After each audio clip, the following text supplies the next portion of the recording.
Alrighty. Are we live? Yes. Yes, we are. All right. Good to know. Sarabot is here. All right. Just gotta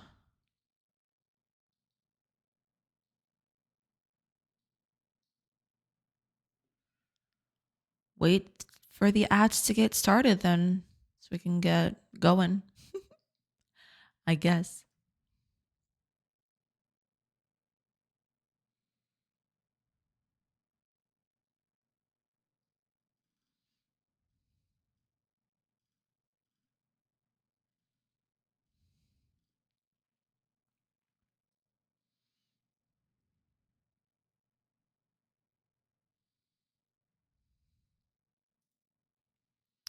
Ahoy. Hi, it's Aldaz. Welcome. I hope you're doing good. Welcome in.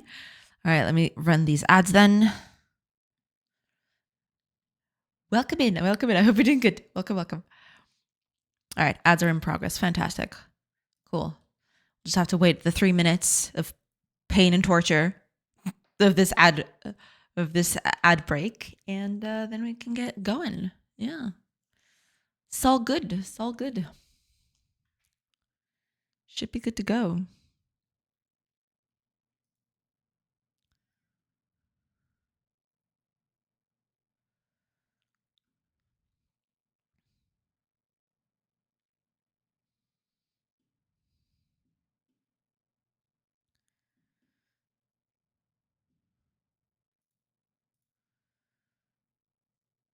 Okay, we're good to go. Yeah, we're pretty good to go. Pretty much good to go. Just gotta figure out exactly. I think everything's set up. So yeah, we're in a good spot. It's all good. Just gonna wait for the ads to end, and then we can get started. Yeah.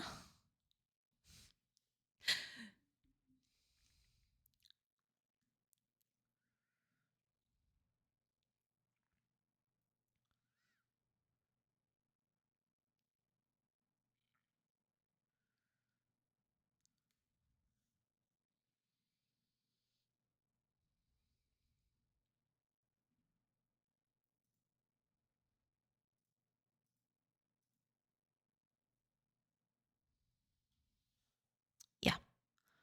We'll be good to go very, very soon.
Okay.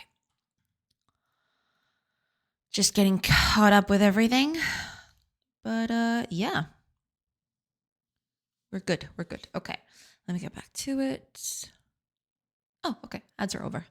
Hey, Fire. Welcome. I hope you're doing good. Welcome in. Hello. How are things? How is everything? I hope you're doing good. I hope everybody's doing good today. Welcome in, everybody. All right, let me just post the thing. Post. And post. There we go. Okay. All right. Very good. We're just gonna give it a few minutes for people to come in, to trickle in, I guess, and then I'm gonna get started. Gonna do stuff. Today I've got an idea for how to do what I want to do today, which is blueprint ghosts. Right now, if you want to place a house, for example, it just shows you the little corner, but you don't know what you're placing, which is a little weird. So what I want to do is be able to visualize the whole thing, the whole building. And I got a few ideas how to do that, but we'll see. We'll see how that goes. Yeah. This emoji is from Tricker, an American streamer that plays flight sims. Ah, gotcha. Yesterday I subbed with my Prime to him, and he said, "Tanks Pyre's heavy." Hey, I mean, Pyre's... Oh, Beatish? Peas is also very funny. But if it's Pyre's, yeah. Beatish? As in saucer? Yeah. That is so dang funny, dude. Hell yeah. You are now peach heavy. I'm sorry. I'll never be able to unsee that.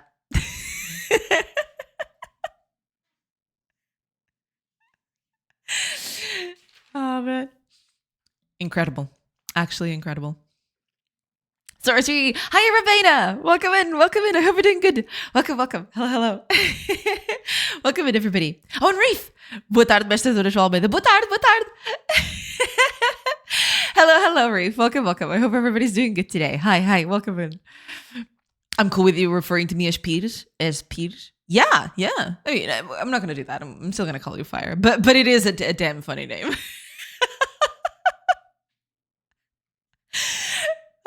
Incredible. Hiya, Flair. Sup. Welcome in. I hope you're doing good. Welcome. Welcome in. Another streamer called you round. Damn. Reef coming in and going for the throat immediately. Dang. Where's my pen? Oh, there it is. Round in the exact shape to carry a small cup.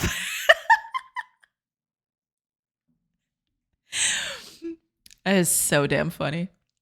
But has he never seen your name before? I find it very funny that immediately it went to Pires instead of, I don't know, Pyre or Fire, you know?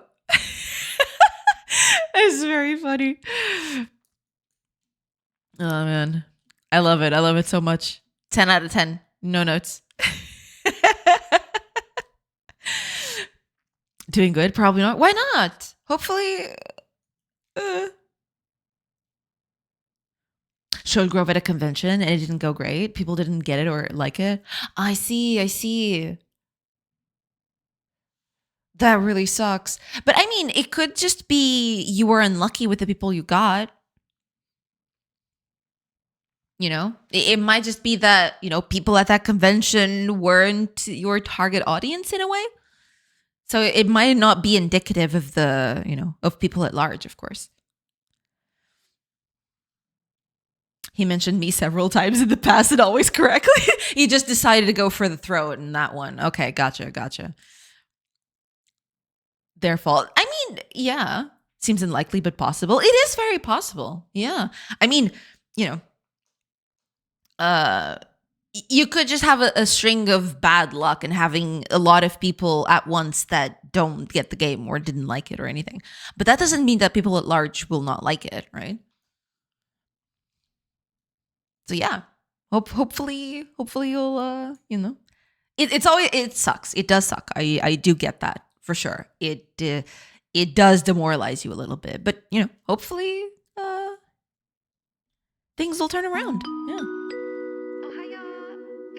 Oh my gosh. Mags! Welcome in. I'll take a look at your thing in a bit, Reef. Sorry. Give me just a minute. Hiya, Mags! Welcome in! And welcome in, Raiders. Let me give you a shout out real quick. Can I? Okay, there I go. You got... No, you Mags are good. Welcome in, welcome in. Welcome in, everybody. I hope you had a good time over at Mag's stream. Welcome, welcome. Hello, hello. How did your stream go, Mags? How is everything? How are things? What were you working on? Welcome in, welcome in. I hope everybody's doing good today. Welcome in. Thank you so much. I did a thing for a jam. I jammed a thing. You jammed a thing? Link's not found. Did you mistype it? I can't find it. It's either, maybe it's private or something. So good, but it's out in the world. Hey, that's all that matters, right? Not you, Max. You're good. Yeah. She's working on Sandbox and Material Maker. Nice. Very good. Yeah, Max, I know that sometimes you have to end stream and you have to go take care of yourself. If that's the case, then that's totally fine. Don't worry about it. But thank you. Thank you so much for the raid. I very much appreciate it. Forgot to publish. I see. It's fixed? Okay. Hey, there it is. Ooh, got a little blurb. Marguerite. Hi, everybody. Hiya, Dosmain. Welcome. Welcome in. And real R's. Real as. Sorry. It's complicated sometimes. Reading is complicated. The non-man. Thank you so much for the follows, everybody. Welcome in. Welcome in. I'm here to see Reef's thing. All right. We're gonna check Reef's thing in a bit. Yeah.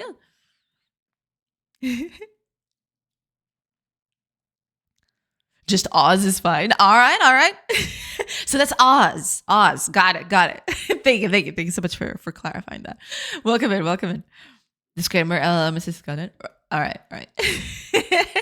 Alrighty then. In the far future, humanity operates Zoo Corp. Ooh, Zoo Corp. Damn.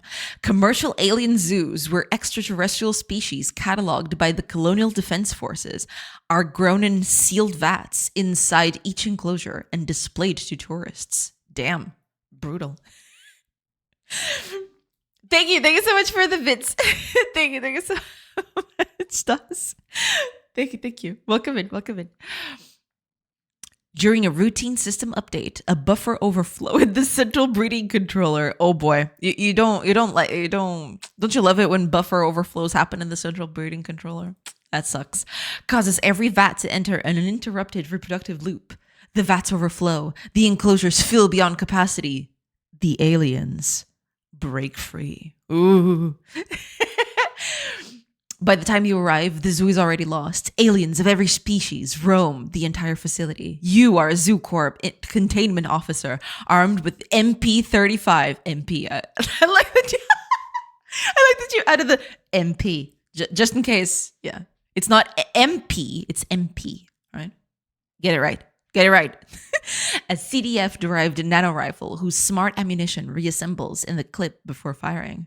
Damn. High technology all around.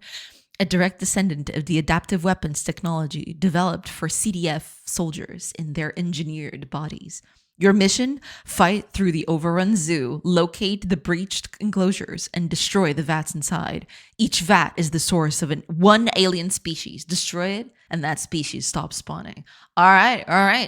Oh, right. Okay. So just before... to everybody, because I see that a few people are coming in, and I didn't even introduce myself. I'm so sorry about that. So welcome in, everybody. To anybody who's never been here, hi, name's Joanna. I'm a game developer, and I am currently working on a colony sim, and I can show you a little bit about it. So this is not my game. The one that you're looking at is not my game. We're going to look at a game from a chatter, right? And we're going to look at that in a sec. But before I do that, let me just look at... give you a little tour about the thing. So here's what I'm going to be building today. Or rather, what I'm going to add stuff to today. This is my game. The other one is Reef's game. So this is that one's not mine. We'll get to that in a bit. But yeah, this is my game. So in a bit, I'll go play in Reef's game, but then I'll continue working on this one. This is supposed to be a colony sim. You got a little villagers, you got all of those things. And yeah, they gather resources. They produce... they refine those things. You can have them have food, sleep, all the things that you get in a colony sim thing. So yeah, this is my game. This one's mine. That other one wasn't mine. that one was me checking out a chat exam, which we will in a bit. But yeah. So to anybody who's never been here, that's the game I'm working on. I will be working on it shortly. But right now I'm taking care of another person's game, which we'll do that in a bit. But yeah, that's it. This is my thing. All right. With those introductions out of the way, let's check out that break. Says right there. Yeah.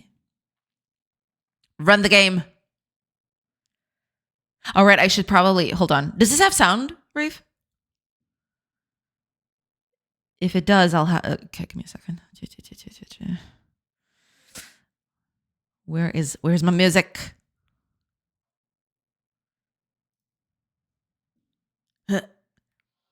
It has the wonderful Kenny sounds. All right. Then let me pause the music, if you please, and I'll have to set up the Firefox audio. There we go. Hopefully it's not too loud. Let me know. But yeah. MP35, MP, CDF, and the Alien Days are references to Old Man's War by John Scalzi. Okay. I'm not familiar with that one, so that's why I didn't get that. Yeah. Sorry for killing creatures. Yeah, that's a little sad. If it makes you feel any better, it's a far future dystopia based on a far future near dystopia. True. All right. Hi, Squid Pie. Howdy, folks. Howdy. I hope you're doing good. Welcome in. Oh, and Medusa. Welcome in, everybody. No Transformers today. Well, not so far. Not yet. Maybe at some point. Who knows? We had a whole discussion about Transformers the other day. Hence why. Not yet. Exactly, not yet. Because who knows what the future will bring. The future might bring more Transformers conversation. Yeah. Oh, I read the whole thing and it was right here. Oh, I'm sad now. All right, never mind. So I already read. No, wait. Some of this is different. Because this one says stop the bloom. I don't remember reading that. But it does say that buffer overflow, the central breeding controller. Oh boy. You love those. Okay. WASD to move, mouse to aim, left mouse button or right mouse button to switch weapon mode. Okay. Deploy. The vats are blooming. Maybe that's not good, but we'll see. Oh, it's an auto shooter. Hell yeah. Oh no. They're coming for us. Oh, that's a lot of little creatures. I see. Okay. Need a...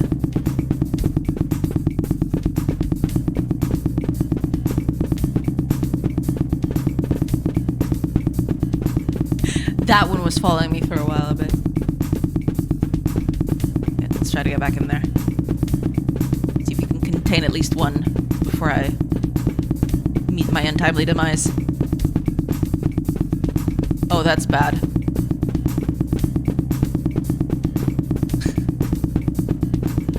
Probably another one here. There it is. I need to get back to the other one before they keep spawning stuff.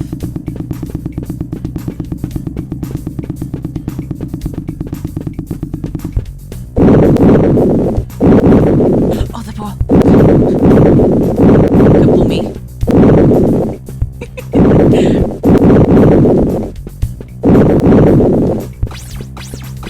Oh, wait a minute. Hell yeah. I don't know, this one so far...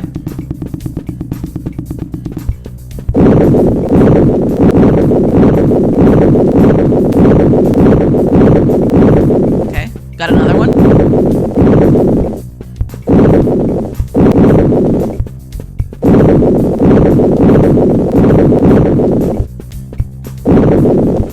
We'll manage, it's alright.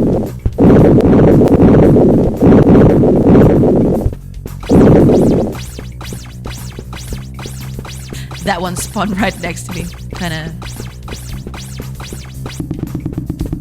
Okay, let's keep with this one.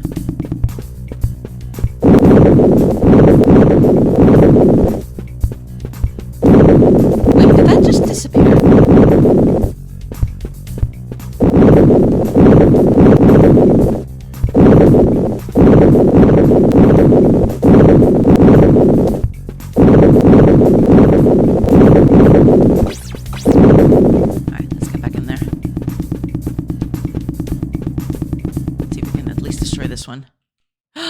Containment restored. Let's go. I'm so good. 10 out of 10. Shoot all the thingies. Yes. There was a bug hunting you. Oh yeah. For sure. To be honest, Geometry Wars probably didn't need to have a pulse on the shooting. Interesting decision to auto shoot. Yeah, for sure. When she moves the game to 3D, there will be lots of transforms. Oh yes, there will be. True. There are actually mechanics you could play with because of it always being auto. This is cool. Yeah, it looks pretty cool. Yeah.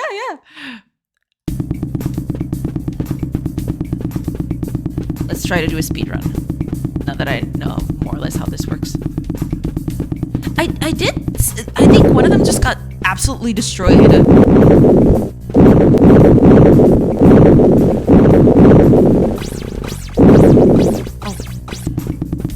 Oh. I was wondering why I wasn't moving. There were 2 aliens right beside me. I didn't even see them. Alright, let's see.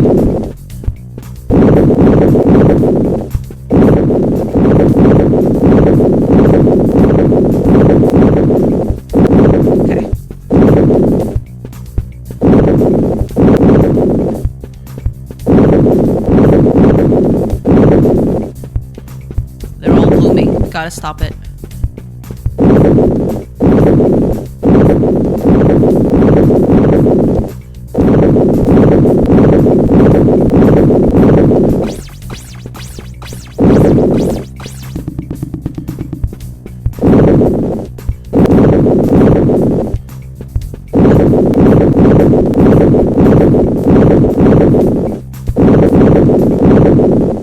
There you go.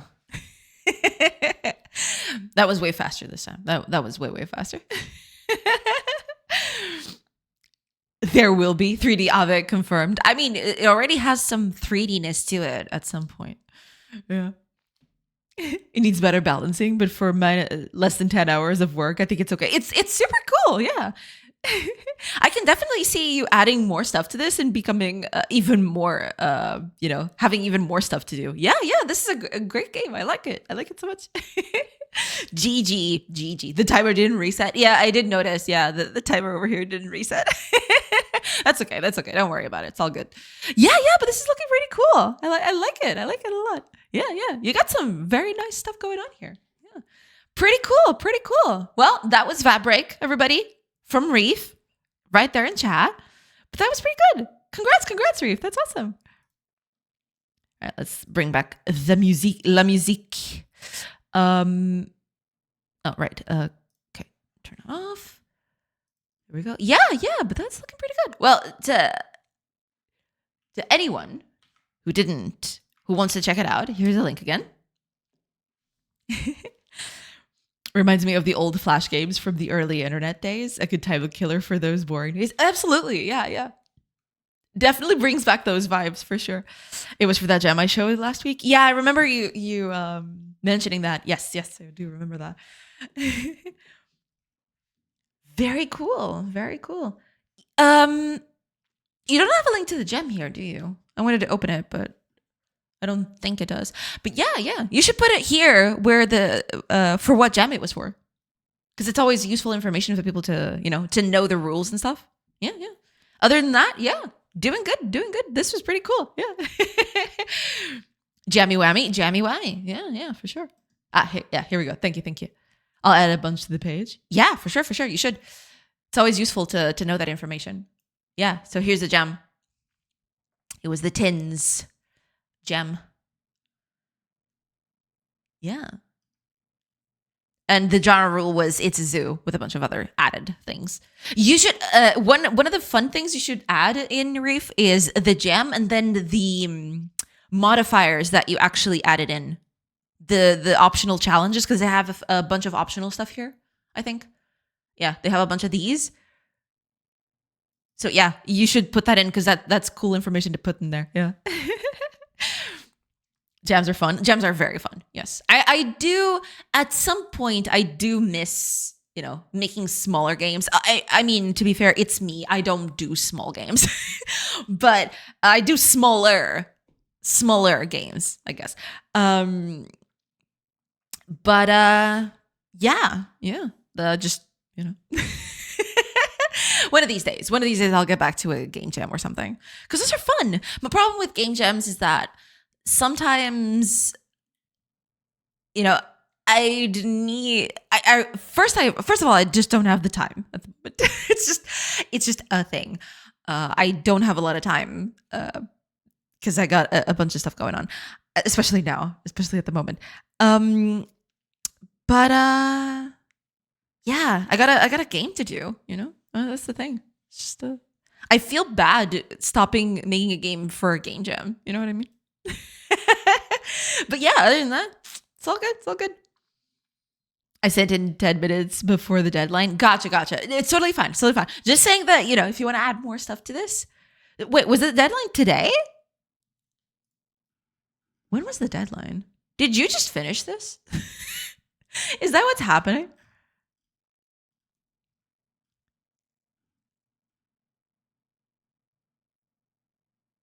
Friday to Monday, 1st of June. Okay. So it was yesterday. Gotcha. Okay. Gotcha. Because I was questioning there for a second. Wait, did you just finish this? Yeah. All good. Very cool. Containment restored. Because we're cool like that. But there you go. Containment was restored. Peace was brought back to the lands. Very cool. Congrats on finishing the thing. Yeah, that's pretty cool. Is there a way to submit your game to appear on the stream? Well, basically, people just post stuff on chat and then I take a look at it. If it's a small thing that I can take a look at quickly. I usually do it either for people who've been here for a while or for people who rate in. But sometimes I take a look at people who come in and just show their game. Yeah, I like to see what's out there. Yeah. So yeah. Game jams are hugely time-consuming endeavors. They can be, yeah, especially the bigger ones. I do want to get back to a game jam at some point, for sure. It's just that besides having a bunch of stuff to do, I need to do a bunch of stuff on the projects as well. So I feel guilty wasting, quote unquote, of course, time on doing something that isn't either this project or the other one that I've got going on right now. So, it's complicated. But one day I'll get back to game jams. Yes. Sometimes it's nice to switch things up and work on a little tiny project. That is true. Yeah. Because it also, one of the things that I've actually thought about was maybe I can do a game jam as sort of an excuse to work on something that I know I won't be able to touch for a while. Right. But yeah, I mean, I don't know. We'll see. But I definitely do feel like getting back to a game jam again. We'll see. We'll see how that goes. My biggest problem also with game jams is that I tend to be a bit overambitious and then, things don't usually work out very well. But, it's all right. It's all good. We'll see. Yesterday, from what I've seen so far, mine is one of the least impressive, which is awesome. No, I mean, yours is pretty cool. But you mean as in other people who have participated in the jam, I assume. Yeah. But hopefully your project will be also very cool in the middle of all that. Yeah. Cool. I have a short 2-minute game that I made an art entirely on sticky notes. What? Seriously? That is cool. If you want to see, sure. Post it in. Yeah, that's interesting. Post it in and I'll take a look at it real quick. Yeah. Sneaks in. Hi, I'm Mr. Zombie. Welcome. I hope you're doing good. Welcome in. Welcome in. This is usually my issue with game jams. I try to throw in too much stuff. Yeah, usually I do tend to be overambitious. I usually am overambitious no matter what, but game jams are a bit more of a problem because then, you have 2 days, go at it, then I get too overambitious and yeah. Also, I don't know how to do things, or rather, I tend to over-engineer, right? Because I think, in the future, I'll need this and that. So I need to create a bunch of complicated systems. Wherein you know, in a game jam, you don't have the luxury of that. You just got to do the thing. You know, if it works, that's it. Don't over engineer it, and that's hard for me. You know, it's complicated. Sticky notes, yeah. Hi, Adori. Welcome. Lurk, guess why? Yeah, no worries, Reef. Lurk away. Thank you so much for being here. Yeah, I'll catch you on later. You'll be back later, I suppose. So we'll get back to that later. Yeah, just finished my first jam and like my first standard game. It's been a really good learning experience. That's awesome. Yeah, but if you want to post it in, yeah, I guess we can take a look at that too. But congrats, Squid Pie. That's awesome. Finishing a jam is no mean feat. That is a very impressive feat. So that is very cool. I'm very glad to hear that. Yeah. Here's my weird ass game. All right, we'll take a look at that. Let me. Oh, it's okay. It's opening up. There you go.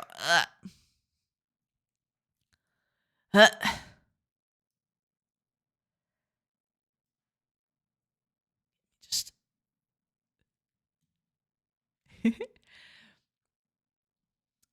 Put this here. I'm taking a break from my main project and making a random grid thingy game thingy. I don't know, just playing around thingy. Yeah, I mean, that's cool too. Yeah. my biggest trouble, I mean, I don't know. I'd have to think about it. But I just feel guilty, you know, because I want this game to come out as fast as possible. And if I just divert to do something else, as fun as that might be, I don't know. Complicated. Trying to do the thing as an impressive feat. That is very impressive. George is an asshole. Let's go. The solution to the game is quite staggering. You must compose of and complete many tasks inside the pyramid. All right. Let's see. I was inspired by Space Funeral and old surrealist games that my friends made when we were young. Ah, I see. Oh, right. The music. Give me a sec. Gotta pause the music again. Give me a sec. Because I got a whole thing.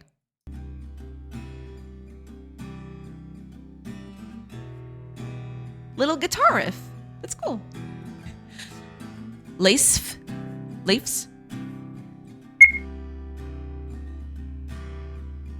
Obviously, George is going to have a problem with all this sneaky the factory. He must destroy all universe before the collapse of Western civilization. Damn. Oh, okay. Give me a sec. I might need to. There. Hopefully that won't be. Is that too loud? Let me know. Yeah. I'm fixing it. Give me a minute. Okay, let me tone this down while I fix it. I'll turn it off while I fix that. Doesn't. Is this it? Ah, here we go. Okay, I found it.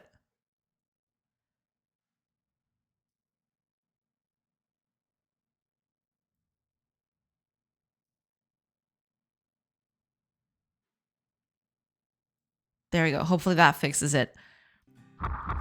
Let me know if that's still too loud. Or not. Or if maybe it's too thingy. I don't know.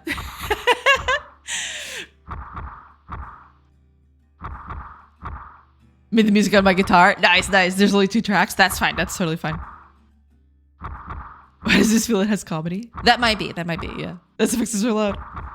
Defaulted RPG Maker's like 99. That's totally fine. Don't worry about it. All right.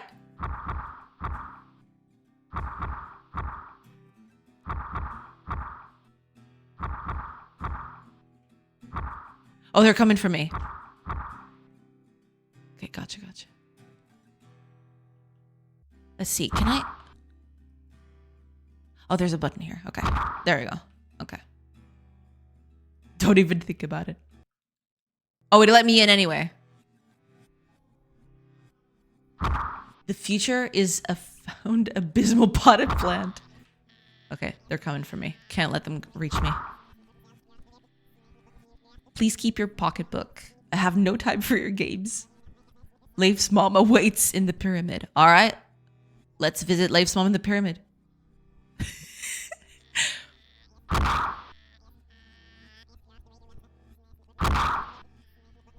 I will wear these pair of chopsticks. I found my glove compartment for the wedding. There is such rich, deep lore in this thing. Satisfied now. I can't believe that works. Hey, I mean, you know, you play as D-I-C-K. I don't know. Targ like cupcakes. Dedicated to all the original Targers. Omega, C. Boyardi, Hundley, Iguana, or underscore Iguana. I make PHP and others. Well, that was it. But there were other doors. Let's try other doors. We can go out here. I don't know if there's anything here out on the bridge. I'm assuming no. All right. Let's go through this other door here. Ah, this is the exit. Okay, gotcha. All right. Don't even think about it.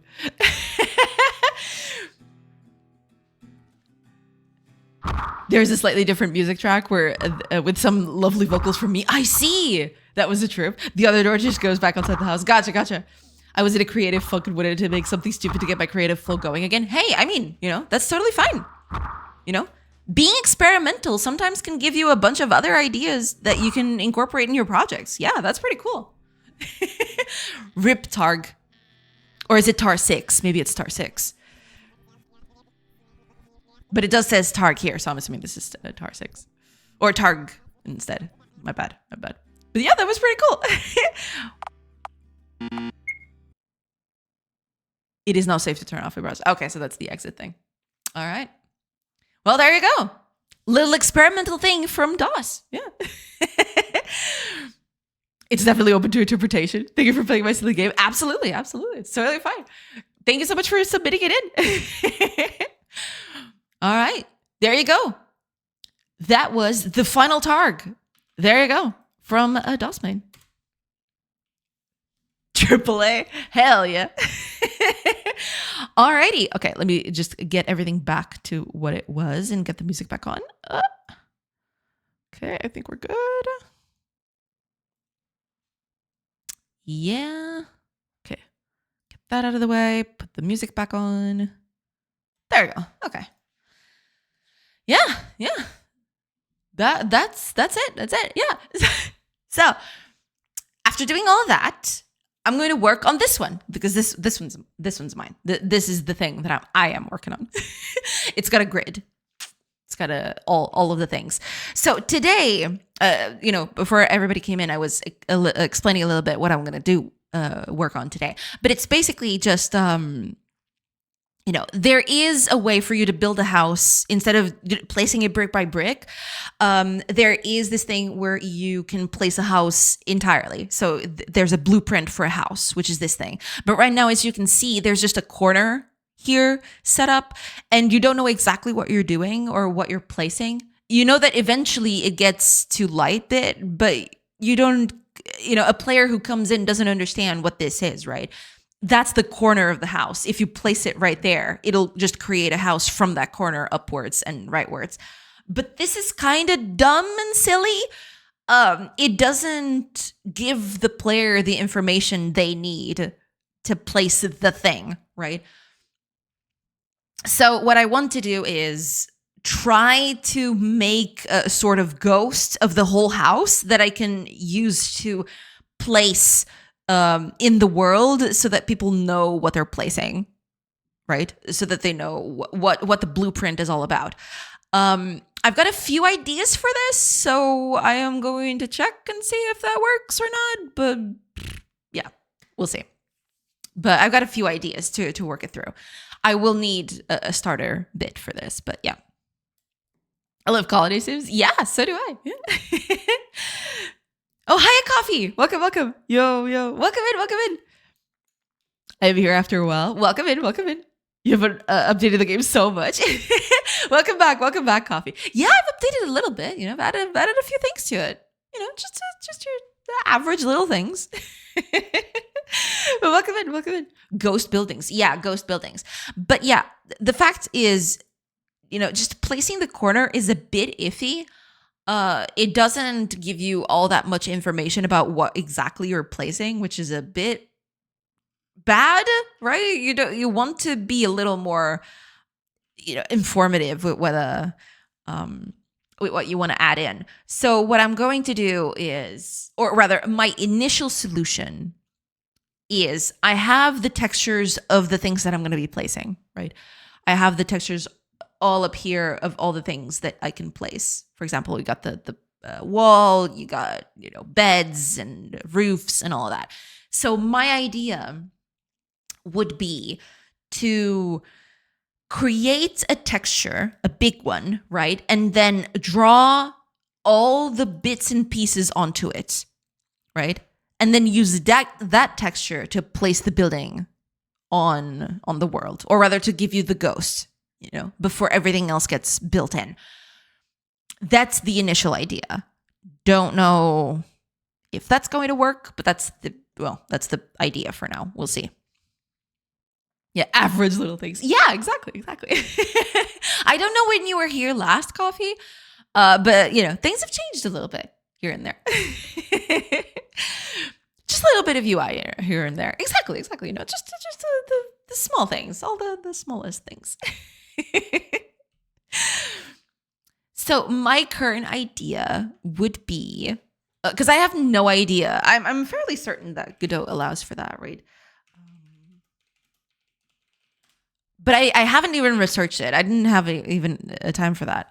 But let me see, because there has to be a way for you to modify a texture at runtime, and that's kind of what I wanted to do. I'm going to create a texture that I'm going to basically recreate from scratch every time I place a new building, which is a bit silly. I probably should just keep every blueprint should have its own texture, and it should just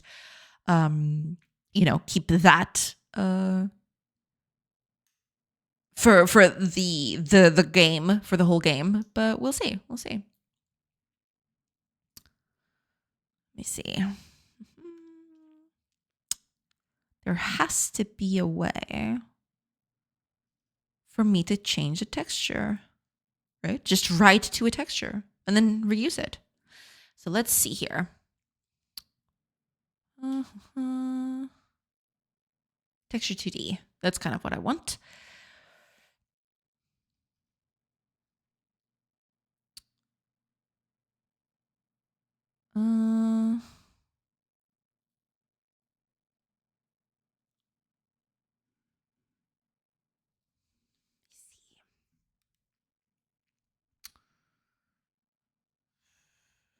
Because this inherits from texture.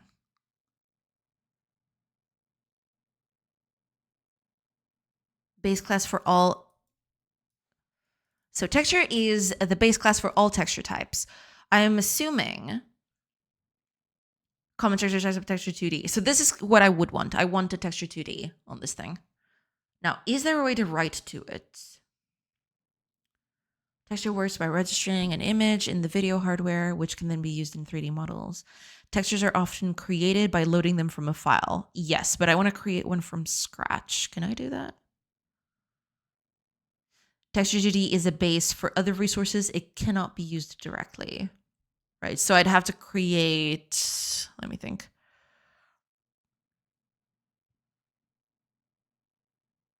Image texture? Texture 2D based on an image. For image to be displayed, an image texture has to be created from it using create from image. Right, so I have to load it in. So wait, there has to be one noise texture, placeholder texture. Is there one that I can actually create myself?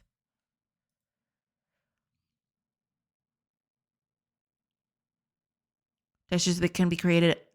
Oh wait, this way textures can be created at runtime by loading images from both within the editor and externally.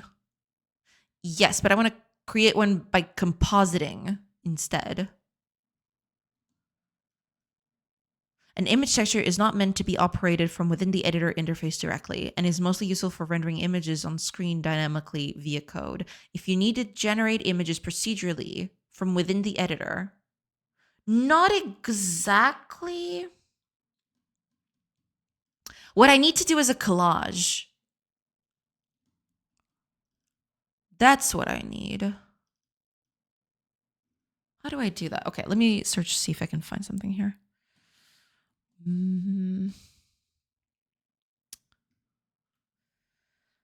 I hate when I'm haunted by the ghost of a warehouse. They keep stealing my socks. True. Should have kept inventory. So you have to write it in CPU before uploading it in the GPU. I'm assuming that that's it. Yeah, that's probably going to be it. This is super cool. Hi, Stoned Python. Welcome in.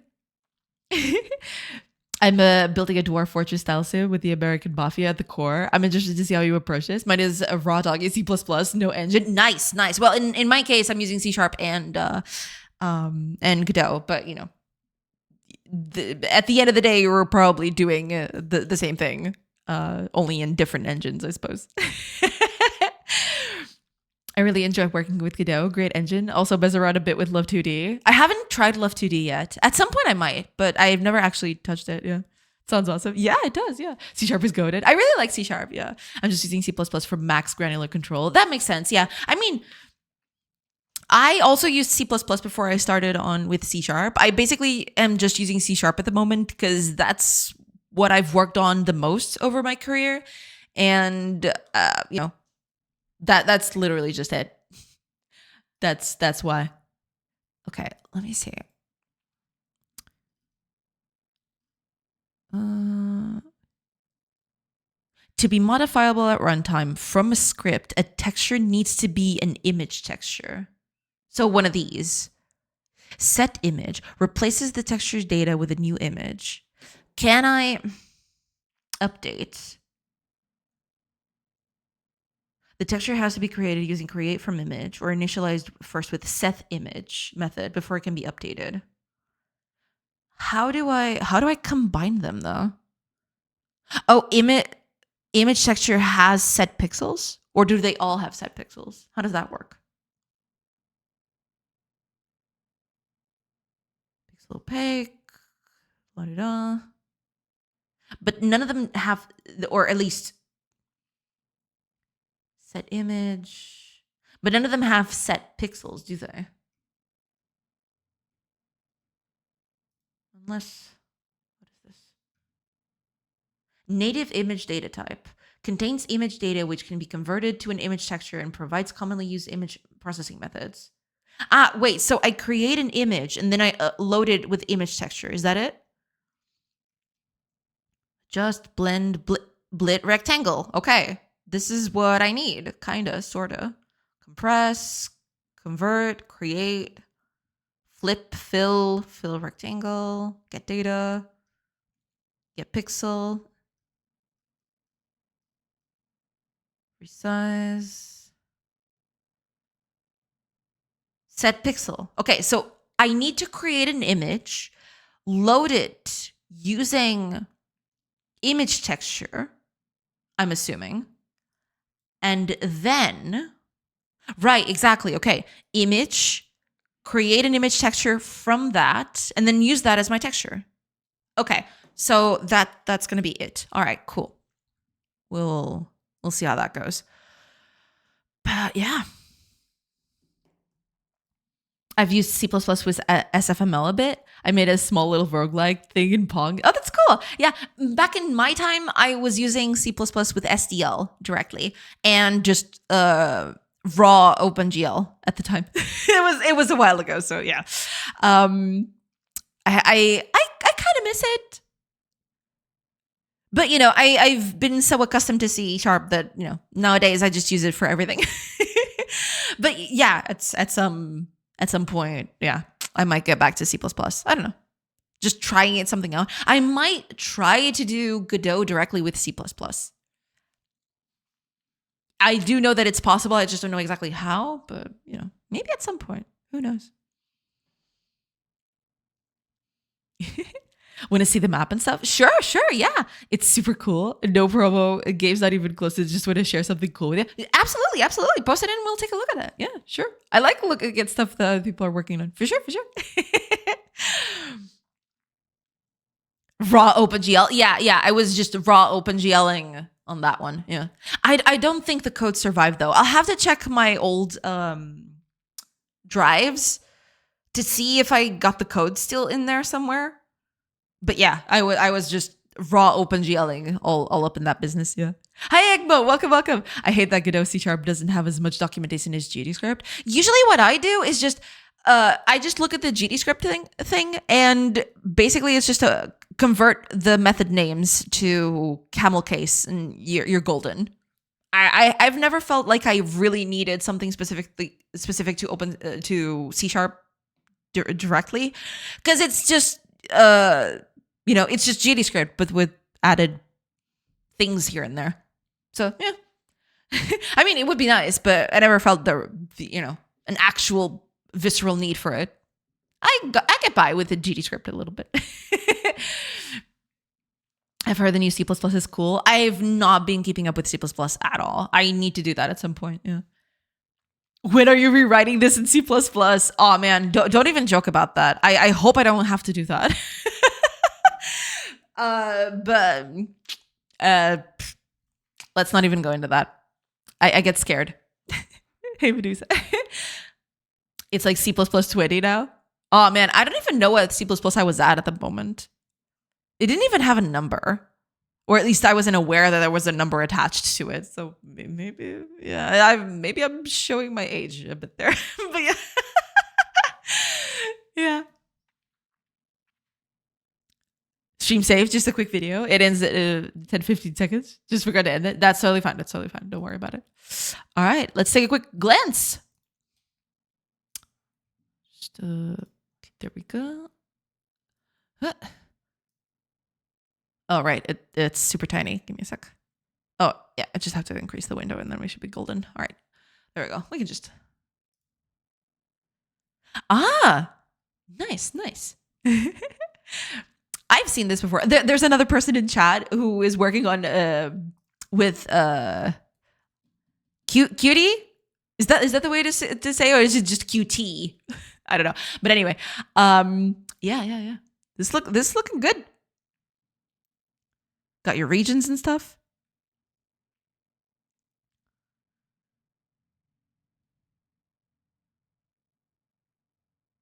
Very cool. Very nice. Mine one is still very bare bones too. It's basically, it's got burrows. Nice. Yeah, I need to work a bit more on my procedurally generated terrain. Right now it's very, very basic. Nowhere near this level of intricacy. It's just I can show you a little bit how I can show you how mine one works, and it's nowhere even close. Let me see. I can run it again. Yeah. I do have a little tool to fiddle with it, but I haven't been working on it all that much. But yeah, right now I'm just creating a very small area, so there's not a lot of computational overhead, but I can increase the size of it, and it just creates a whole thing. Problem is, there's not a lot of interesting stuff here. There's no rivers, there's no it's just basically noise that I convert to height maps, and then I use that to just fill the map with trees and mountains and water and stuff like that. But yeah, I definitely need to add more interesting things to this. I'd love to add rivers and all of that. But yeah, at the moment, I'm not doing any of that. I'm just, just a small bit. Just that. It's a little square. It's a little square.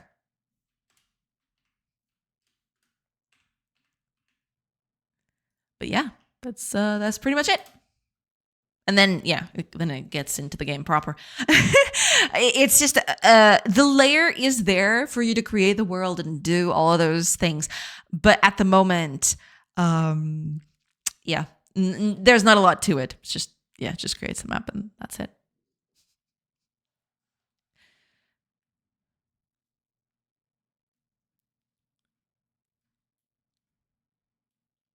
C++ 23. Oh, so it's at 23 now? Doing Godot with C++ sounds very nice to me. I have to try it. I haven't tried it myself, but I definitely am curious about it. Yeah, for sure, for sure. Thank you for correctness. Yeah, no problem, no problem. So basically, I'm using imGUI. So each frame renders the GUI function, and once it finalizes, it hands off the draw commands to OpenGL. Nice, nice. Yeah, yeah. Oh, sounds nice. Yeah. I'm still having fun with scripting languages. That's totally fine. You know, if it works for you, don't worry about it. That's the thing. I am doing all of this in C#. You know, so far it's worked. I don't see a bottleneck to it, so I'm just gonna keep with C#. You know, that's it. If I ever need to do that in C++, say, you know, for I don't know, some aberrant reason, there is something that only C++ can solve, then I'll consider it. But until then, C# is good to go for me. I rasterized an SVG of my map to a byte grid where each cell stores a code indicating cell type. Then its run length encoded into two const expression arrays. And at world generation, we expand that back to flat baked vector. I see. Do you need that specifically for some specific information? But that sounds very complicated, yeah. You're saying as if you had the thought of rewrite it. I will remain silent. C++ 2001 probably. It was a long time ago, like a very, very long time ago. But maybe it was that. Who knows? You know, I don't know. I don't even know at this point. First time I saw a C++ was 11, I think. I have no idea. I'd have to look at the dates and kind of eyeball it. But yeah. Know where that started? Yeah, me neither. Cutie, yeah. It's cool. Set in the 5 boroughs of New York City. That is cool, yeah. The 5 families of the American mafia. Right, exactly. I am sort of kind of familiar with it. Not too much, but I'm sort of kind of familiar with it. Bare bones? What did they do to the poor bears? Nothing. At least nothing so far. Oh, man. Really cool. Start to things. Yeah, for sure. You'll create a character and start as a pretty much low-ranked street criminal, and you have to find your way to a criminal organization, joining and or building a mafia crime family, and competing for control over the 5 boroughs. Lots of systems and internal politics. That sounds very, very fun. Yes, that sounds amazing. Yes. This is procedurally generated. What, mine? Yeah. I can actually I didn't show it very well because there is a way for you to change the seeds and everything, but I haven't done that. So give me a minute. If I do, let's do 2x2 because then we'll have some more map to work with. There, this whole UI is still a bit iffy, but yeah, you can, you know, it's procedurally generated, but that's the thing. It's not very interesting at the moment. Sometimes it generates interesting things, but that's more of it's more of an offshoot to then something that is actually deliberately happening, right? But yeah, it's all procedurally generated at the moment. The thing is, I use this information to then generate the world around me. So you'll see, for example, in this case, this little tent is supposed to be us. This is our starting location. I usually generate the terrain based on the proximity, or rather the world map that I generate from. So for example, you'll see there's 3 cells here with dirt instead of grass with trees. So if I play this now, you'll see that there's 3 sets of, there's 3 bits of dirt here. There's no beautifying this. It basically just cuts from one to the other. Eventually I do want to have some sort of transition where it looks prettier while doing this, right? But yeah, right now it's just I use it for information about the world, which I then pick information from that and then use it to create my regional view. I call this the regional view. There's the overworld, which is what you just saw, and then there's the original view, which is this one. But I do pick information from the overworld for this specifically. Case in point, this. And I can, there's other things. For example, you can spawn right next to mountains or sometimes even water. Water is a bit more difficult to do because, water usually does, I put dirt and then water. But there are bits sometimes where that does happen. Let me see if I can. But yeah, sometimes, for example, right here, you can spawn right next to a mountain. And all of these bits are going to be mountain. If you go right through it, you can see right here. I mean, it's all just a simple tile. It doesn't do all that much. But yeah, this is supposed to be a mountain tile and all of that. So yeah, I do. It exists for a reason, but I have to make it a bit more interesting at the moment. Oh, thank you. Thank you so much for the hydrate. Cheers. But yeah, that's pretty much it. But your idea sounds very, very cool. Yeah. Howdy, Halkios. Welcome. Howdy. I started working in Godot last night. Ooh, how did you find it so far? Hopefully you're doing good with it. Yes. Welcome in, Halkios. I hope you're doing good. Oh, right. Okay, so ads are going to start in about 50-ish seconds. I will take a quick break while the ads are playing, and then I'll come back and, hopefully get started with the whole image processing thing. But I'm just going to keep reading chat until it gets to that point. Yeah. I think Godot has extensions / a way of working with C++ as well, or maybe I'm misremembering. It's called GD extension, and you can basically use that to. It's kind of like a plug that any language that you develop for, you have to develop a GD extension specifically for it. In C++, I believe is the only actual GD extension that is developed in an official capacity, because the engine is already C++, so they're just providing a way for you to use C++ directly instead. But I'll have to. I definitely want to play with that at some point. I don't know how I'm going to do that, but hopefully at some point I'll do that. Hi, Exo1Bit. Welcome. Thank you, Sorcy, for your enthusiasm. Enjoying developing your game and sharing the process. Well, thank you. Thank you so much for being here as well. Yeah. Your enthusiastic mindset sets a good example how to approach game development. I hope so. Yes. Sorcy stream productivity plus. Finally releasing a new version of my own game. Thank you. Thank you so much. Exo1Bit. Thank you so much for the message. That was so super, super sweet. But yeah, when I started this, it was basically a way for me to, get a creative outlet and just, tell people that I'm working on a thing and keep myself accountable. But if that makes other people, productive by just watching me do things, that's a huge plus, That's awesome. I'm very glad that that's the case. Thank you so much. Hi, DigiFat Beats. Welcome. Hello, work buddy. Hello. Hope you're doing good. Welcome. What was your question? About the intricacy of your procedural generation. But I'll get to that when I come back. Sorry about that, because the ads have just started, and I usually do a break while the ads are going so people don't miss out on things. So I'll take a quick break, like I mentioned, and I'll be back in a bit. And hopefully I'll catch up the chat, or at least I'll try, and then I'll work on things because I got a few image generation to happen. So catch you on the other side of those ads. See you in a bit, everybody.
Hello, everybody. I'm back. All right. Let me then just keep up with chat. Hopefully I can keep up with chat. Something might go off, but who knows? Sorry, what was your question? Oh, right. Your question, the question I had, because you did mention that you rasterize an SVG of the map to byte grid where each cell stores a code indicating cell type. Then it's run length encoded into two constant expression arrays, and at WorldGen we expand that back to a flat baked vector. So I was just asking, that complexity, what do you extract from that? Why do you go through all of that? That was basically my question as to why it's set up that way. But it's all right. If it's too complicated to get, it's all right. Bare bones is kind of cheeky. It is kind of cheeky. That is true. I really love outlaws of history, cowboys, Vikings, pirates, mobsters. It's very interesting to me. It has a story to tell that's larger than the outlaws themselves, that the American justice system can often be broken. So there's some mild political commentary there. Oh yeah, for sure. Yeah. You're good for this. I had no idea Godot is that capable. No shade. I mean, it is pretty capable. It's capable of anything you put your mind to it, to be honest. It's just a matter of, sticking to it, I suppose. But yeah, Godot is pretty capable, I feel. I've never had a moment where I was looking for something that I needed and Godot just did not have it. Yeah. Godot has some pretty good noise generation functions built out of the box. I have to check those. I'm actually doing this procedural generation, this random noise that I'm using was actually me recreating Perlin noise. I actually recreated Perlin noise with code. I looked up someone who did Perlin noise with source code, and I basically translated that to C#. That's basically what I did. And I'm using that. But I get the feeling that I might have better luck with Godot's default methods. I'll have to check that out. You can just add layers and layers of noise to make some cool stuff. That's basically what I'm doing. Yeah. In the thing that you see here, it's not very visible because, again, the world generation is not very interesting still. But basically, I'm doing that with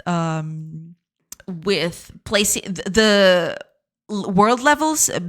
Basically, if it's low, it's water. If it's high, it's mountain. Anything in between,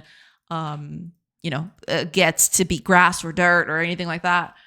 But yeah, so basically what I do is, let me see if I can find a good, there's no real way to do it because right now everything's a little, it's a little iffy. But you can see here that I have an extra noise on top of the level generation that basically tells me the thickness of the forest, right? So how many trees are into, any given grass tile. And you'll see some of them only have one tree, some of them have two, others have three. There's a bit of a more concentrated area here, for example, in the middle. But then it kind of, as you go out, you can see that there is less trees until it actually just devolves into just 1 3 here and there.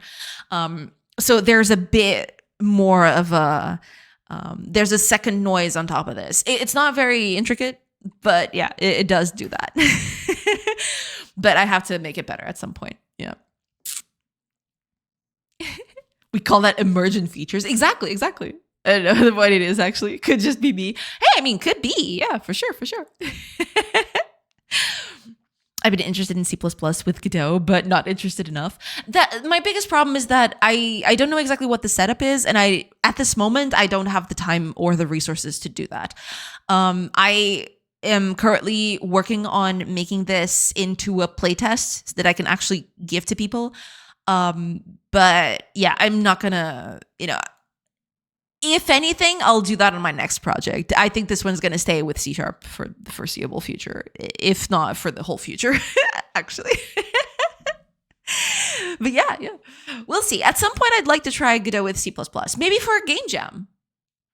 But maybe that'll be too complex for a game jam, doing something like that. That seems like a bit iffy, but who knows? We'll see. Maybe at some point. I'm using GDScript for now, making a drawing mini game with pattern recognition. Oh, nice. So far, I'm enjoying the simplicity. coming from Unreal. Godot is so easy to use. Stuff like events, resources, scenes, and nodes. All of it just makes sense and is quick. That's cool. I'm glad to hear that. Yeah, I mean, to be fair, I've used Unreal Engine all of 1-2 hours at best, and I didn't understand it very well back then. I probably would have to revisit it at some point. But the kind of games that I'm making, I don't need Unreal's tech for anyway. It's mostly just very simple games. It's visually, right? I don't need a lot of the tech that Unreal has. So, the added complexity is just kind of not worth it for me at this point. But who knows? That might change in the future. I don't know. We'll see. But I'm very glad to see that you're having a good time using Godot. Yeah. Hello, long time no see. Hiya, Bloodstained Crow. Welcome. Long time no see. Yeah, hopefully you're doing good. Welcome in. So far, I'm enjoying it so much. That's awesome. I'm very glad to hear that. Yeah, might have to transfer my project from Unreal to it. Ooh, that's always a big jump. But yeah, that's pretty cool. Yeah. Hopefully that goes well if you actually end up going with it. Yeah. Any cool, new cool stuff to show? Well, I've added a few things. Not exactly, not very exciting. I've been mostly working on small quality of life things for players to do stuff in. And certain tools, for example, to destroy and cancel that. So, for example, you can now tell villagers to destroy something like this, for example, and then you don't want to do that anymore, so you can just cancel them. You can just have them cancel what they were doing instead, and just get back to whatever they were doing. I've been adding just a few things here and there. Today, I actually want to tackle a more intricate thing. I have this thing called blueprints, where you actually just place a whole building instead of just block by block, because I have a whole system of, block by block thing where you can just place the whole thing. Or you can just place it one by one. But I have the blueprint system, which allows you to just build a whole thing all at once. So you click on a place here and everything just gets placed for you like this, right? So my idea is, right now you don't have a visual for this.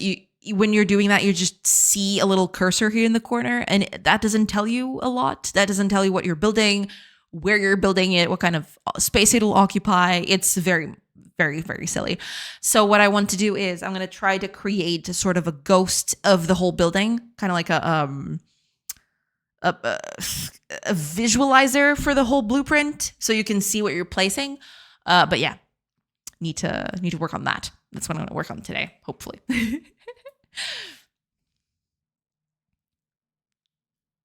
Right, and then the ad started. Yeah. That's dope. Yeah. Thank you. Oh, and thank you so much for the bits, Dosway. Thank you so much. Age of Wonders is such a good soundtrack. It does. Age of Wonders has an amazing soundtrack. I love it so much. That's why I've been playing it for nonstop for 4 weeks now. Yeah, basically, I just really like it. I played the game when it came out, and I absolutely fell in love with it. And soundtrack has been in my mind for ever since then, basically. Yeah. Oh yeah, I heard the Final Fantasy element now. I caught. Ironic that it's not the Final Fantasy part. The fantasy part. It's the industrial beat. Right. Okay. Gotcha. Yeah. What is you source to story? Hiya, BedroDev. Welcome. I hope you're doing good. Welcome in. Welcome in. Hope you're doing good. Welcome back. Thank you so much, Helkos. You're just asking why not a simpler approach? Yeah, that's basically what I'm asking. What kind of information are you deriving from that whole system? Yeah. Especially its 2D functionalities, they're pretty good. Yeah, I was very blown away with the text rendering. I came from Unity. I had upwards of 10 years in Unity, and text rendering over there was pretty iffy. In Godot, it just works. It's super easy to set up. You can put textures right in the middle of text, which to do in Unity was a pain. In Godot, you just put the texture in there and it fits, somehow. They just do magic on that. Yeah, text rendering in Godot is super, super good. I really, really like it. Yeah. It was one of the few things that actually blew me away. It was one of the things that when I saw that, I thought, okay, yeah, this is way better than Unity's thing. compared to Unreal, at least. Yeah, I've heard that Unreal is a bit iffy to 2D projects. It's good for 3D, right? Because it was made for 3D. But apparently its 2D capabilities are a bit more subdued, I guess. Yeah. And Unity. Yeah. Unity. I had a bunch of code, especially for pixel art perfect stuff. I like to keep my pixel art, perfect and everything looking, on grid and everything. I had a bunch of stuff, especially for the UI. I had a bunch of helper classes that would help me keep all the UI within the grid, within the pixel grid. I basically threw them all away. I don't need them in Godot anymore. Godot already takes care of all of that for me. So, definitely a way better engine for 2D stuff, I think, overall. Yeah. It's not a map, you were right. It's meant to be a simulation where every tile can change over time. Ownership, heat, pressure, rackets, population, etc. The map setup is shaped by those goals. So the baked borough mask shapes New York City as startup. It's real geometry once, cheap to ship, and runtime SVG/image parsing. Additionally, the chunk store layer stores tile data in memory, so that results in fast lookup. It's cache friendly and leaves room for per tile stay. That's pretty cool. Yeah. That sounds cool. Yeah, that's pretty nice. Yeah. But that's pretty awesome. Yeah, for sure. Sometimes it's part of the fun to recreate your own noise functions. Yeah, that's basically it. Basically, I tried doing that because I wanted to understand how they did it, right? How do you take a math method or a math function? How do you turn that into noise that looks good, right? So I thought, okay, I'm just going to deconstruct the whole Perlin noise thing. And I found an article explaining it piece by piece, and I just recreated that in C#. It was fun. Yeah, it's cool. I'm using that right now, but it might need some tweaking because some of it tends to be a little bit on the iffy side. It doesn't work exactly like how I'd want it to. I definitely need to think about it. But yeah, for now, what I've got over there, it'll work. Yeah. The ProcGen passes add detail without hand drawing every detail. So then Imgui is fast art pipeline. I see. Okay. And really, the complexity is really reference geography and SimReady tile storage. I could just use a PNG/SVG of New York City, but pixels would be game data. I can't ask who owns. Right. It would be a lot. Right. I get it. Gotcha. Have you ever explored wave function collapse for MapGen? I have been thinking about it. I might even still use it at some point. I love the system. I love the method. But I don't use it at the moment. But I've got a few ideas where I might just do that. Because here's the thing. Right now, I don't have it, of course.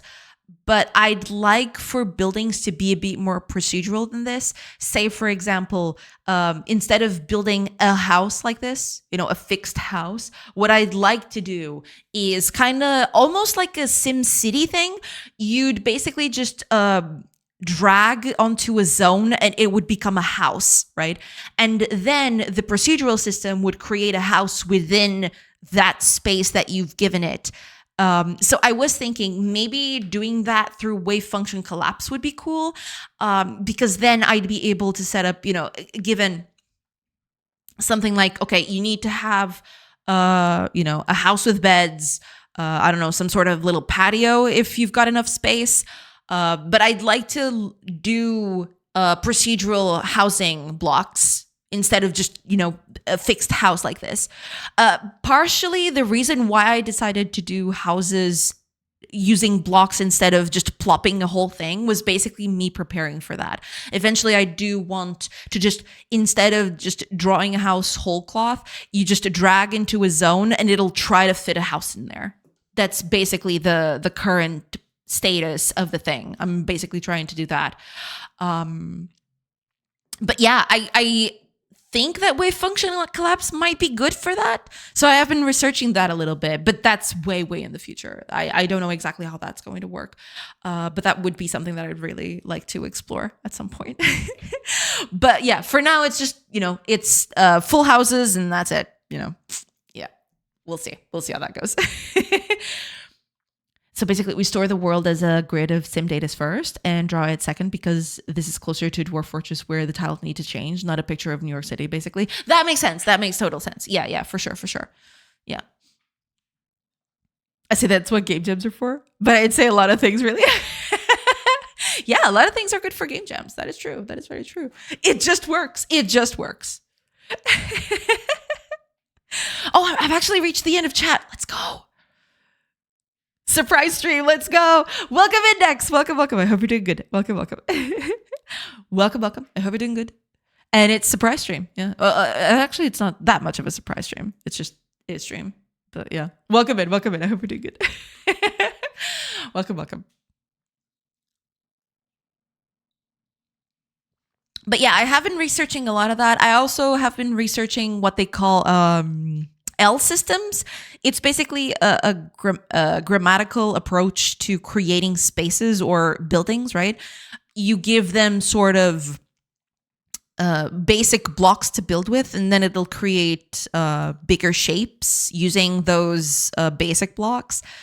So I've been slowly looking at that, but that's not something that's going to happen anytime soon. That's just me, future proofing all of the stuff. I don't know exactly when that's going to happen, but I'd really, really like for that to happen. I've been mostly lurking, but can confirm this was a planned stream. It was a planned stream. That is true. Thank you, Pete. That's right. I don't know if Nex is up to snuff on the newest lore for Fire's deep lore.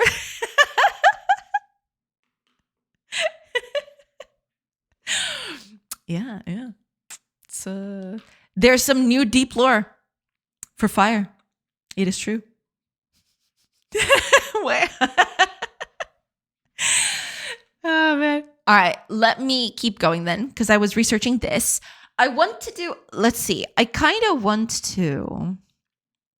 Can I just copy an image into another? That'd be so cool. She would file those up.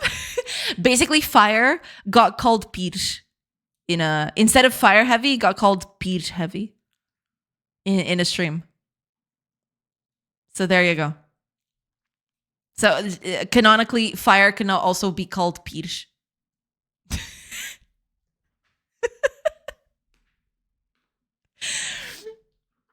Say again. That is exactly it. Yeah. Basically, Fire got confused for Peach instead of Fire Heavy. A streamer, when he subscribed, he basically said Peach Heavy. And now, yeah. I don't know where Peach came from, to be honest, but I'll take it, Peach pesado. Pepe. Peach pesado. É feito de material muito pesado. Thank you for the sub, Peach Heavy. Oh man, that is so funny. Because this was an American streamer saying it. That's the funniest bit. Because he could have thought about any other thing. He could have thought Pyre, right? Any other name would have been, but the fact that it's Peach, perfect. 10 out of 10.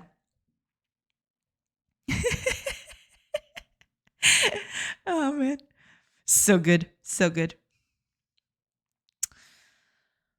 Okay, let me see. Can I just implant an image on top of another? That'd be cool. I don't know if I would. I can set pixels. I can set data. Does image have a packed byte array? Maybe that's the way to do. That's the method. Do you have a...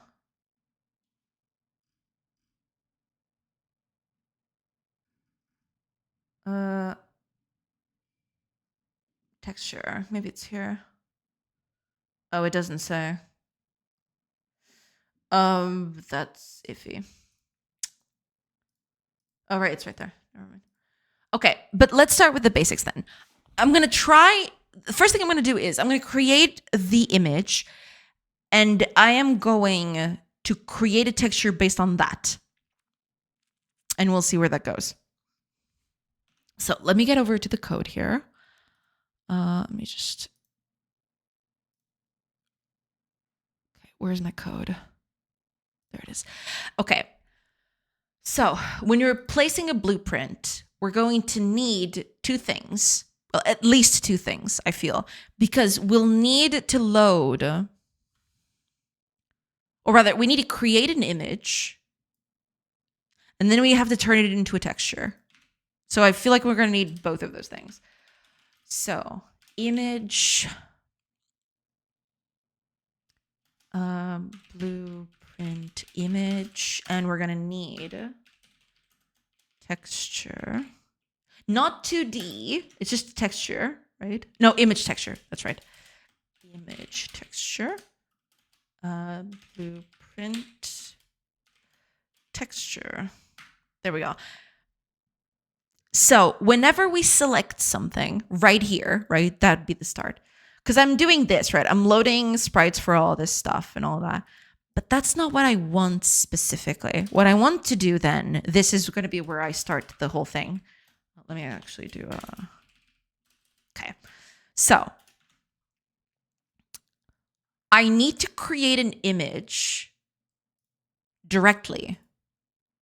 Okay. Native image data type contains image data which can be converted to an image texture and provides commonly used image processing methods. The maximum width and height of an image are max width and max height, which I am assuming are kind of big. I won't need that big of an image. Yeah, this is enormous. I don't need any of that.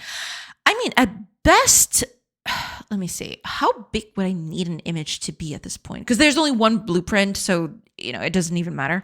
Let's see. 1, 2, 3, 4, 5, 6, 7... 9, 10, 7 by 10.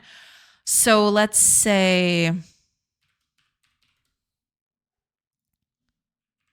that's 160 max.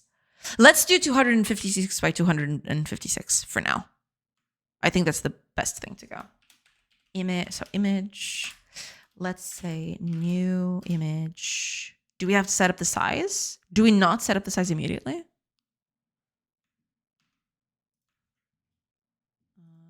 What was it? Because you can load from file, but can you actually... How do I set up the size of this thing? Get data. Here's the packed byte array. So I can actually just... Hopefully I'll be able to do this in a way, but we'll get to it. Get pixel, get size. How do I... Can I just create you? Because I'm assuming... Do you not take in...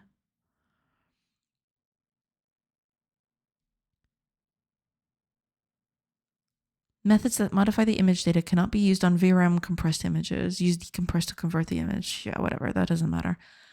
What I want to figure out is how do I resize you? How do I... Is there another way? Let me see.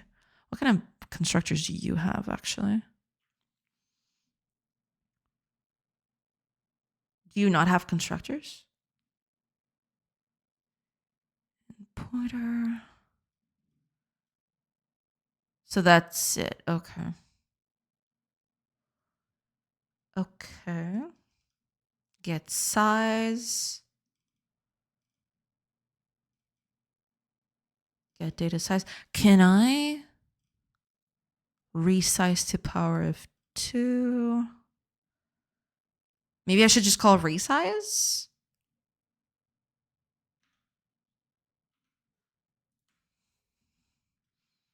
Let's see. Do you have a setter for that? Set data. Hint. Width, height, use bitmaps, format, data packed byte array. I don't want to do that exactly, but I guess I can just do a resize. If I can't do that immediately, I guess I could just resize it. And then I can just fills the image with a certain color. I'm going to do transparency, I guess. I guess I can resize and then set it to transparent. I mean, that's as good as check as any. So, okay, new image. So blueprint image, we're going to resize this. So let's say 256 for now, 256. Interpolation, it doesn't really matter because it's got nothing in it, so it doesn't really matter. Now I want to fill, right? Fill, exactly. So I want you to fill with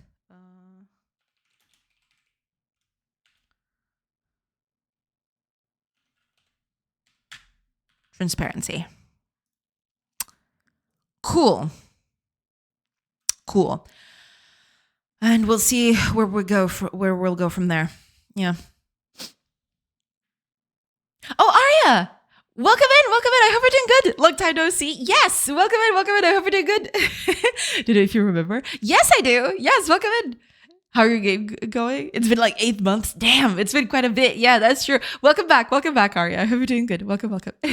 Yeah, I mean, I've changed a bunch of stuff. Mostly the game just looks the same. But I've been working a lot on, making it look a little bit nicer and play a little bit better. What are some of the mechanics you'll have? Right now, what I really want is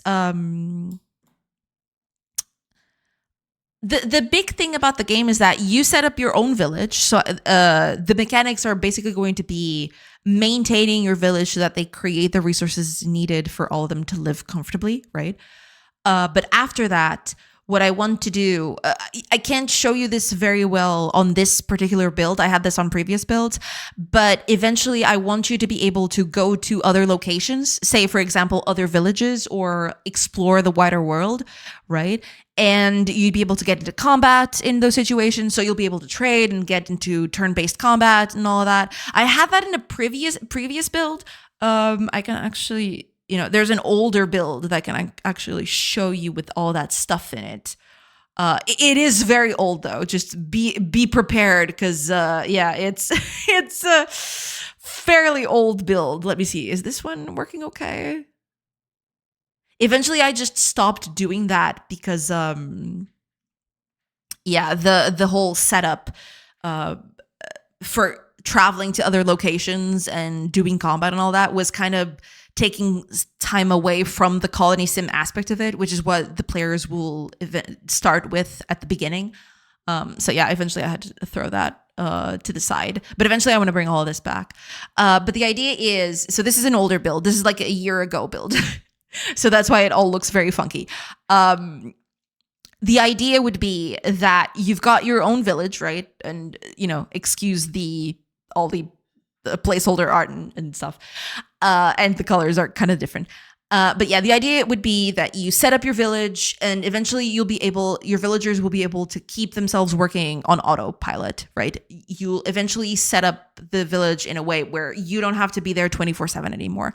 And then at that point, you'll be able to leave and, visit other locations. You might be able to, combat other settlements for supremacy and take their resources and also maybe get them to work for you. And stuff like that. You can visit friendly settlements for trading. I had this previously, but I had to take it off for other reasons. But basically, you can trade the resources that you produce for other stuff that you probably won't have. Say, for example, if you're very far away from mountains, it's really hard for you to get stone. So eventually, if you befriend a village that is very close to a mountain, they'll be able to provide you with stone in a bit more of a... how to say it, in a more consistent fashion. That's the word I was looking for. Yeah. So they'll be able to provide you with stone more consistently than just, you going around. There's not a lot of rock or stone around. So eventually you might have to resort to trading with other villages and stuff like that. And then there's combat. So basically, as you go through the road or, as you fight other people, you can actually get into combat. So let me just get to morning so it doesn't, yeah. But the idea is that you might get attacked, your own village might get attacked, or you might attack other villages, and it would turn into this turn-based combat thing. So you'd have to use your own combatants to fight people on the opposite end, right? And it doesn't have to be people, it could be wild animals and other kinds of things like that. But yeah, the idea would be that you've also got a little bit of a combat simulation thing going on. And yeah, I had to take all of this off because a lot of work was being put into the colony sim aspect of it. And I had to just unplug it. Otherwise, it would have been crazy to keep all of this contained. But yeah, eventually I'm going to bring this all back. So the idea, yeah, it's basically, you know, trade with other villages, occupy them, maybe, if that is if that is what you desire. But yeah, then you can get into combat. You can, trade.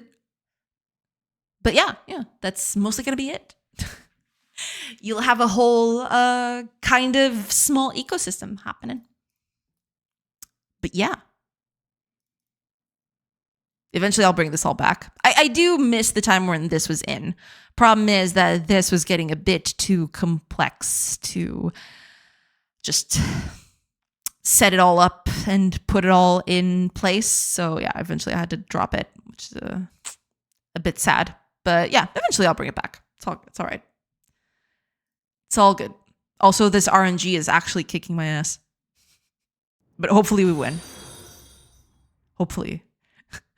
Oh gosh. Okay. I think we're good.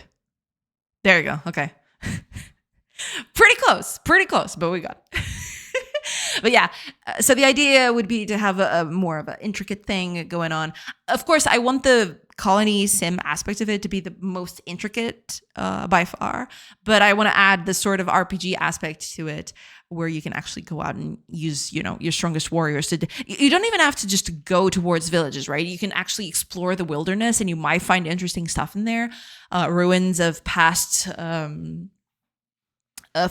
cities that have been crumbling to dust, and you might be able to take some knowledge or resources from that, you know, all that stuff basically. But you know, that's still not in the game as of yet. We'll get to that later. But yeah, right now I'm just focusing on this bit. That's the bit that Oh, Raxmorg ARPGs, welcome in. Thank you so much for the follow. Welcome. But yeah, that's basically it. Job's been hard. I'm so sorry to hear that, but hopefully that's good. Hopefully the fact that the job's been hard is good, question mark. But I hope you're doing good regardless. Thank you so much for coming, Vietnaga. Welcome. Can I show you the clip here? I just got it. Oh my gosh. Yes. Are you kidding me? Hell yeah. Bring that in. I'm not going to show it on stream because I don't know if, I don't know if the streamer in question actually wants to or is okay with me showing their stuff on stream. But, you know, it's right there. It's on the it's on chat for anybody to take a look at. Thank you, Pete. Oh, God. Okay, let me see. Do I have sound off? Yes, I do. Okay, let me just take a quick look at this.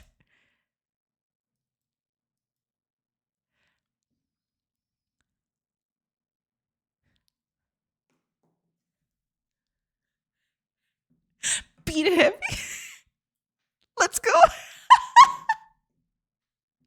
That's pretty good. Hell yeah, beat heavy. BH heavy.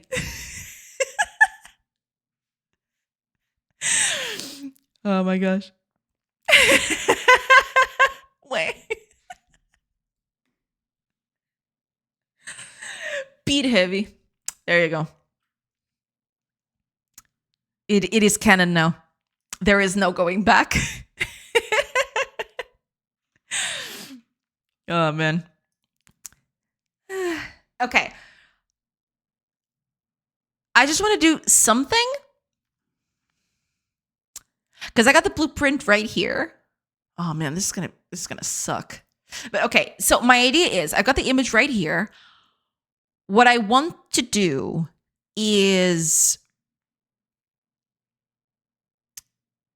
I guess I'm just going to start off in the corner. I mean, and I'm going to do, for now, I'm just going to do the base layer. I'm going to do the base layer first, and then if this works, I'll update it to other stuff later. But for now, I'm going to just try the base layer to see if that works. Yeah. It's kind of not while looking at a clip with a tank. True. Start off in the corner. I mean, yeah. So let's see. This would have to be, I think. I'd have to go through the whole blueprint. This is going to be a little...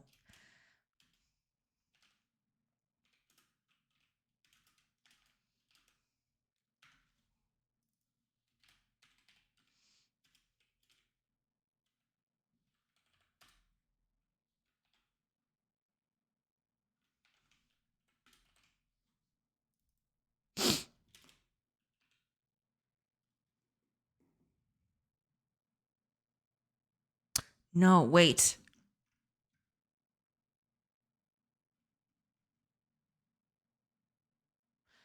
Right, because this is an array. I totally forgot about that. Wait, isn't this an array of arrays? Oh, no, it's not. It's actually not. Give me a sec. Because if I remember correctly, let me...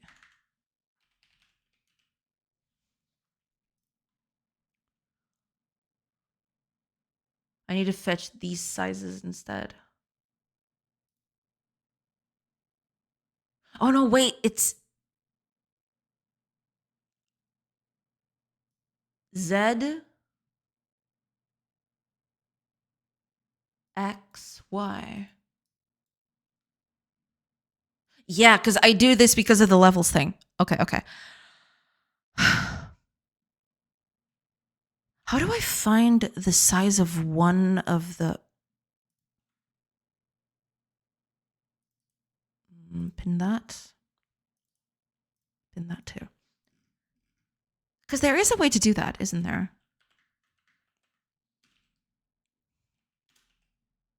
No. Length? Not exactly.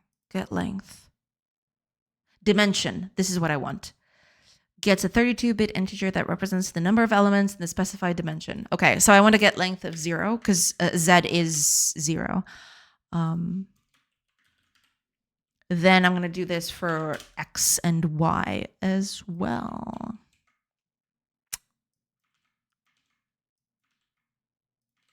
There. So Y and then X. So 2, 1.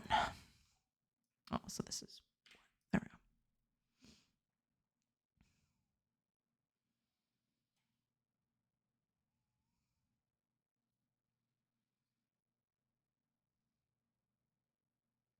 Oh, I can also use rank. I forgot about that.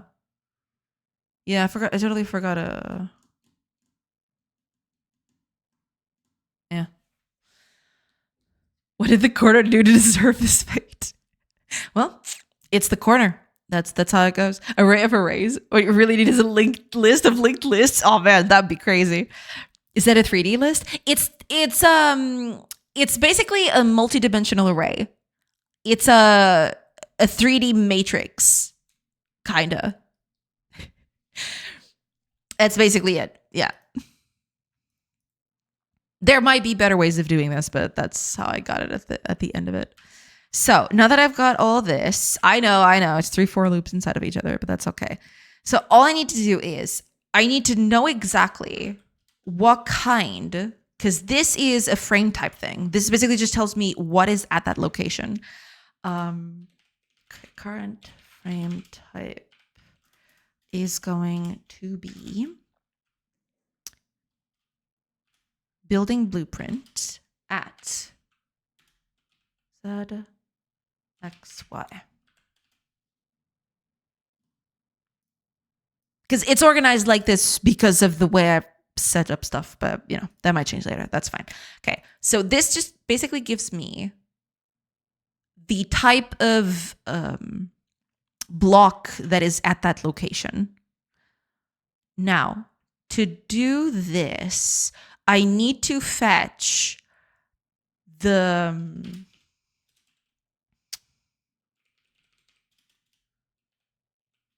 is that not here?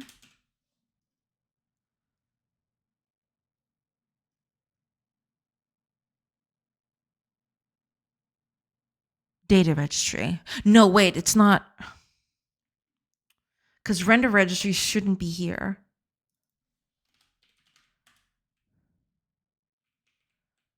There you go. Okay. So buildings.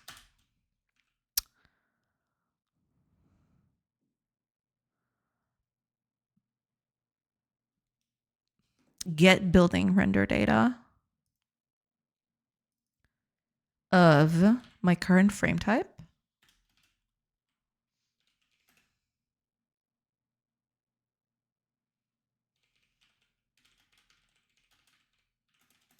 There. What is this? Building render data, correct. Okay, so now all I need to do, because I believe this gives me a texture. Yeah, I'm going to do a full variant is for something else. I basically just want to pick this full, because this is the whole texture thing. I want to implant this on my blueprint image.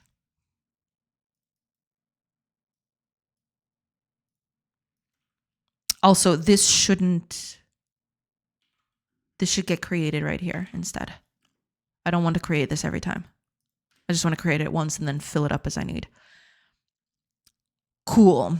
So all I need to do now is in my blueprint image, set pixels.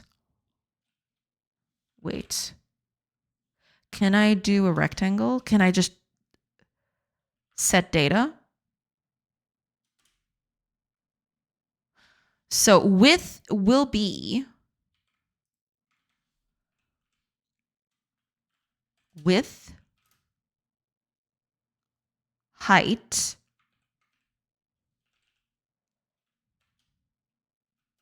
use mip maps. I'm going to say false on this one because it's all pixel art, so I don't need mip maps for anything. Format. Can I just get the format on this one? That's not a thing I can get, is there? That sucks because I don't know what format I'm using at the moment. Everything is a 3D list. All of it. Use 3D lists everywhere. Yeah, I mean, why the heck not? Can I not just get the format out of this? Get image. Format. Get format. There we go. Okay, perfect. Now, the... Oh, no, wait, but this does not...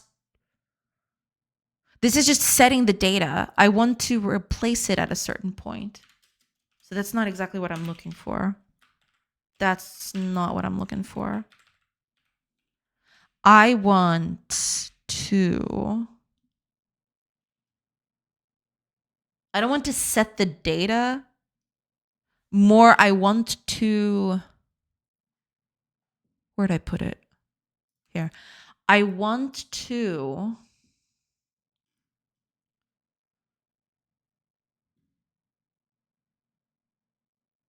Split rectangle? Copy source rectangle from source image to this image at coordinates destination. So that's it, yeah. Clipped accordingly to both image bounds. This image and source image must have the same format. Source rect with non-positive size is treated as empty. The alpha channel data in source will override the corresponding data in this image at the target position. To blend alpha channels, use blend rect instead. Okay, I don't care about blending for now. So let's just split. Source would be the image.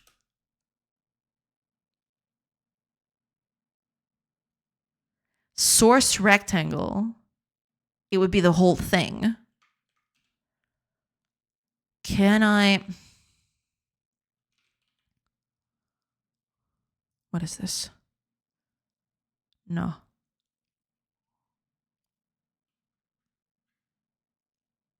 So I need... Well, destination is fine. The destination is easy.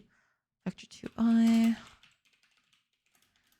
Destination is easy. It's just a matter of taking all of this into account. So all I need to do, x times 16, and then it's y times 16 plus z times 16, right? I think that's it. Yeah, I think this is it. So given this, that's my destination position on the texture. But now I need the source rectangle. How do I get that? Because I just want the full image. I just want to copy the whole thing. Do I have to create one? Do I just do that? Is there not a way to get a rect 2i? Is there anything that gets me a rect 2i on this thing?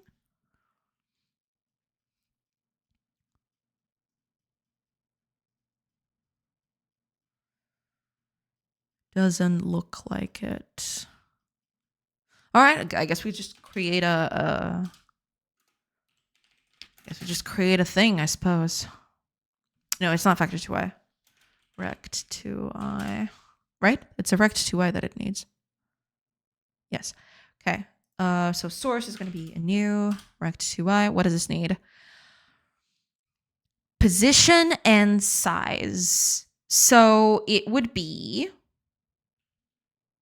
0, 0, width and height. There. And hopefully that'll fix it. Oh, also, yeah, I totally forgot about the ads. Okay, ads have just started. I totally forgot about that. I'm so sorry. I'll take a quick break while the ads are playing, like I mentioned, and I'll be back in a bit. So hopefully I'll catch you on the other side of those ads. See you in a bit, everybody.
Hello, everybody. I'm back. All right. Let's see if this works. Chat. Okay. All right. Let's see if this works. I need, what was it? Image, source, and destination. Let's call this source rect and also destination position. There we go. Does this not work? It needs to be an image. Can I get an image out of this? Get image. There we go. So that should work. Correct? Yes. Possibly. Maybe. Okay. So given that, what I want to do now is just pick this up and use this instead of the ghosts, because I got this whole ghost thing right here. I want to use this one instead. Oh, right. And of course, I need to create the blueprint texture. How was it? How did you do that? Image texture, create from image.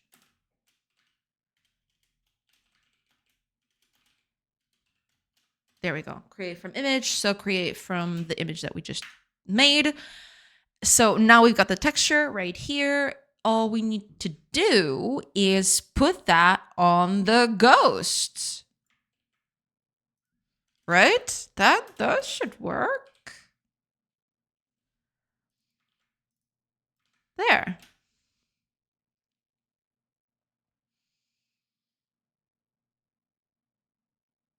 Don't do any of this. Actually, comment all of it. There. So we don't do that. And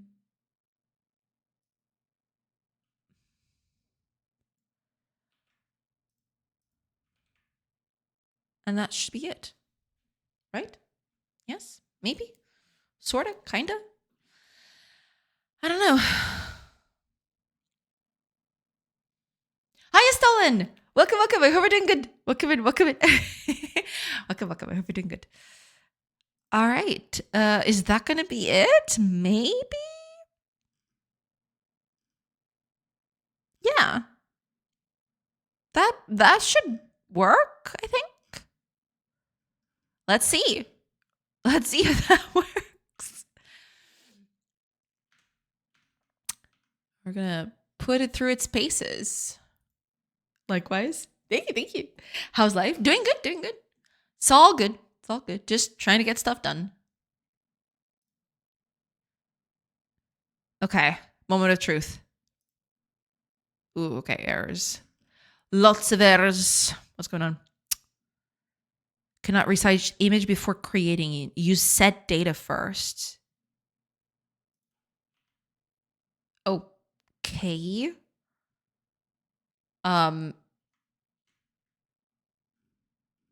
I can't resize it if I don't set the data first. Okay. Sure. Why not? Blueprint image set data. So set data is going to be, let's say 256 by 256. Use mipmaps, let's say false. Format. Ooh, format's going to be a bit trickier because I don't know exactly what format are these things in. I have no idea.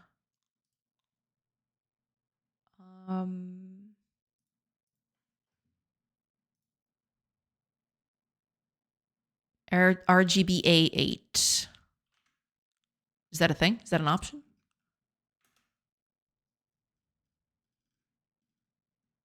RGBA8. Sure. Data.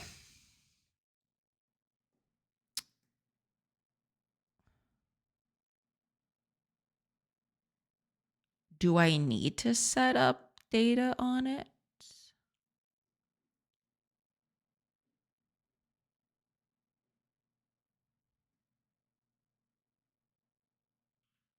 Okay. What if I do this? What if I give it no data? Does that still work?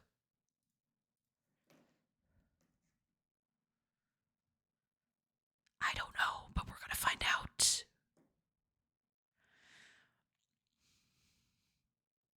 Expected image data size of 256 times 4. Got 0 bytes instead. So I just can't feed it nothing. That sucks.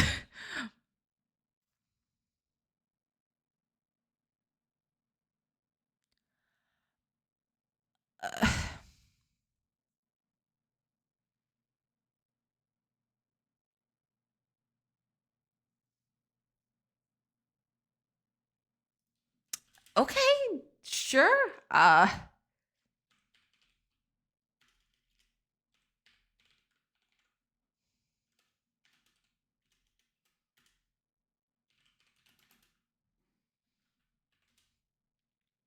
So,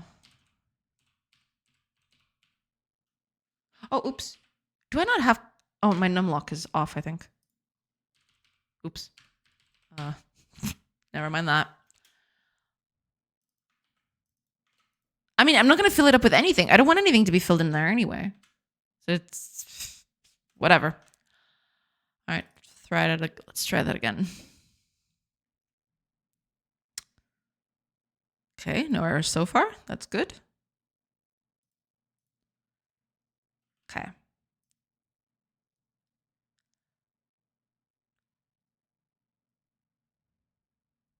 No render data for frame type none.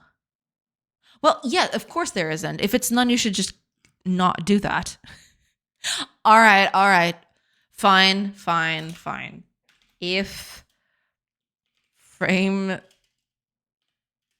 If current frame type is none, then you don't care about it. You just keep rolling with it. It's fine. Whoops.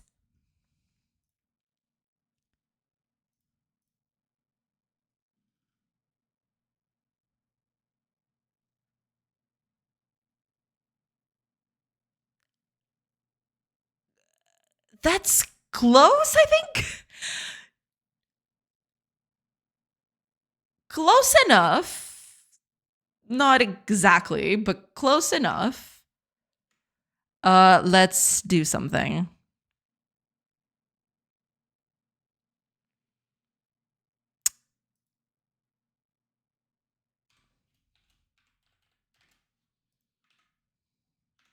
See if that works.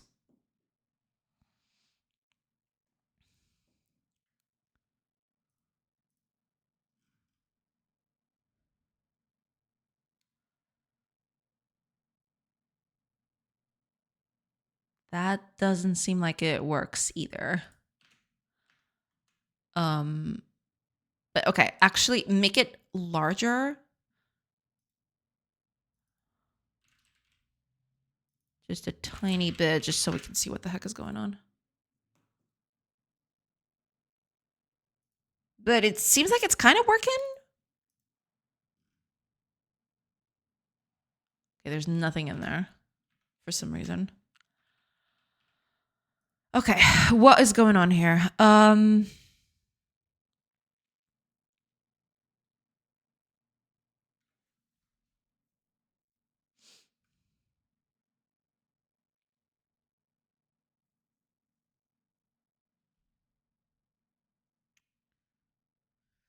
Why are you doing that? That's a little weird.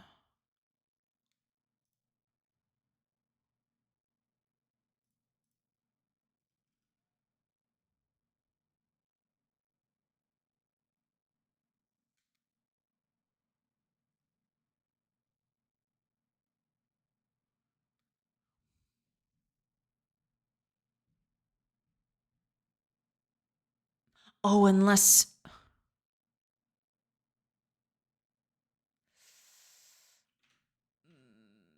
I think I know what the problem is. Yeah, I'm doing this wrong. I forgot.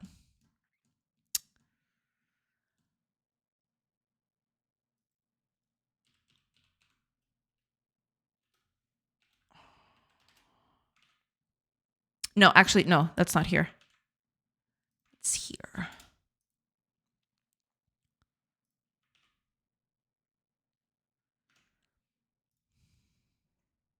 I think that's the problem. We'll find out soon enough. Okay, that's a bit more like it.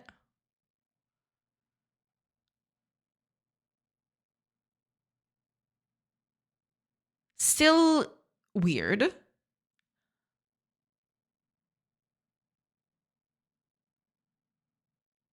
But that'll do.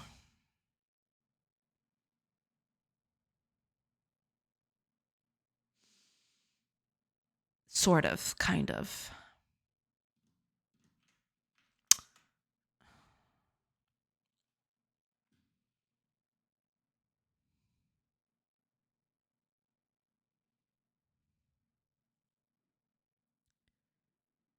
Why are you?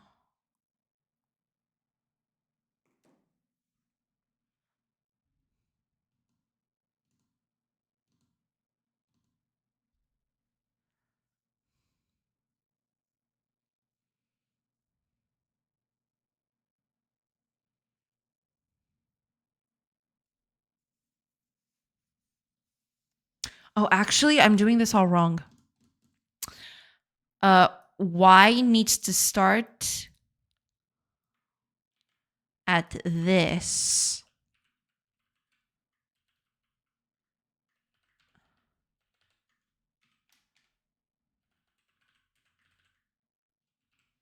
So it needs to go from back to front. I think that's also part of the problem. It's not the whole problem, but it's part of the problem too. Because that way I'm not drawing correctly. I need to go from back to front. Otherwise it's not going to draw correctly.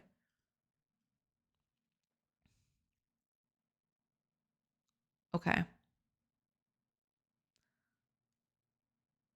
That's still not... let me check something. You are...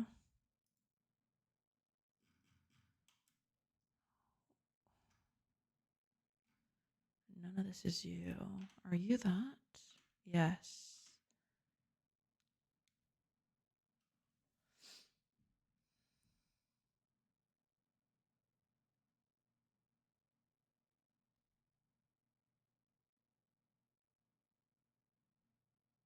But this is missing a lot, actually.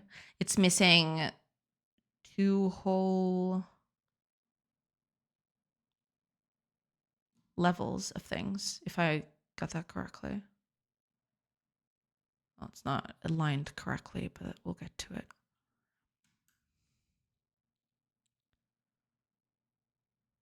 Yeah, it's missing 2 whole rows.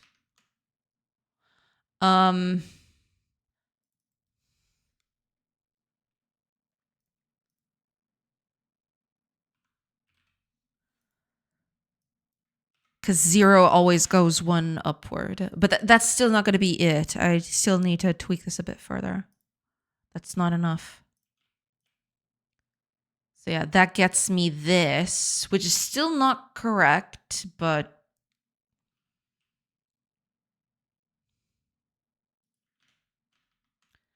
That is still not correct.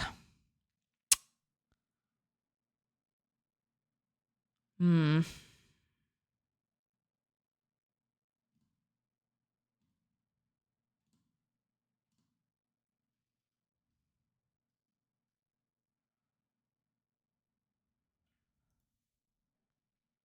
Why is that?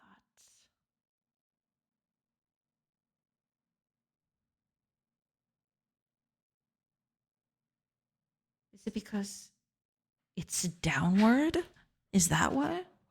I'm guessing yes. I'm guessing that's it. That's still a little dumb, though. We'll get to that. Okay. that gives us the whole thing. It's still not 100% correct because I can't see the floor in there. Floor is not visible, and it should be.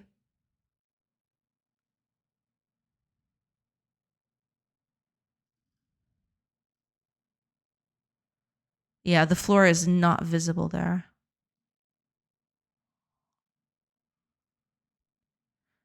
Okay, let's take care of the offset first.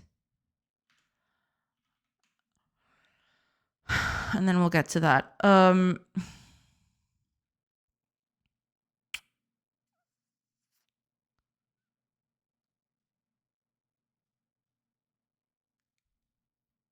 Yeah.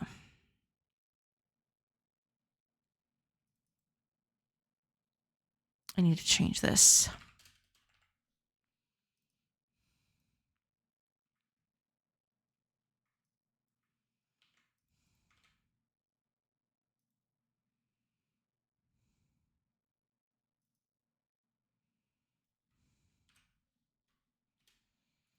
Taking off the offset is one thing, but that's not going to be enough. Still need to get it way, way off. So, okay, now at least it aligns correctly, but this is placing it in the center of it. Can't have that. Yeah, it's placing it in the center, which it shouldn't. I need to place it with the corners visible. Or rather, the corner needs to be offset, basically. Kaitalismo. Welcome in, welcome in. I hope you're doing good. Welcome in, welcome in.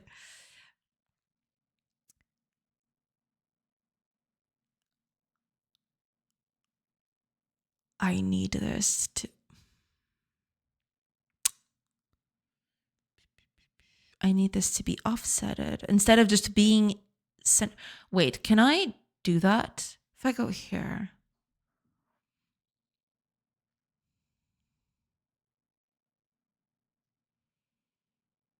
Region rects. That's fine.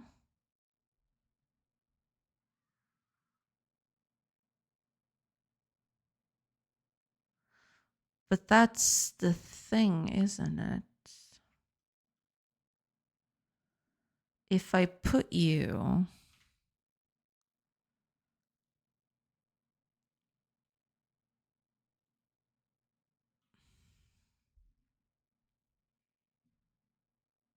I don't have any offsets at the moment.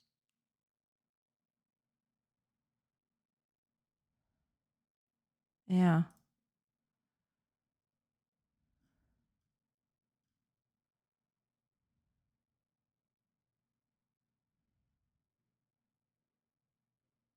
All right, yeah. Because it's not being placed in the correct spot, so this is all just being a bit offset.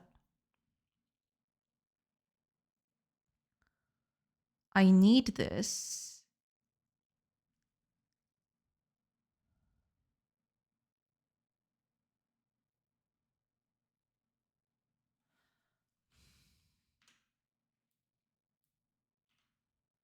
When I place... Okay, hold on. Give me a second. When I place an image...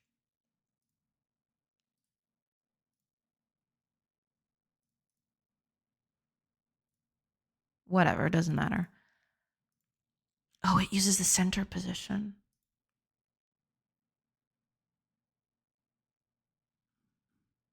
No, I wanted to do that using the corner. How big is this? 128. I need to change the offset then. If I change the offset of this, then that'll...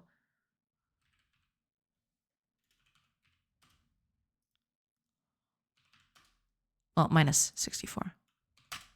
And that will do what I wanted to. I need to change the offset of this. Okay. Fair. Fair enough. Okay, let's change the offset of this thing. So you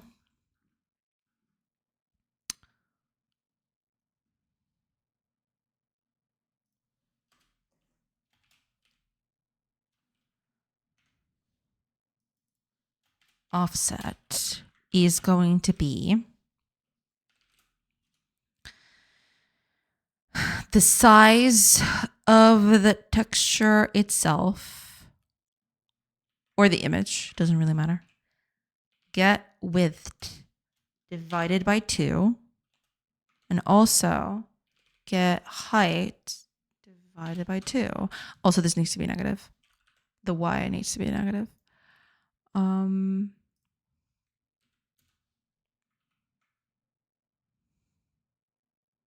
That's fine. So that's going to be the offset of the image. Will that work? Hopefully, yes. Let's see.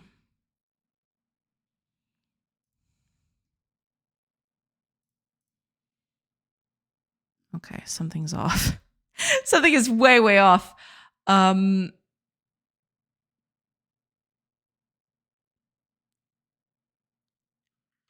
Did I?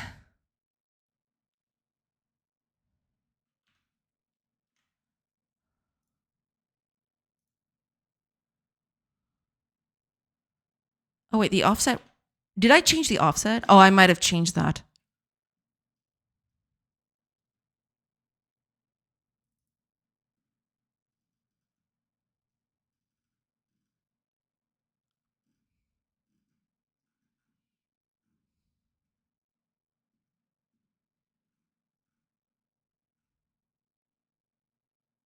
Oh, I am an idiot.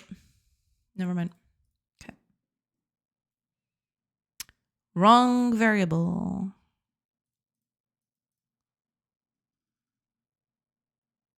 Close. Very close. Still not what I want, but that's pretty close.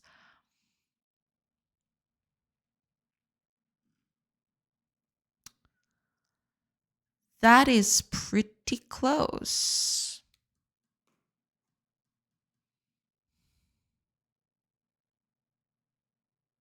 But the methods are still not set up correctly.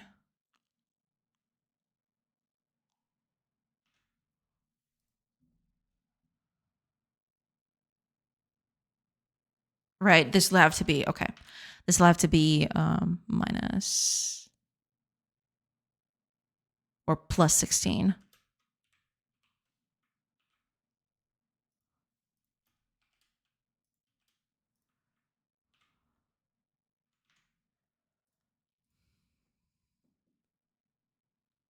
Because, you know, it's a tile thing, so yeah. There we go. Cool. That's what we want. This still fits here. This is more of a problem of the whole, yeah, this still fits here. It should fit the house right here, but it won't let. Yeah, that's fine. We can always fix that later. But there's only the problem that the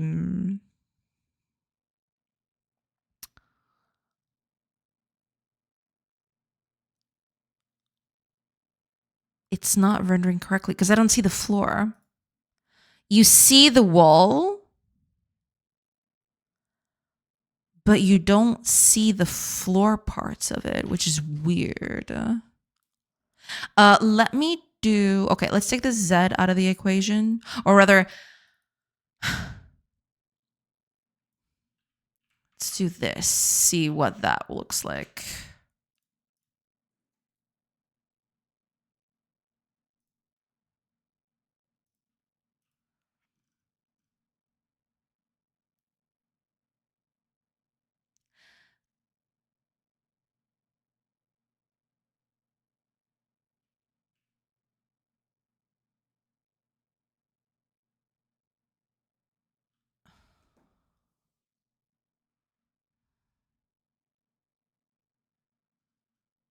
Huh.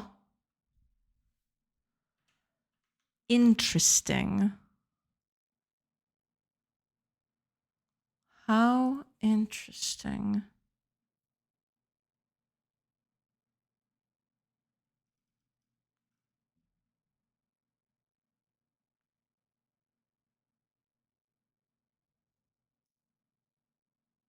I'm doing this wrong.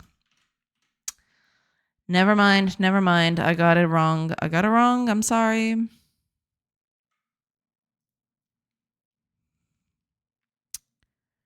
At least I think that's what's happening.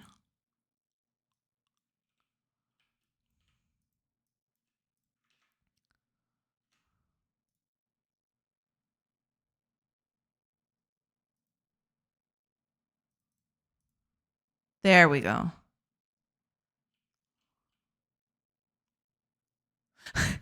No, the floor is offset. No! Damn it. Okay, yeah, I need to take into account the offsets.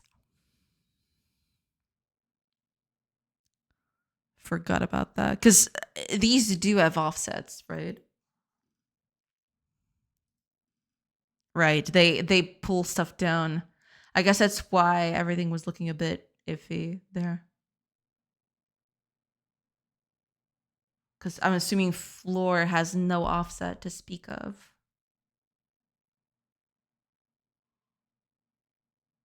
Where's the floor?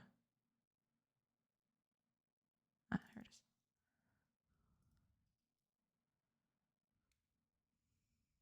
Oh, it's actually, the floor is offset positively. I forgot about this. It's because of the whole thing below. Okay, I need to take into account offsets. I forgot about that. Okay. So instead of doing this, because this is silly, I need to take into account the offset of the thing itself. So let me see. Because I was doing that up here. Yeah. Yeah.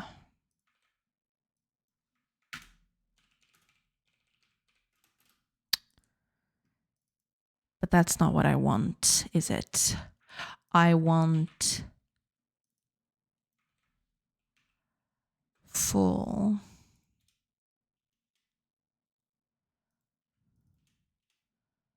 Get meta offset, and this is the default of it. So all I need to do now is add the offset to this.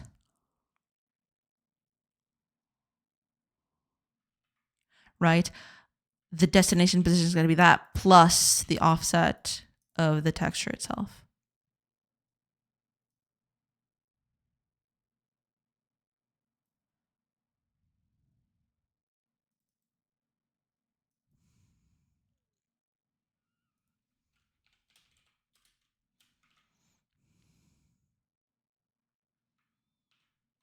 Let's see.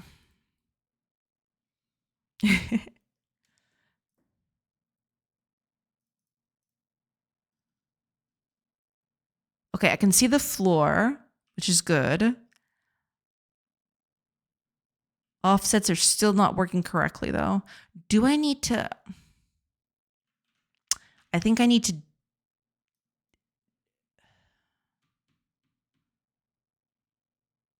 think I need to do this. Is it? Well, we're going to find out.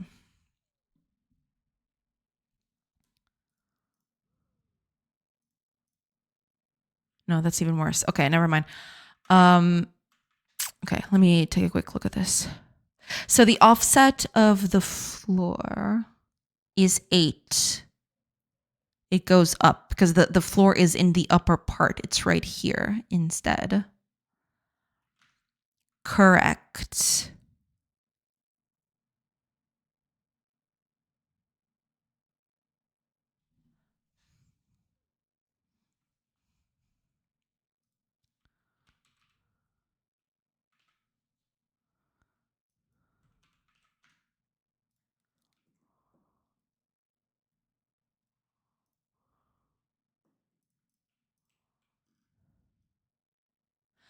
Okay, that is close enough.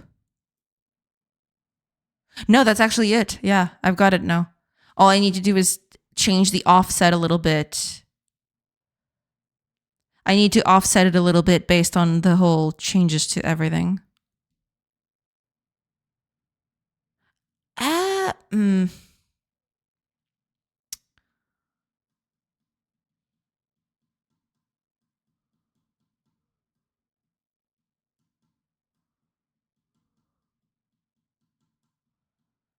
shouldn't even do that, actually.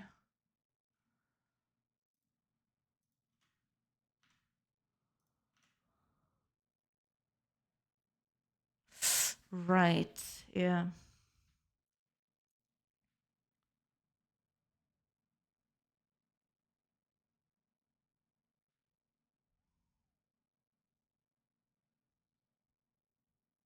I need to revert that somehow.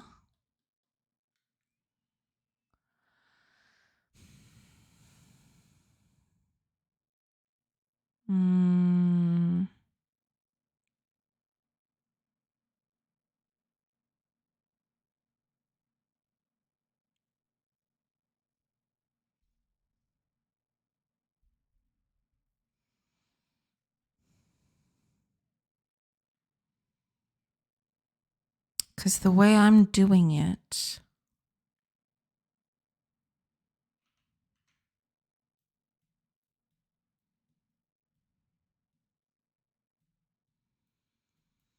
if I take off the offset from this, the floor is not going to draw in the correct spot. That's the problem. Because both the floor and the walls are on different offsets. That's immediately bad. That's the problem, right? Because, yeah, if I do this, then the floor will draw upwards of where it should go, which is not cool. You don't want that to happen. So you want to keep the offset on this.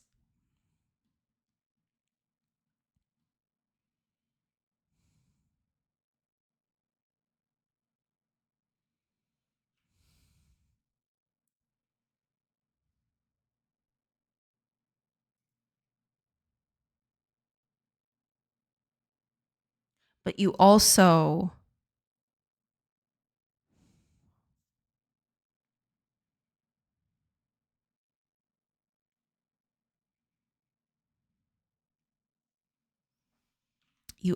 want it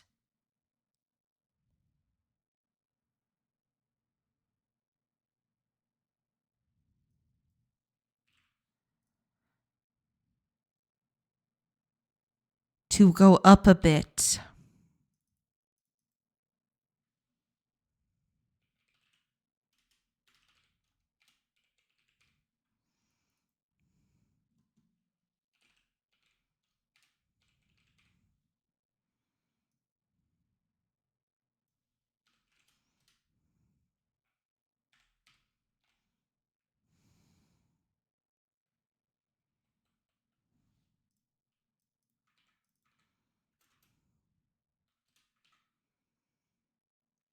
This might be -8, actually.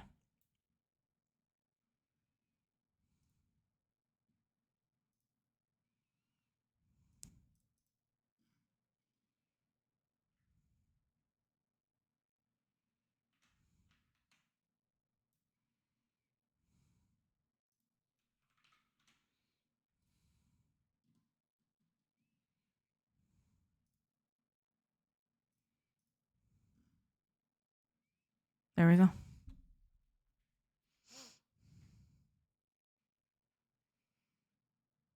Now it's correct.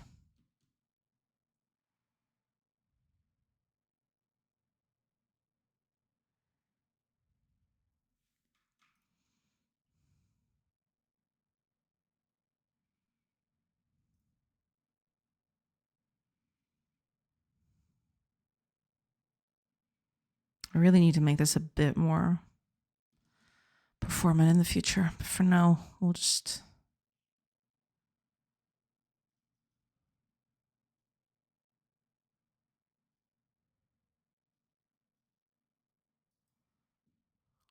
Yeah.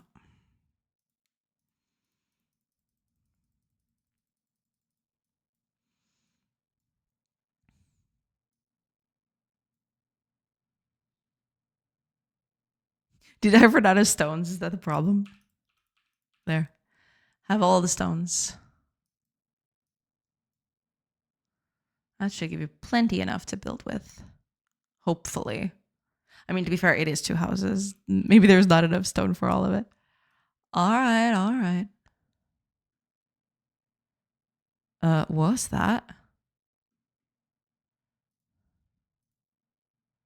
Oh, this error is striking again.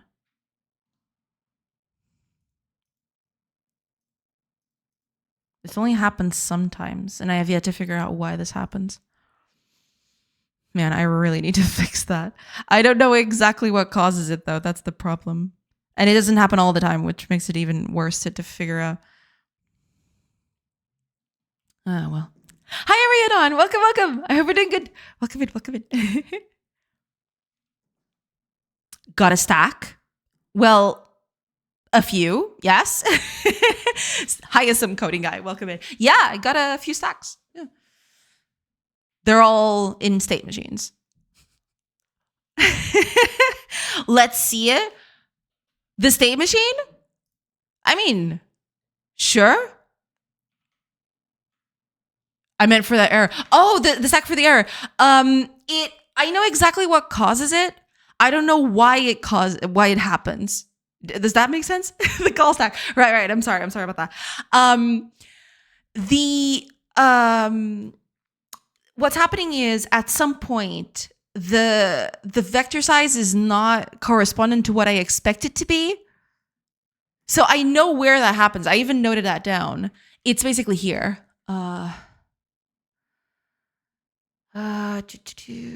Where that would be the controller. That would be here somewhere. It's here. Let me see. It's around here somewhere.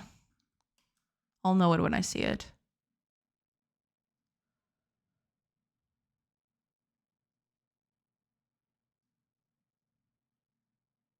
Might have gotten off.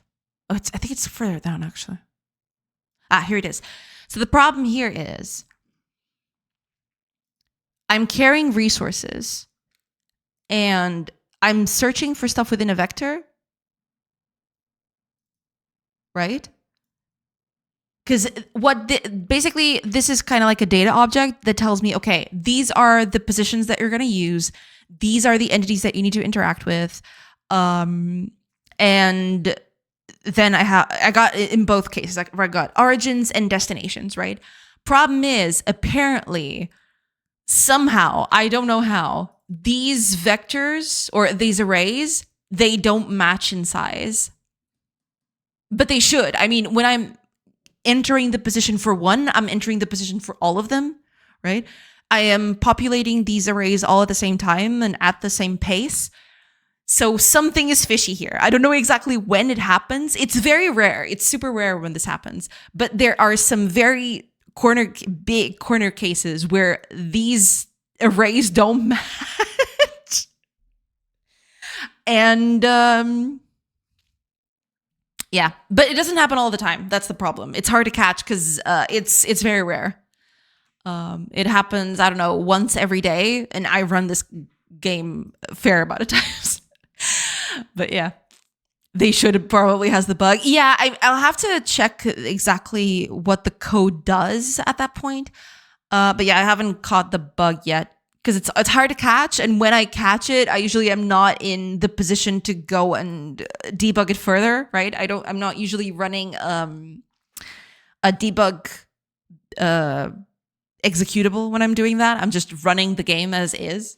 So I need to catch that, but it's tricky. It's tricky because it doesn't happen all the time. But well, eventually I'll find it. Eventually I'll catch it.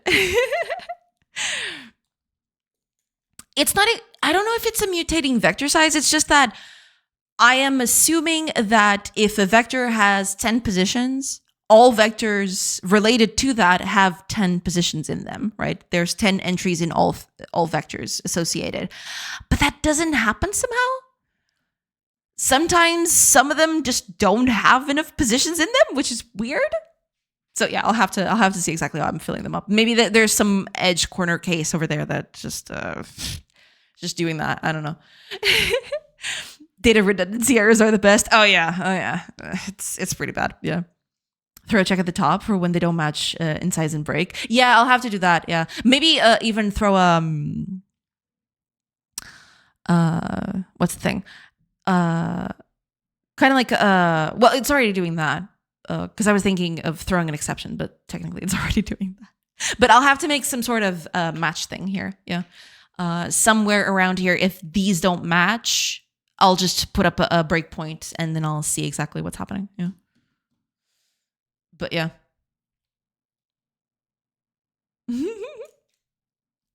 Are you multi-threading anything? That could be the cause. I'm not multi-threading anything at the moment. I will want to do that in the future. Maybe. We'll see.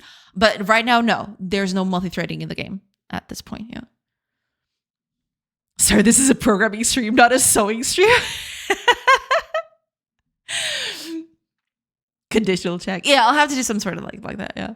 Debugging is a mood. You do you. Yeah, no, I'll have to do that. It's just that I've never caught it frequently enough that I had to do that. But at some point, yeah, at some point I definitely have to do that for sure.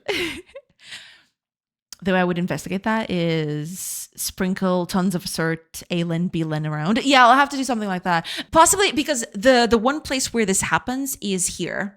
So let me, I can show you exactly where that happens. Because that information is filled here. So you see, I got these 3 lists basically, and I fill them up with information. And I am assuming from the very beginning that these 3 are always the same size. Because once I add to one, I add to all of them. Kind of like this, see? That's basically what's happening. But for some reason, that I don't know yet what that reason would be, yeah, these are not coinciding, and that's what causes it. It's basically an index error.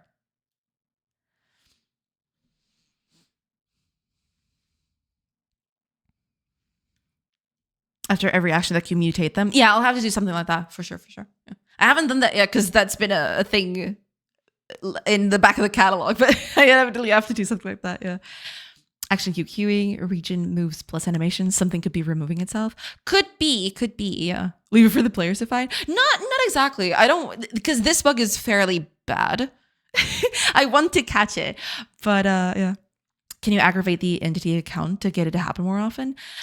I don't think the entity amount helps in a way. That's why it's so hard to catch.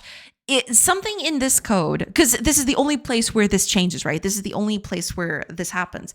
But sometimes there's these offshoots where these things happen.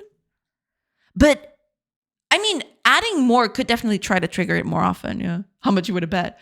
I mean, not a lot, because it might help. But I've had games where I've built a bunch of stuff. I have a bunch of entities going around, and it hasn't happened. And I've had games just like what just happened right now, where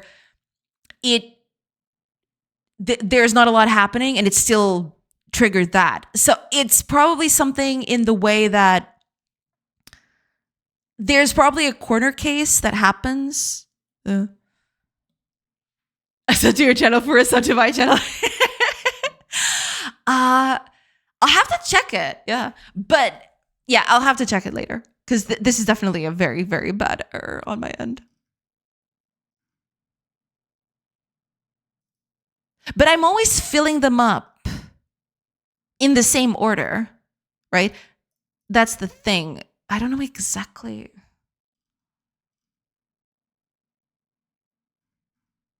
I'll sprinkle some stuff in there. But first of all, I need to figure out if this is working. Give me a sec. But it does seem like it's fairly okay now. Probably don't have atomicity guaranteed.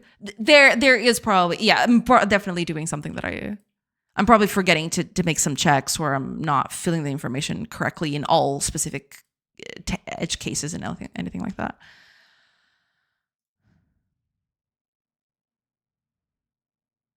Okay, there is one more thing I want to fix on this, and it's the whole height bit, because it's not, yeah. I want to add the offshoot for this. Well, right now I could just set it at 0, but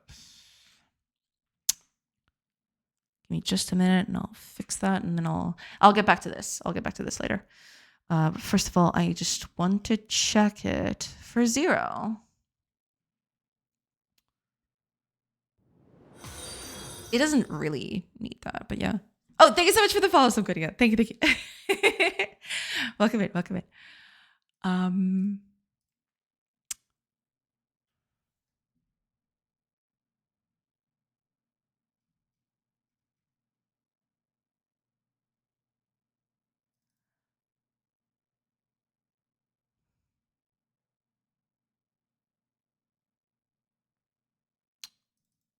Well, the level adjust, it doesn't really need it, to be fair.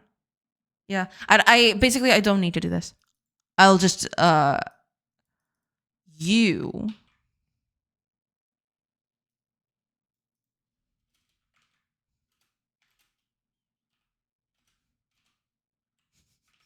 This is kind of silly. I know. I know. I know.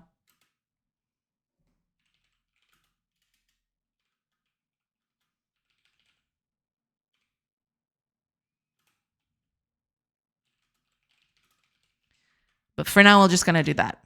It's just so that I can build houses wherever, you know, it's all good. Who checks errors? I do all the time.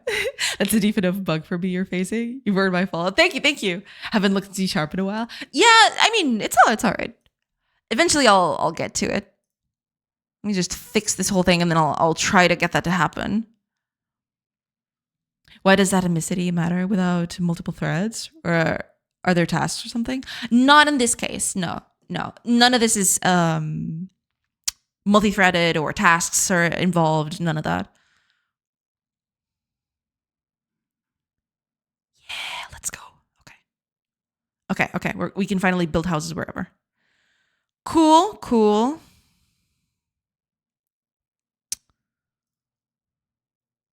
All right. We got it. Does take a while to build, though. I really want to fix that. It's taking way too long to just place a few blocks.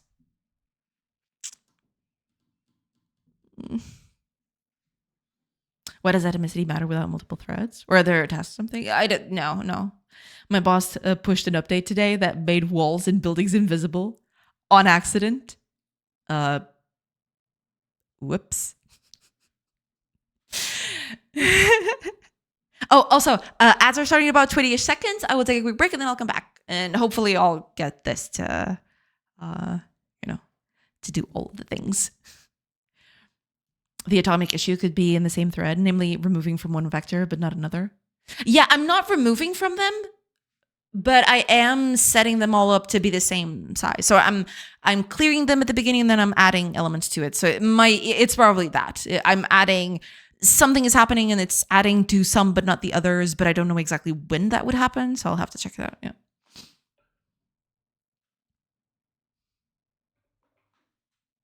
Like to our customers. Yikes. Not atomic in the integer sense, but the atom for keeping those vectors synchronized. Right. There's some problem with that for sure. It's definitely that. I'm filling this up, Yeah. Fun. Oh yeah, that's a lot. Yeah, that's a riot right there. Don't worry. Last week you pushed an update that invalidated about 5% of our customers' licenses. Our test branch is called customer. Let's go. That's the bravest thing right there, That's ultimate bravery, but for programming. Oh man. Yikes. Oh, okay. Ads are started. I'll take a quick break, like I mentioned, and I'll be back in a bit. So yeah, catch you on the other side of those ads. See you in a bit, everybody. Pew.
Hello, everybody. All right, let me catch up with chat, and then I'll go ahead and try to fix that error if I find it. If I might manage to catch it, we'll see. It's going to be fun. Anyway, boot sequence 1, init kernel, shadow mode, mount checksum, entropy overflow detected. Oh boy. Curse fragment by the nameless clock beneath the sea of ash. May your shadow arrive before your footsteps. Vex nilithren, Ixacor Feldron, AS666. May every locked door remember your face and every mirror forget it. Damn, we're going hard today.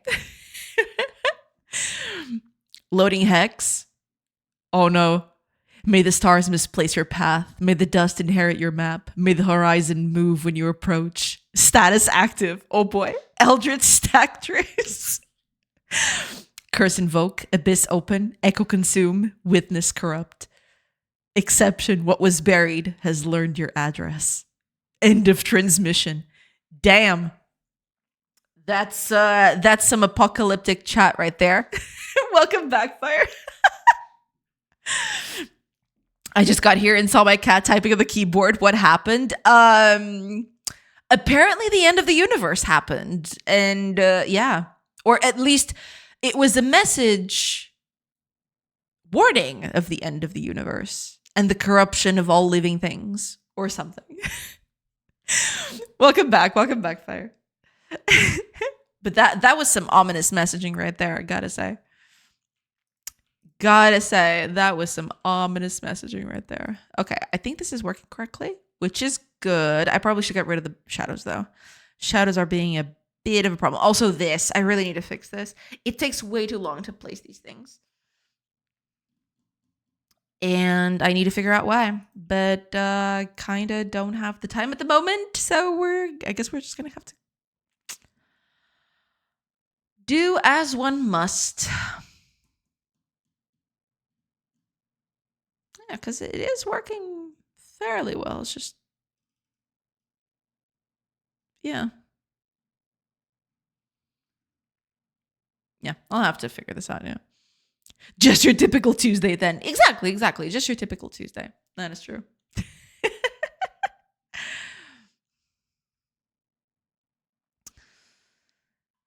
Okay. I guess this will work for now. I'm going to commit what I've got, and I'm going to try to fix that. I'm going to try to fix that other error I got. And we'll see. We'll see what happens.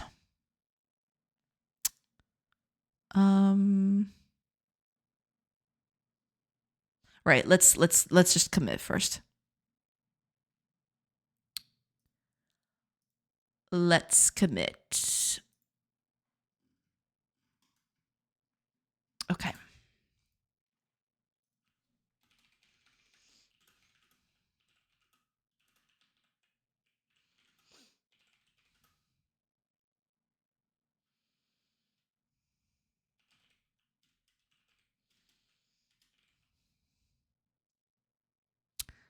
Okay.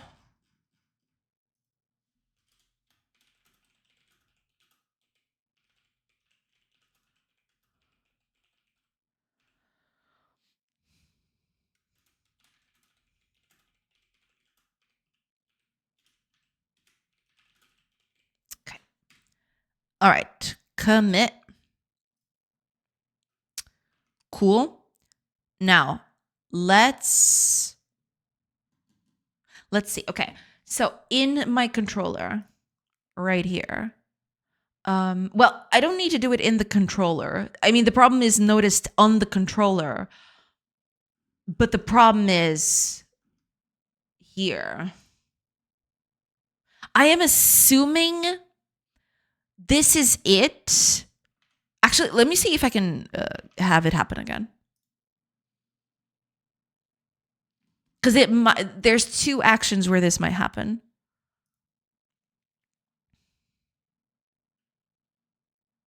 Because if I run normally, this doesn't usually happen. Let's place something. I believe the moment we place something, then that might happen. Actually, put up a bunch of resources there, and we'll see. Underfloor man, welcome in, welcome in. Thank you so much for the follow. All right, let's see.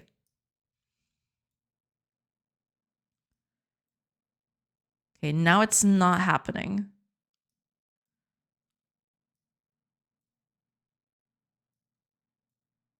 I wanted to see exactly what was the deal, though.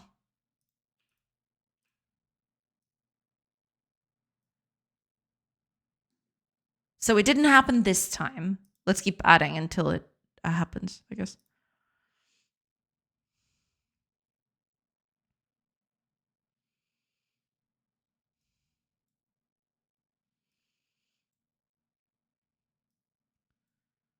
Seems to be good so far. Don't have enough wheat, but that's okay. We fixed that. Yeah, it doesn't happen all the time, which makes it really hard to catch. You after that vector bug? I'm gonna try to recreate that, or I'm gonna try to have that happen, but it's not easy because it's not guaranteed. Sometimes it happens, sometimes it doesn't. So I'm trying to catch it, see if I can. Because there are two places where this can happen. And I'm trying to figure out exactly which one of those is it first, and then I'll figure it out. Yeah, I go for a lot more activity on the vectors. Yeah, that's what I'm trying to do. Yeah, make double, triple the number of builders/buildings. Could do that. Yeah, let me see. Yeah, because that might help a bit with the thing happening. Let me see. But if at some point, because I've had this problem happen before, it just rears its ugly head sometimes. But it's not guaranteed. I usually have it happen sometimes right at the beginning. Sometimes it happens way later. It's hard to say. But let's add a few of them and we'll see.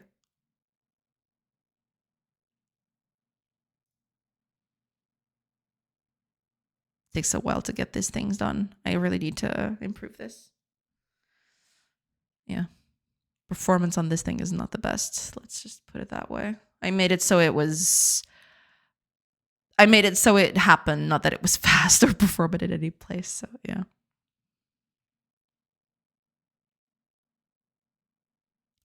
Make it right, then make it fast. Yeah, that's exactly right. Yeah. That's kind of the okay. Is that it?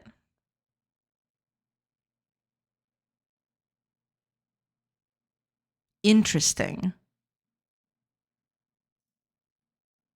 I never had this one before. All right, then.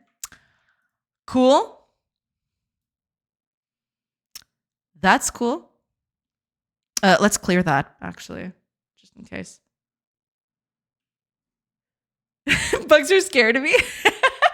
I mean, but that's the problem. I usually don't catch this bug very often because it's not reliable. There's no, or at least there has to be something that triggers it, but it doesn't happen reliably. So I've never actually felt the need to, fix it all that much because it happens so infrequently that I just left it to the side.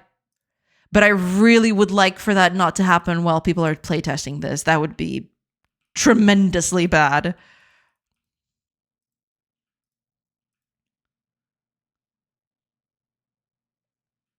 That would be kind of a disaster, truthfully. Okay.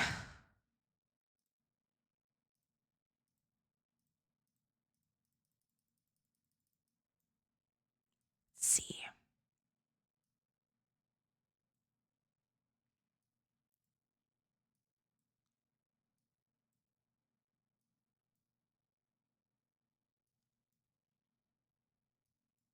Well, hasn't happened so far.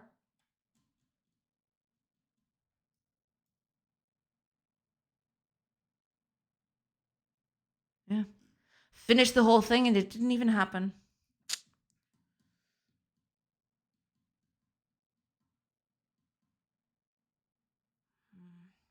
I guess I'll just put up the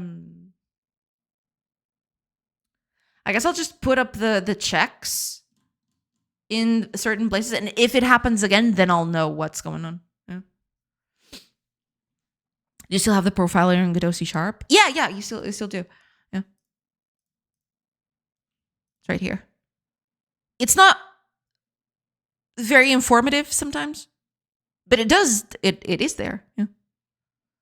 Because my biggest problem is most of my code runs on code that is not tied to anything. It's not tied to a node specifically. So this is kind of, not very useful because it doesn't show a lot of what's happening. I do have a profiler in Writer though. I bought that recently. I bought the license for that recently, so I can check all the profiling and all that. You need the call stacks? Yeah. I'll have to set it up, but I think I'm just gonna put up the code so that it checks when the thing happens. If I catch the exact time where the bug happens, I might be able to fix it a bit better. Yeah. Hi, Underfloor Man. Welcome. Welcome in. Do you mainly use C# instead of GDScript because of familiarity or performance or something like that? A mix of both, but mostly for familiarity. This game that you're seeing right now was a Unity project, and then I ported it over to Godot a while ago. So it's mainly just a thing of I'm trying to keep the code that I had previously and trying to, not need to write all of the things. Plus, the other side effect of it is that I'm really comfortable with C# and I like writing C#. So I decided, okay, I'm not going to just change the whole language and redo everything. I might as well use what I've got. And yeah, basically. Might as well add that first before doing other things, the checks. Next would be to add checks around when the vector gets mutated. That's what I was going to do. Yeah, I'm going to do just that. Because there's only 2 real places where this can happen. I believe there's only 2 major places where this can happen, which is these. It's basically tied to carrying resources. But I had to do this differently because of... the carrying of resources might be different depending on what the target is. In this case, it's just dropping them on the floor, and this one is carrying them to a building frame. A building frame is basically a part of a building that needs resources, so they deliver stuff to it. So it's. I know that it's tied around carrying stuff. I just don't know what causes it. That's the problem. But yeah, it's basically just that. I'm going to put some checks on it, and I'm going to forget it again because it hasn't happened in weeks now. It hasn't happened all that frequently. It just happened now because of it's probably some sort of very corner. It's probably a huge corner case that I haven't figured out what it is yet. That's probably it. Yeah. You said you added workers going to sleep. Yeah, they go to sleep at night, basically. They stop whatever they're doing and they go to sleep. So basically, if you... I mean, I don't have beds at the moment, but I can place a few. Like that. Well, I probably need more than that, actually. I just remembered. Stop. Basically, what I'm doing is... The game is all turn-based. And what I do is... I stop whatever they... or rather... Each of them has an activity for that hour specifically. And every hour that passes, that activity gets thrown away. So basically what you're seeing here, these action commands, these are basically every hour these get refreshed. And the only thing that happens is at night, instead of having actual commands to doing things, they have an action command to sleep. There's literally an action command to sleep. It's probably here. Yeah, here it is. That's basically it. Do your workers' AI use a particular framework like Go? Not yet, no. I'm basically just doing a very simple hard-coded check. I can actually show you. It's basically just this. I go through their needs first. So if they're either hungry or tired, they'll eat something or sleep in the nearest bed. But for everything else, they just check their skills, and the highest skill dictates what jobs they prioritize. So someone who is good at building will try to build things first. Someone who's good at mining will, look for mining jobs first, that sort of thing. And it basically just does that job. That's basically it. Yeah. There's no particular framework. It's just a very simple thing that I coded on it. Yeah. Like change vector stop. These never change. Basically, these data objects, these commands, they get created, but they never change after they're created. They're read and processed based on the information, but the data itself never gets changed. So the problem that's happening here is the filling of this information is not up to snuff. That's basically the problem. Because these vectors never change, never. These objects get thrown away and recreated whenever people need it, whenever a villager needs it. These objects all get recreated. They don't get reused. In this particular case, none of these get reused. So the vectors never change size except when they're being set up right at the very beginning. So there's no, the vectors don't change size midway. The problem is, they're being filled with information, and the information is not being coherent around all three vectors, and they all three arrays, and they all need to be the same size because it's the same information. So yeah, so it's probably something to do with that. Most likely, it has something to do with that.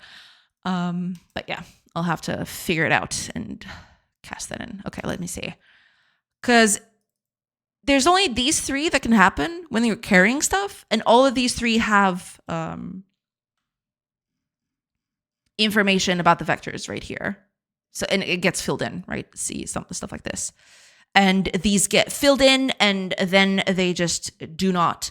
They don't get changed. They just get set once, and that's it. So what I'm going to do here is, I'm just going to set up some stuff here. Because I add these things. I only add that here. Unless the thing already exists, in which case I just add the quantity to it. That's that. And I do that for every one of those. So I guess I'll just do that. I guess I'll just put checks all around here and see if that thing ever happens again. Yeah.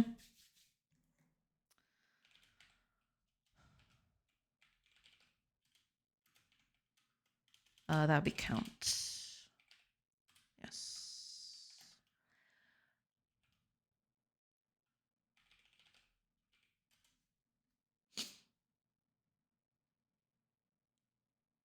Entities, the quantities, and the positions. So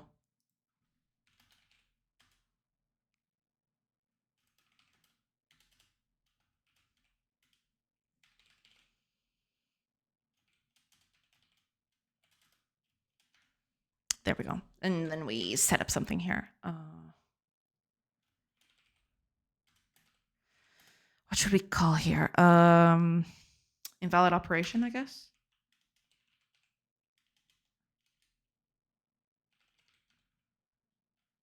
We could call it an index out of range, but that's not exactly. Let's just call it an invalid operation. Yeah. Operation exception.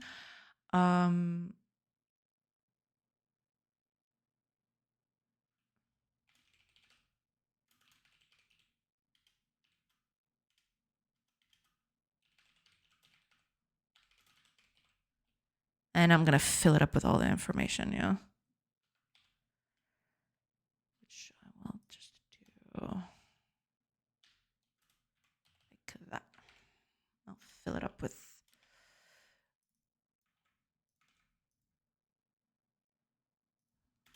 There.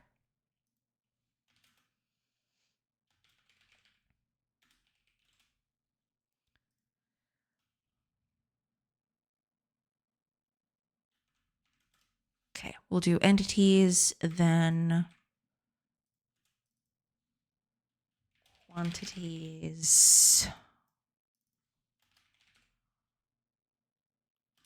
And then finally,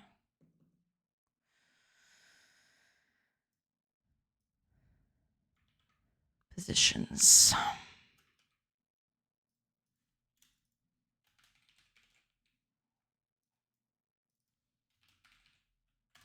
There. And I'm going to do this for the targets as well. Yeah. Use assert instead of re-implementing it. Oh, I could do that. Yeah, I don't know exactly. I don't use that all that often, but I probably should do that. I'll redo that in a bit. Yeah. Do you have a stop on debug instruction? Stop for debug, rather. I mean, I could do that, but the problem is I don't usually run the game through debug. I usually only do that whenever I specifically need it. That's basically it. But yeah. In C#, it's a search true condition, if I remember correctly. All right. I'll do that in a bit. I probably should just. Okay. I'm just gonna put this here instead, because it might happen on both cases. Although this one is just adding to it, and that'd be that. And then I'll do one of these, but for the targets as well. So over here, I'll just do target instead.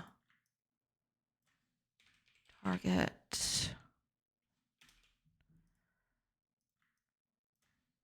Target. There we go.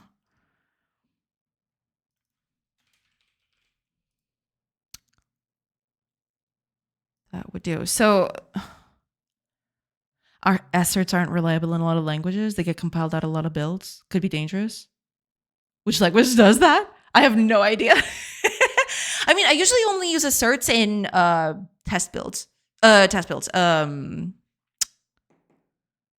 my gosh, not test builds, but oh my gosh, I'm misremembering the tests.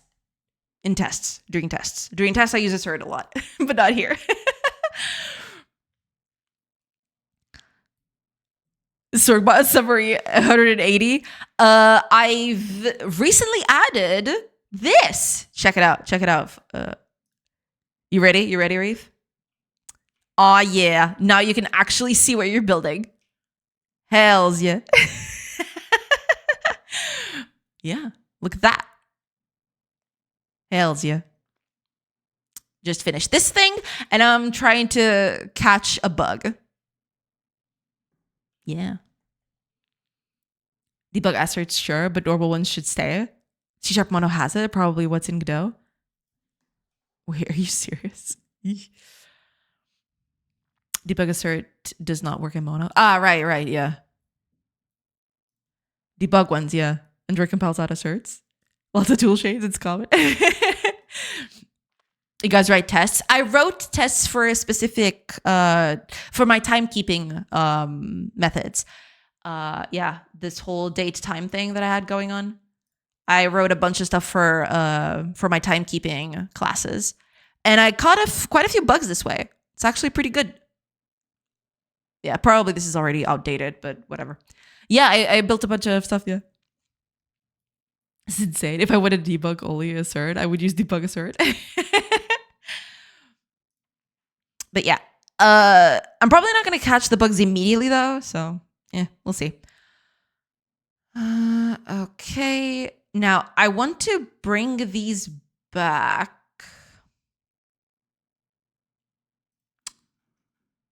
Well, they should catch at the very end of it, because I don't do a lot of it anymore. But okay. Let me do this for the other bit, because this happens in other places. Like here, for example. Target and origin as well.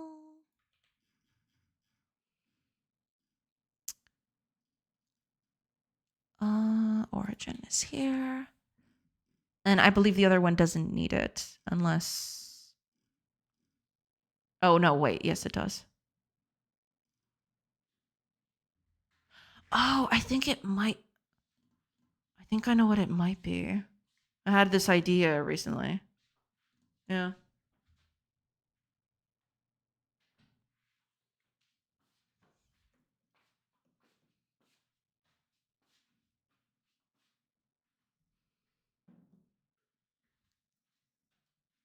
I remember when I used to assume sanity in developer tools. Oh, wait, maybe I don't.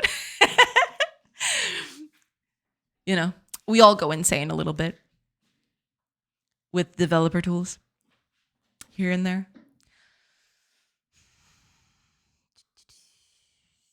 Because these are all fine, right? Target. There's origin as well. Then you add everything here. I can only think of one thing happening here. But that wouldn't be, because I was thinking of maybe something is happening. But then again, that wouldn't be an index out of range. That would have been if, for some reason, let's just assume the most absurd thing, and an entity gets destroyed while an action is running. I don't know how that could happen, but maybe. But that wouldn't be an index out of range exception. That would have been, I'm trying to access the index and it doesn't have anything in there. It's a null. And I'm expecting a non-null. And that would have been a null reference exception. That wouldn't have been an index out of range. Yeah.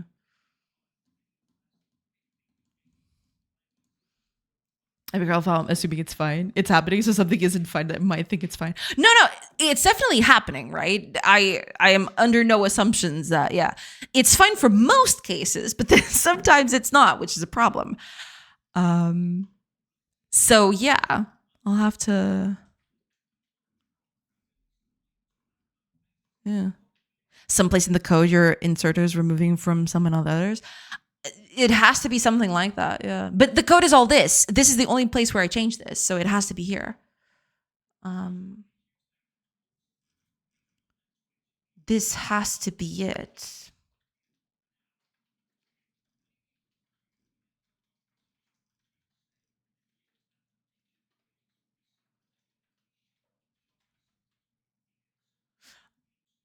Is this it? It might be this, actually. You don't find a position, and thus you don't insert anything. It might be this, yeah. Yeah, I need to change this place, yeah. Because I'm inserting here. I'm continuing. Wait, how does that even... Hold on. If I don't get an interaction position on this thing, it continues. But it already inserted here. Nope. So yeah, it's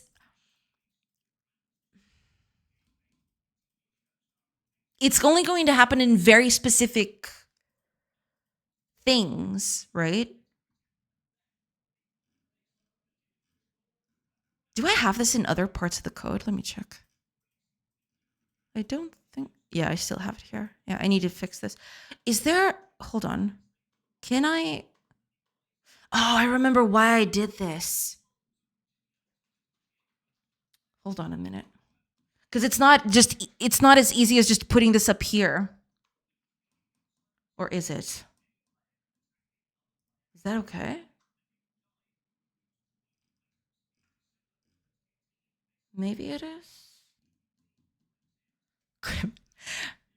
Should add after the check, right? Not exactly. What I'm thinking is, or rather, you should do the check first and then add all three.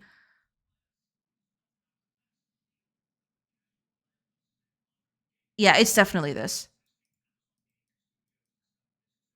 But the thing is, let's say that this fails. I don't add the thing in there.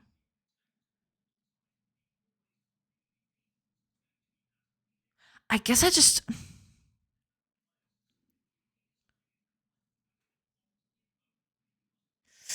Ooh, but this is very tricky, actually.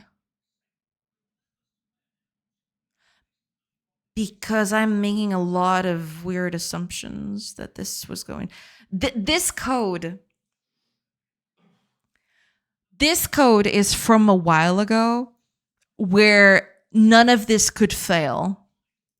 Now suddenly, I added a bunch of conditions that make this fail, which is bad.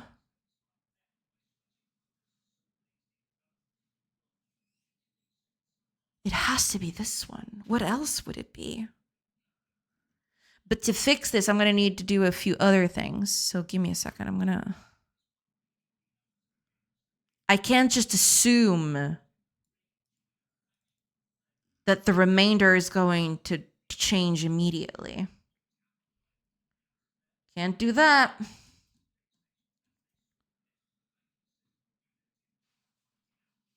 Oh, but this is even worse. Hold on a minute.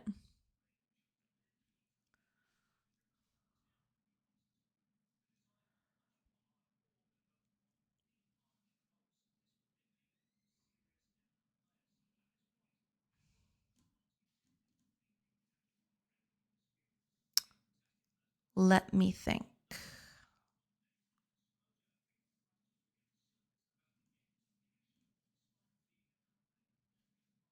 Because origin is here. Where is the target? Where are you getting?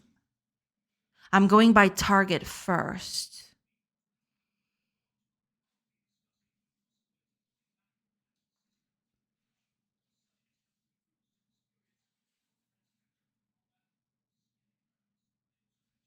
The big question is, can I do this outside of this? If I can do this outside of this then we're golden. If I can't, then I'm screwed. So let me see. No, but that's the thing. Hold on.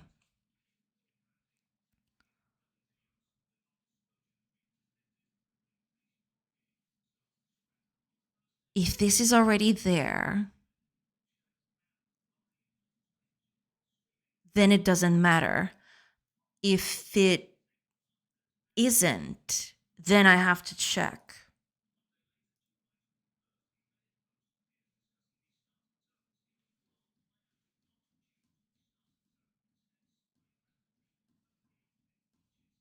And then I just do this thing. I just add it in there, and that is it. And I only do this operation after I've done this. Okay. Let's see.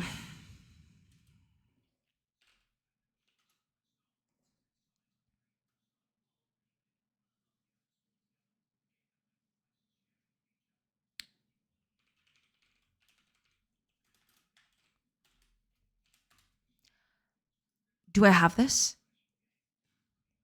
Oh, it's right there. No, but I'm going to move this out of here, so it doesn't matter. It's fine. Okay. That is fine. We're going to move this code out of here anyway, so it doesn't really matter. Okay. All I do is do this. I'll get to it. I'll get rid of this thing. So if target index is -1, that means it doesn't exist. But here is the thing. This is the problem. I can only add both of these things if both indices are okay.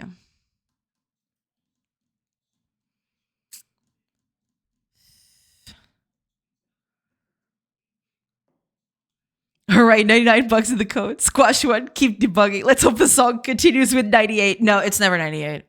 It's always 100. It's not 100 or more, possibly more, a lot more. That's a Douglas Adams quote about the difficulty of fixing things that could never fail. Yeah, that's how it works. For every bug you fix, the bug count goes up by at least one, at the very least. Yeah. have a lot of complexity inside this loop. You can break it into a few simpler functions. I could, and I probably should. But as you can probably tell, this code is, it was done in I wouldn't say a rush, but it was definitely not under the best conditions. It was done at the time. I made it so that it functioned, not that it was particularly, it does need a bit of a redo. Yes, you are absolutely correct. Yes, you are absolutely correct on that one. I will have to, but at the moment, I'm just going to try to improve it a little bit. We'll see. If I need to rewrite it using methods, then I'll probably do that. Yeah. But for now, I'm just going to try to fix it as best as I can. Because here's the thing. I can only add this. I can't even do this. I just realized. I can't do this here. I can only do this if... Best of luck with it. Thank you. I gotta get back to fixing my own bugs. That's totally fine. Good luck with your bugs. Lord knows we need all the bug help we can get. But thank you so much for being here. I appreciate it. Thank you.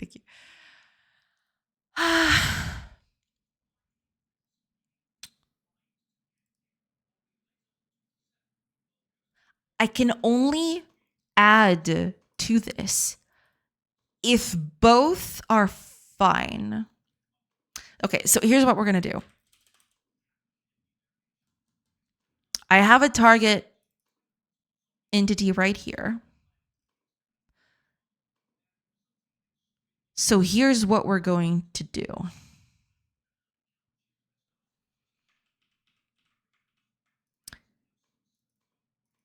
If target entities... No, but wait a minute. Why would this ever... Oh, that's right. But I can only do this inside. Well, no, I can do it. That's okay. But for every origin, I can't just do it like that, I don't think. Because the target depends on the origin. So I can't just, I can't just do that. Okay, here's what we're going to do then. Get this out. We don't need that anymore. At least I don't think we do. Okay. What I need to do is check if both origin and target are valid in terms of positioning. Delete everything, start from 0. Possibly. Hi, Innocent Meow. Welcome. Come to Lindario. Hello. Hola. Komeki. I hope you're doing good. Welcome in. Welcome. I am currently in the midst of trying to fix a bug of my own making and failing horribly. So, just life as it goes. Yeah. How's Sorcery's Godot.net 2 baddie doing? Thank you. I mean, I'm doing okay. Yeah. I just did a thing that I thought would take me a lot more time, but I actually did a thing that is fairly nice. So for example, I had this whole thing. I don't know if I actually explained this at any point, but you actually have what I call blueprints. You can build stuff bit by bit like this, right? You can build, stuff as in block by block, but I actually have a system that I call blueprints where you can actually just place a thing completely. And I've made it today so that previously you wouldn't see this ghost. You'd just see what the corner you were building. And now I actually have a ghost of the whole building. I actually make this image at runtime based on what the blueprint is. So I don't have to recompile or do anything. It just recreates the image. Yeah. And it does that. And you can place it.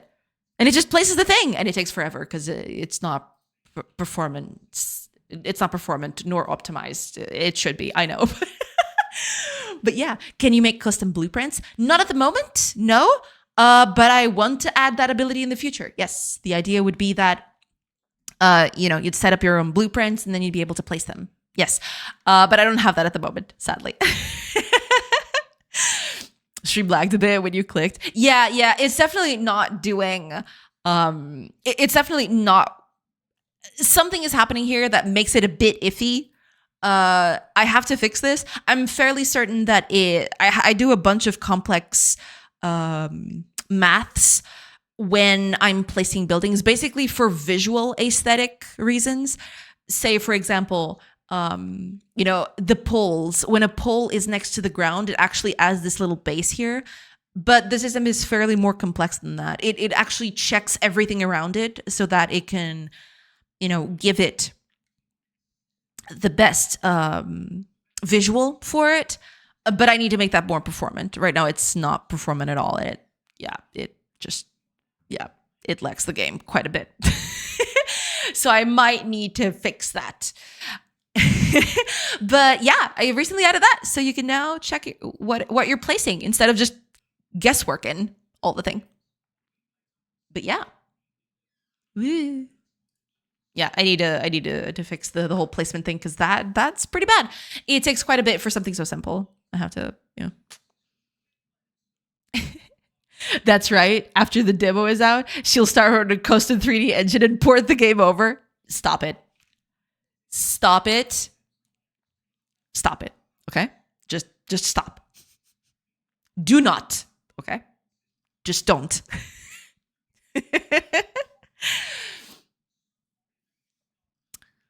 Okay. 3D update when? I say this all the time. Soon, I'm assuming. It is possible. I am going to say it right here. The way I've got this set up is it is possible to add 3D capability to this. It would just be a matter of changing the visuals. But I'm not going to do that. That'd be crazy. I mean, it would look cool. Not saying no. But it would be kind of crazy, Because the whole system is there. Basically, you can. I would just have to change the way the game renders because everything else is just set up in 3D already anyway. So, July 1st, damn it, it is already. It's not 3D, okay? It's 2D mimicking 3D, but the whole underlying calculations are 3D, right? It's just that it's rendered in 2D, but I could render it in 3D. Since it's just like Dimension++. It could be. I mean, yeah, I could definitely do that, but that would be a whole ton of work. I don't know if I'm crazy enough to do that just yet. We'll see. Maybe in the future. I won't discard it. It would be cool, but I don't know. We'll see. Good to know. I'll be waiting. Yeah, July 1st. I don't know if it's going to be literally July 1st, but I am hoping to close the game for playtesting at the end of this month. And it might take a few more days to just get everything up and running. But yeah, I want to close the playtests, or rather close the code, the everything. I want to close the project on July 1st so that I can get a playtest out. But it will take a bit.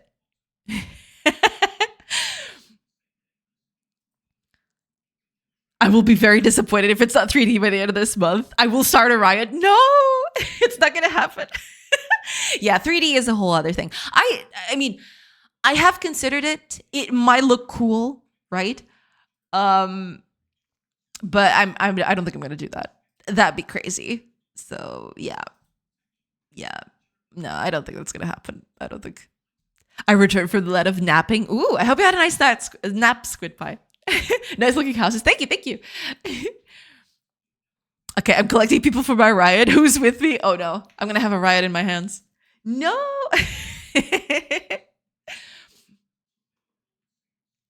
Okay, I need to do this another way. I just realized. That sucks. That really sucks. So here's what I'm going to do.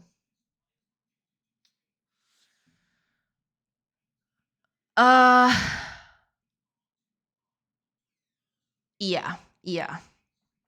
I'm going to have to change this a little bit. Wait, this is yeah. Minor spelling mistake. Minus 10,000 aura. No. 2D rule supreme. I mean, I wouldn't be if I ever got the ability to do it, which I don't think it'll happen. But if I had the ability to do it, I wouldn't mind having a 2D, 3D version of it, right? But that seems kind of crazy. So yeah, it's staying in 2D. At least for the foreseeable future, but I am not going to discard having a 3D version of it at some point. We'll see. So yeah. Oh, also, ads are starting in about 25-ish seconds. I will take a quick break and then I'll come back. Yeah. And hopefully I'll fix this whole thing. I've got a few ideas on how to fix this. The problem is that this all needs to happen all at once. So if any of this fails, if any of these happen to fail at some point, I need to discard this whole thing, which is a problem. But we'll get to that. We'll see. But yeah, we'll see how that goes. 2D is only 66% as good as 3D. It does miss a whole dimension to it. That is true. But 2D has its sort of advantages, right? It has its own, what's the word? It has its own charm, I guess. But yeah, right now I don't have the ability to do code and 3D. I mean, I guess I could, but it wouldn't be as fast. The only thing where that would happen to be faster would be the animations. Animations would be a breeze. But for everything else, it might be a whole hassle. I don't know. Yeah. Plus, for the characters to look good, I would have to do them in 2D anyway, as well. So yeah, I don't know. I guess the characters will always be in 2D. I don't trust myself to do characters in 3D for this game and have them look good. I think they'd look terrible. So I guess I'd always go with 2D in this case. And the environment is, it's fairly simple that I can do it in 2D faster. So, yeah. I don't know. We'll see. Okay. Ads are going. I'll try to be quick. So yeah, I'll take a quick break, like I mentioned, and I'll be back in a bit. And hopefully I'll fix this after I come back. So catch you on the other side of those ads. See you in a bit, everybody.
Hello, everybody. I'm back. Alrighty then. Let me just catch up and then I'll figure this one out. Yeah. 2D characters in a 3D environment reminds me of Dragon Quest IX. Yeah, that was a lovely game. Yeah, I mean, it's not that it wouldn't look good. I think it would look cool. Yeah, but I don't know. At this point, since the 3D environments would just be 2D planes, it feels, I don't know, it just kind of feels like it's a bunch of work for nothing. You know what I mean? I don't know. Pew, pew. Cool, pretty, awesome. All of those. Yes, absolutely. Yeah. I'm not saying you should change it. No, I know. But I have been I have given it a lot of thought recently because I'm at that point where, if I really wanted to change it, I might as well do it now. But I mean, it would be good for one thing specifically, rotation, right? If you want to see a place from various angles, which might become a problem in the future, actually. That's the thing. It might, at some point,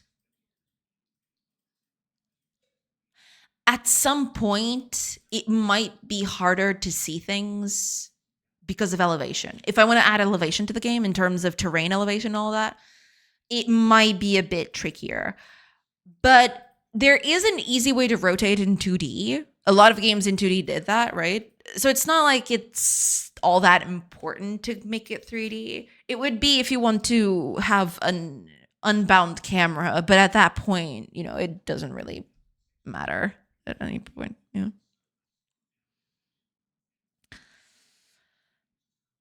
But not saying either. Not saying either. Do not fall into the trap of 3D is the goal, which I see so many developers fall into. It makes stuff much harder, in my opinion. Yeah, I mean, it would be making things a bit harder. That is true. Yeah. I don't think I'm going to change at this point. I feel like the aesthetic of what I've got right now is okay, right? I don't need to do a lot of it to make it look pretty. I just need to make better art for it, which I haven't done. The art right now is just very, very bare bones at this point. But yeah. Yeah. Houses would be ugly, though. They need to be voxels, right? Not necessarily. Because that's the thing. Right now, you see here, right? The houses are represented just by squares. But I had this idea that I would have I would call them, I don't know, decorator blocks, half blocks. I don't know exactly what I would call them.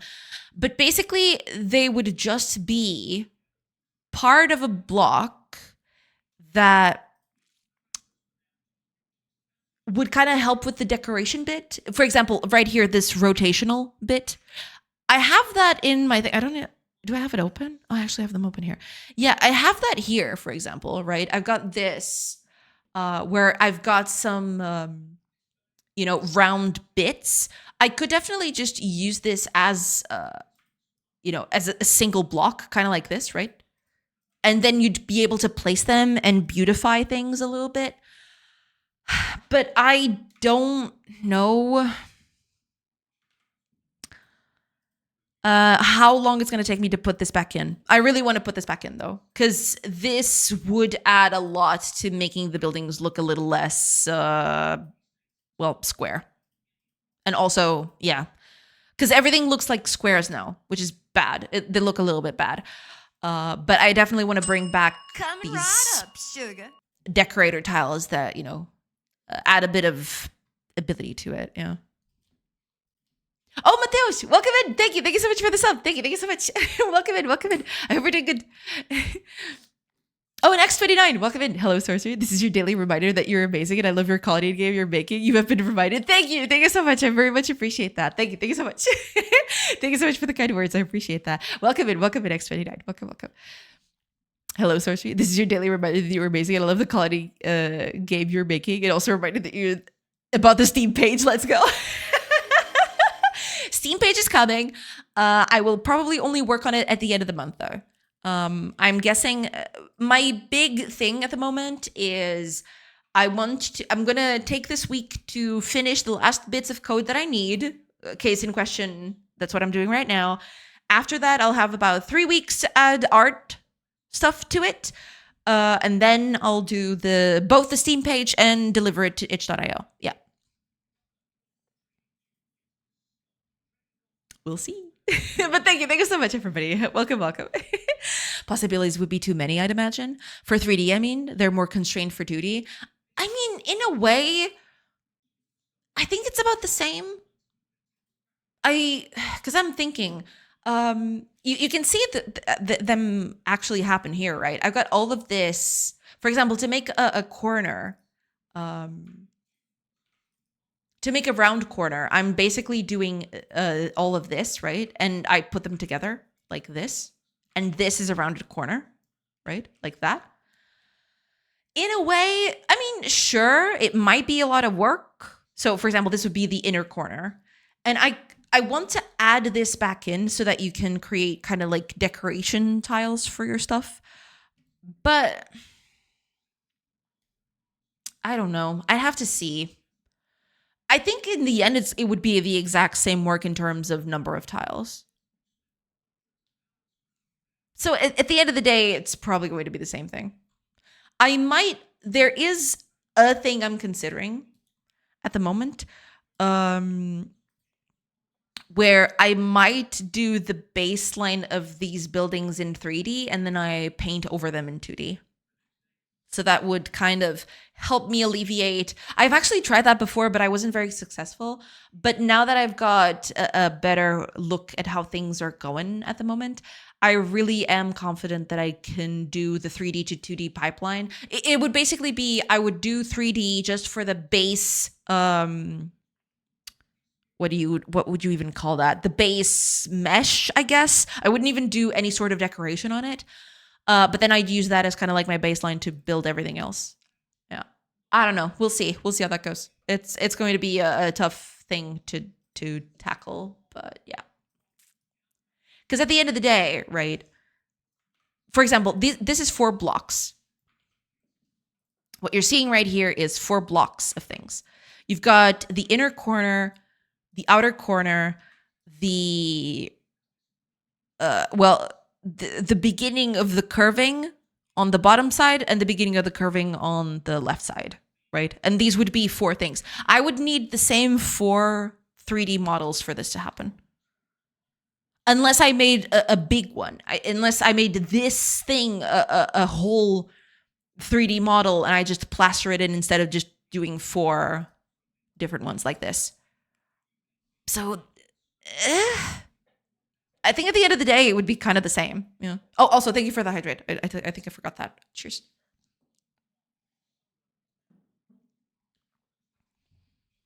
Can you believe all these naysayers telling you that you shouldn't scope creep? I know, right? Damn. More scope. All of the things. End of the month. That's a lot of progress. Nice. Yeah. So I've been talking and, from people in chat and also had a few friends over. I've come to a conclusion. Give me just a minute. Sorry. I'll get back to that. Give me a minute.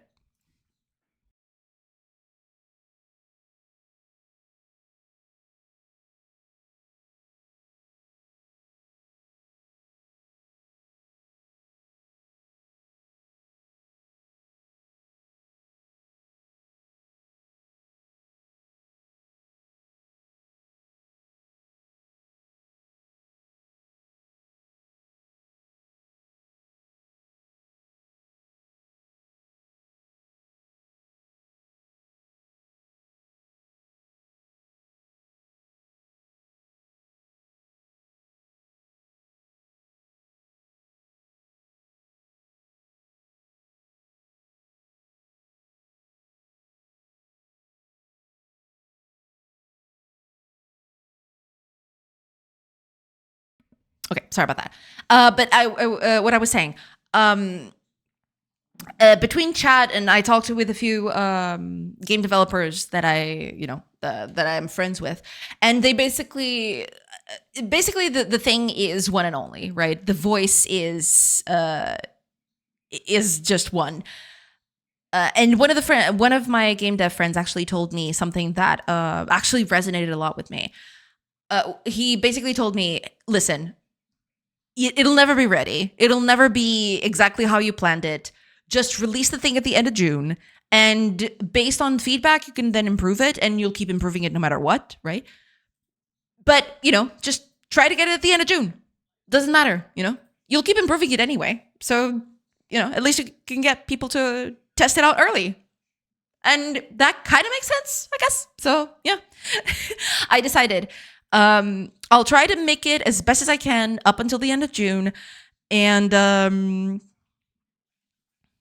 yeah. And after June, then I'll just keep on improving this. I'll keep adding to it, and I'll see if because there's two options here. I might do weekly update pushes or monthly. I think I'm gonna go with monthly because weekly sounds like a lot of work, especially at this point where the game just changes so wildly. I think I might just do monthly pushes. But yeah, we'll see. We'll see exactly how that goes. But I have some time to basically tackle all that in my mind. Yeah. What's this asset pack? I love this. The 2 pixels border. Oh, that one. That's from Kenny. The one you're seeing here. This was the placeholder that I was using before I actually did all the sprites myself. This is from Kenny Tiny. Let me see if I can. It's from the Kenny Tiny series. Here we go. Yeah, here you go. Here's the link. Yeah, there it is.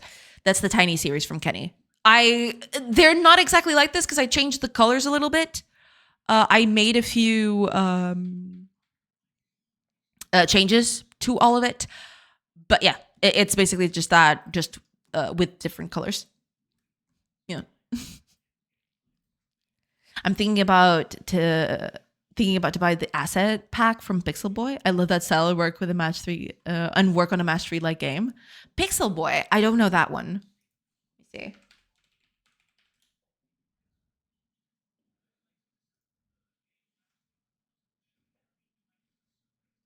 Ooh, I've never seen these. These look nice. I mean, these are probably not the ones you're looking for since you're doing a match 3, but yeah, these look good. Colors are especially nice. I like them. Very. Oh, wait, this is an actual game. Never mind. Hold on. Never mind. Okay, here it is. Asset packs. My bad. Ooh, these look cool. Let me see. Oh, I've seen this. Never mind. Yeah, I've seen this one before. I don't know exactly when, but I have seen this asset pack before. Yeah. It looks good. Which one were you thinking of buying? Let me see. This one? I'm thinking about to do it in a match 3 game with the RPG mix. Ah. Oh, yeah. It might work. Yeah, for sure.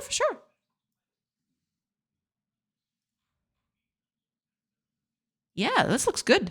Got a lot of backgrounds that you can use. Yeah. Weapons, items that you can use for power-ups and stuff. Nice. Yeah, this looks nice. Oh, there's actually a nice preview here. That looks nice. Yeah, but this looks good. Can you use shaders on those trees? Yeah, to make them sway a little bit. For sure.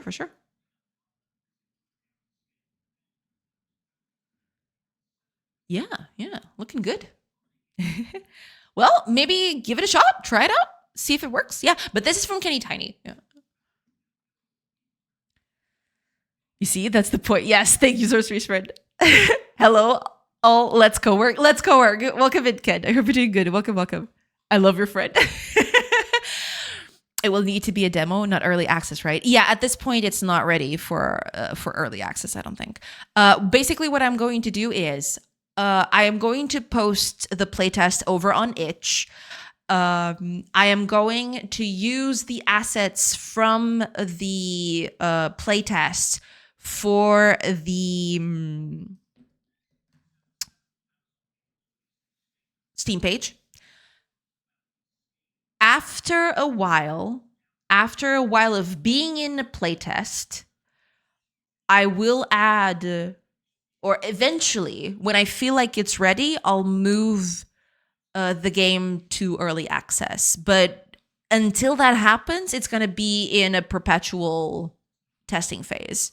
So I don't know, I think it's going to be every month, but it depends, right? I don't know exactly how that's going to happen. But every month I will just upload a new build, and whoever wants to test it out can. Whoever wants to just fiddle around with it can. Whoever doesn't want to do it, it's also freely available to do that. But yeah, at first it'll just be a playtest. And after I do enough bug fixing and a bunch of other performance issues that I need to solve and all that, after I fix all of those, after that's gone, then I'll move to early access on Steam. And we'll see. We'll see how that goes. Yeah. I think my next project, I will use this asset pack. I see. Yeah. No, this one, let me check. This one. Yeah. I'm thinking about to do a match 3 game with the RPG mix. Yeah. It looks really good. Yeah. I can use shaders on those trees. For sure. It's Kenny. Okay, thank you. Yeah. This is Kenny Tiny. I think I put the link, right? I put the link. Link is up there. Yeah. I need to go now. Have a nice one. And yes, Steam page. Let's go. Yes. Let's go. Thank you so much, Matthias. Thank you so much for the sub. But have a great rest of your day. Thank you so much. But yeah, so I wouldn't say that the 3D models would actually add a lot of extra work. It's basically going to be the same work, to be honest. It's just, well, in a different, it's just work done in a different way, I'd say. So, yeah. That's basically it. Yeah. It's going to be almost the same amount of work, but not really. But yes, but no. It's complicated. Anyway. All right, get that out of here. Let's fix that nasty bug I've got. It's this one. Okay, here's what we're going to do. I need to change the way I'm doing this. So first of all,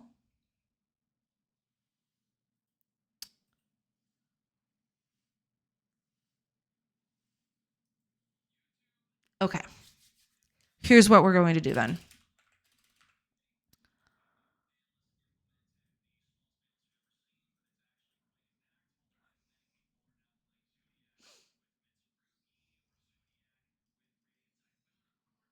I need to find the origin index. So this is going to go over here. I have committed, haven't I?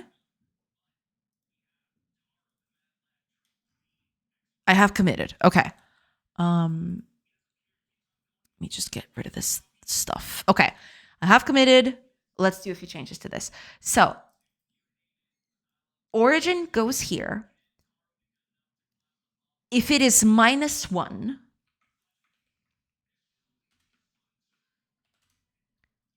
we're going to try to search for the interaction position. If this is not allowed, if this position does not exist, I need to save this actually. So vector 3i, origin interaction position. There we go. I know. Oh, this is an out. Well, that sucks.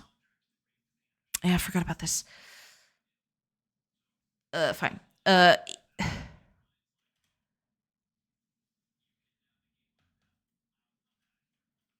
Origin, interaction position is going to be that. Now, this means that origin is fine, right? Origin is okay to work with. Afterwards, I need to do the same thing for target.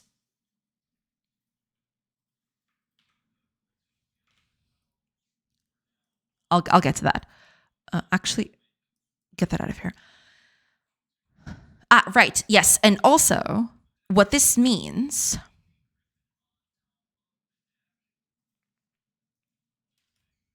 is I'm going to, well, no, I can't do that immediately. I'll get to that. I'll get to that. It's fine. So basically, I'm going to do the same thing here for target instead. So in this case, it's going to be something akin to this, right? And I need the target interaction position, which will become that. Yes. Now,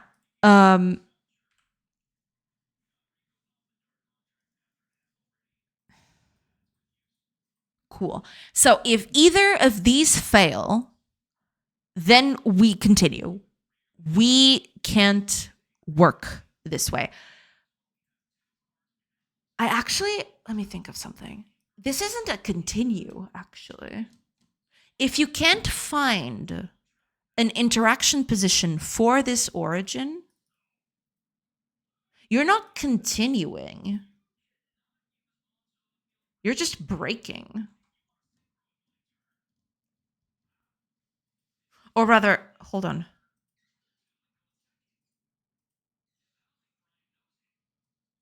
This is messy. This is really messy. I just realized. But okay, it's fine. For now, we'll do it like this. Then we can always improve it later. There's just a lot of redundancy here. That's the only problem. But that's all right. Don't worry about it.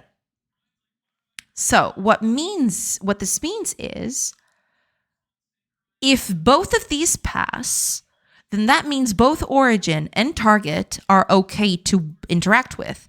So what we're going to do is check the quantity.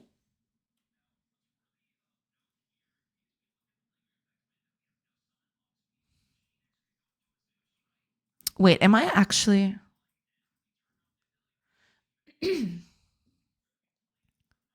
What are you looking for?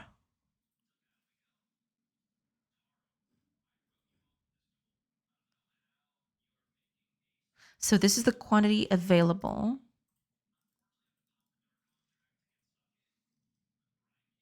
But do you know that you can place that in there? No, you don't.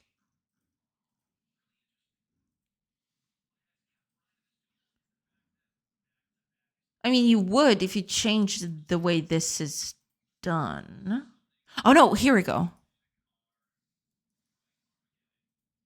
Is outward specific resource storage. Yes, but also...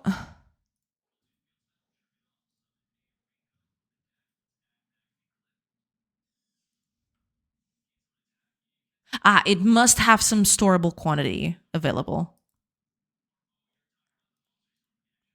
Okay. That's good. Cool. But in that case...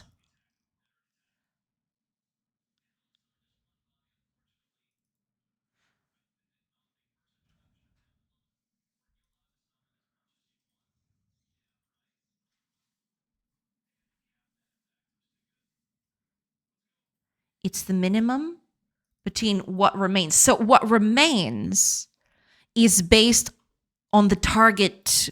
Okay. Fair enough. All right, cool. That's good. Okay. So all we need to do is just, instead of doing this,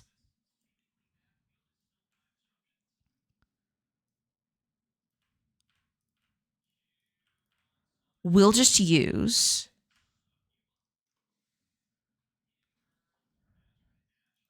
the origin interaction position and the target interaction position. And that's it. So that should solve all our problems of, not having the correct information. Because if at any point any of these fail, if at any point any of these don't work as they should, then you never insert them. You only insert them at the end.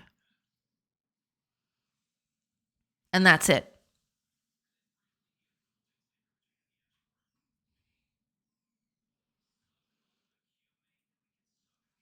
All I need to do now is just do this, but for everything else. Because right now there's only one that's making these checks. So that would be that.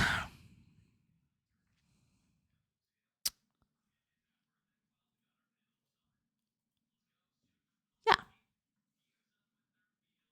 That be that. And I need to do this for every other one, which I am not at the moment. Yeah, I'm basically doing the same thing over and over.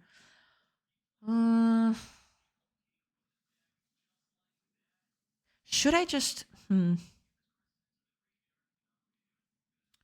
This code is quite repeated, actually.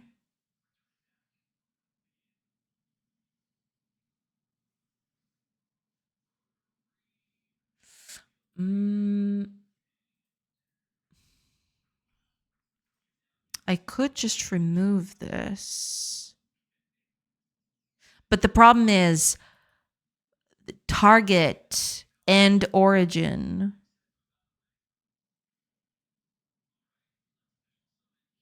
Because in this case, I'm looking up origins first.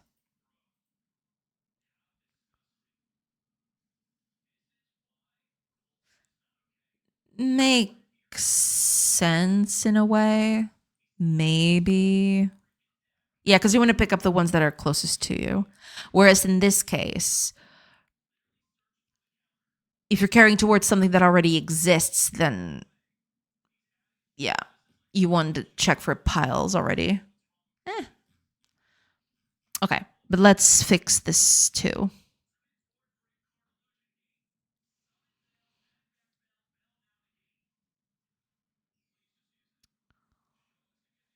Check the storable quantity. Yeah, it's basically this thing. Same thing again. Right. Okay. Let's move some of this stuff out of the way. So.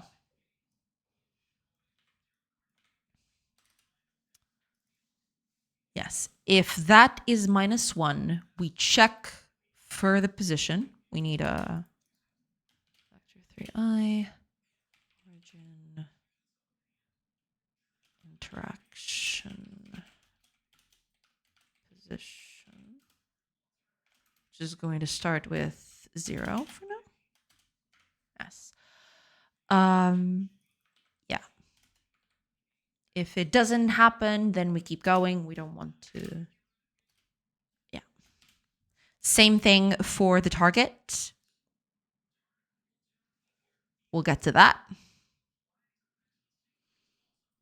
So if target, it's basically the same thing, only target index is going to be put here instead.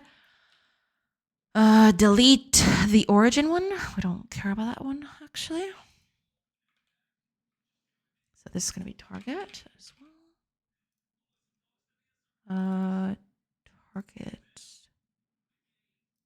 Right. We don't care about that at the moment. We just care about this one. Yeah. We just care to see if this is actually what's happening. Yeah. Oh, Phantom! Hydrate, hydrate. That is true. Welcome in, welcome in. I hope you're doing good. Cheers. Welcome in, Phantom. I hope you're doing good. Hydrate, indeed.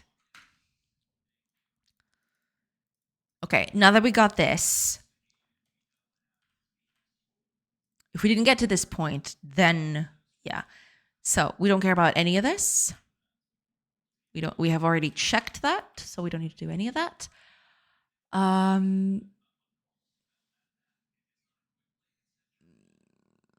Sure. Origin, interaction position, target, interaction position. What is this math here? So this is the storable quantity of the target.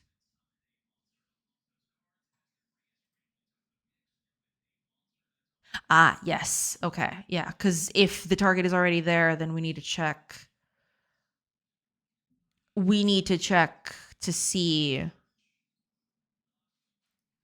how much we're already storing on it. Okay, that makes sense. That makes total sense, yeah. Code so green reminds me of veggies. Good. Yeah. Green is cool. Green is amazing.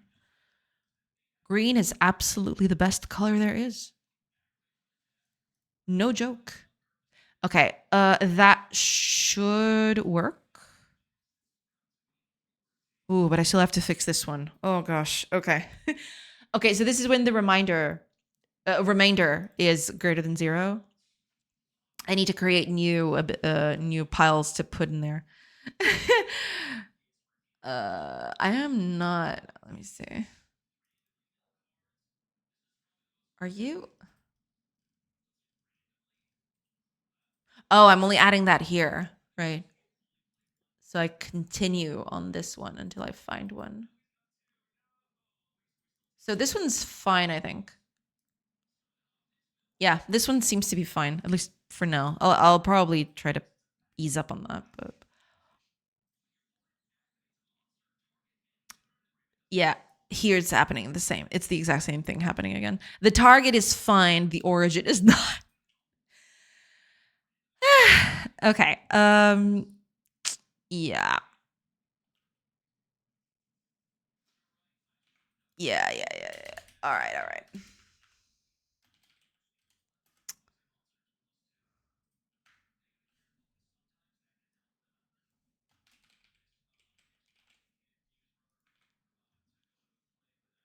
Okay, so if that happens, then we do origin traction position becomes the candidate interaction position. And then we don't have to check this no more. Just do this. And that one.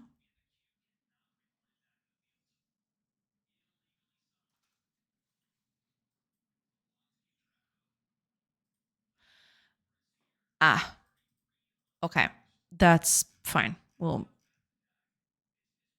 get back up on you on that. We'll get back to you on that. Okay, so in this case, we only add when we do not have a thing on it. And I believe that is it. Hard to say, but I do feel like I've gone through everything. At least it seems like it. Yeah.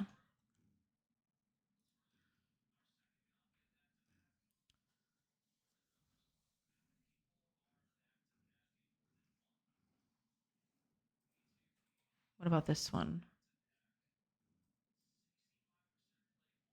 I set it up here instead. No, but I can't do that. I mean, I technically I could, I guess, but if one of these fails, that's the problem. If just one of these fails, then it's all over. I can't do this combination. That's the problem. So I need to do this slightly differently.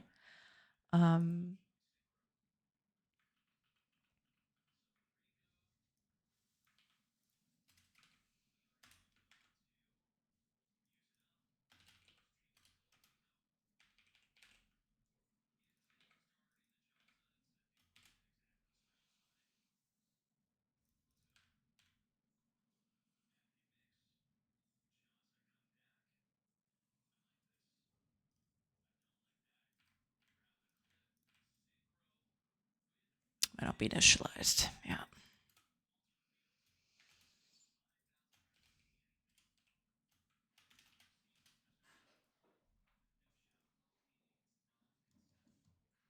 Yeah. So I need to do all this. Yeah. Does C# use that bracket style usually? I believe so. Yes. I think so. Yeah. I mean, you could change it if you'd like, but I believe this is the default one. Yeah. Because I haven't changed anything.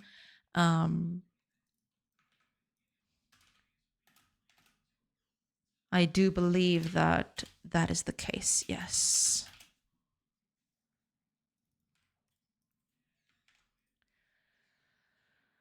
Okay, so we don't need this no more. Yep. That'll do it.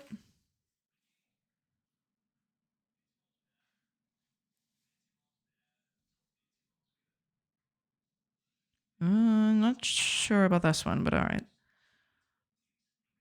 We'll get to you later.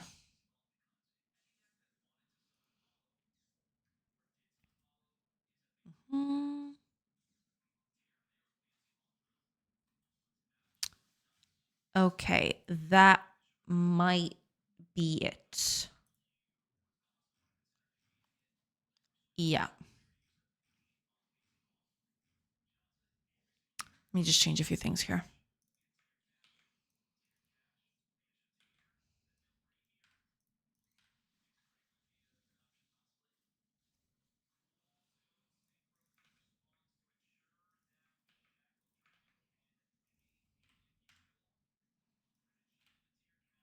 Yeah, I don't need to do all of that. I can just do this instead.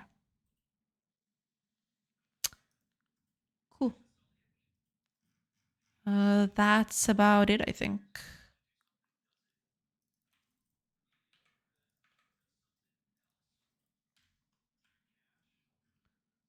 Yep. Oops. Okay.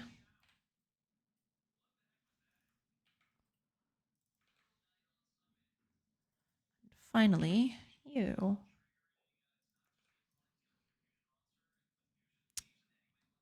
I think that's about it. Yeah.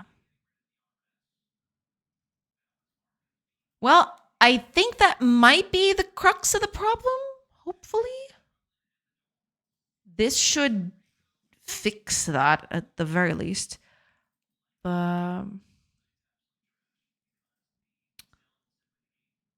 We'll see. Yeah.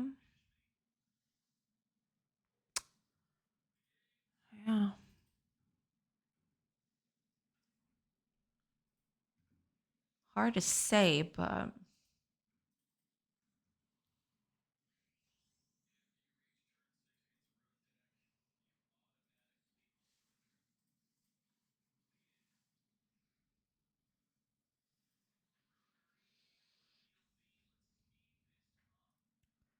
yeah, this should be okay.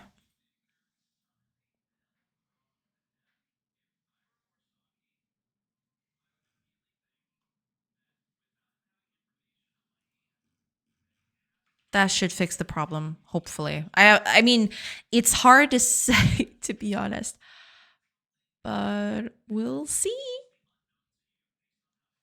Well, there is an easy way to check, I think. I could just force it.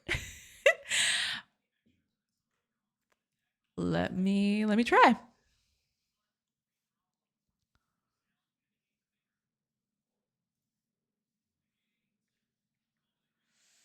Because there is one way to fix this.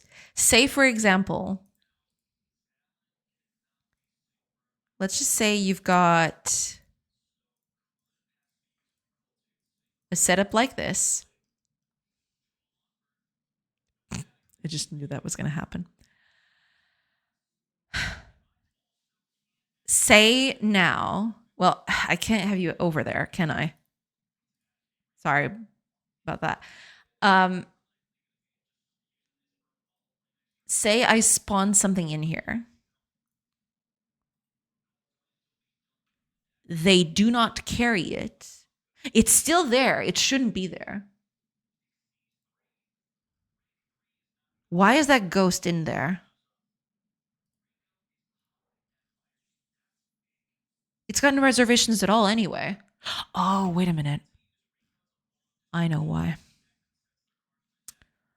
I know exactly why. I'm creating it right here. Let me see. Where is it? I'm creating it right here. But but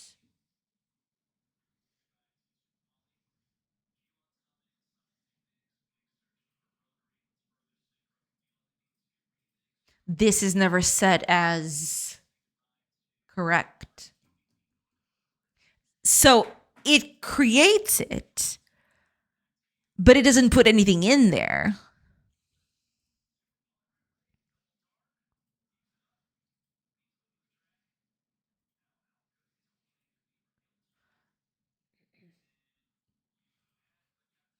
Because the origin, I'm assuming. Yeah, because it gets to over here. Because it basically gets over here and it can't create it. It can't interact with it. So it just doesn't do anything. That's bad. That's real bad. I should only create the target entity down here.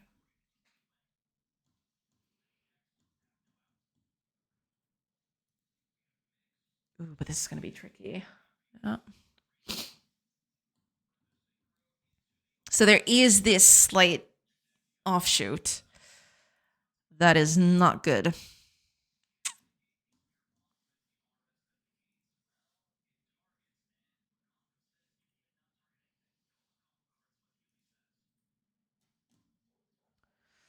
Okay, just move the ads a bit further.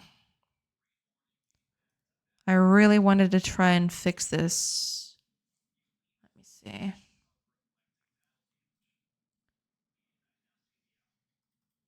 Because you shouldn't create the thing.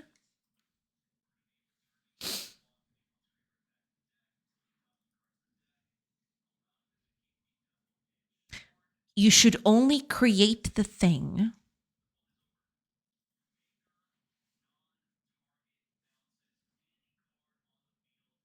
if we get to this point. This whole thing, let me see. What do you need this for? Target quantity. You should only do this if origin is okay. So all of this code should go here. Only if you've got a decent origin here, then you can create the actual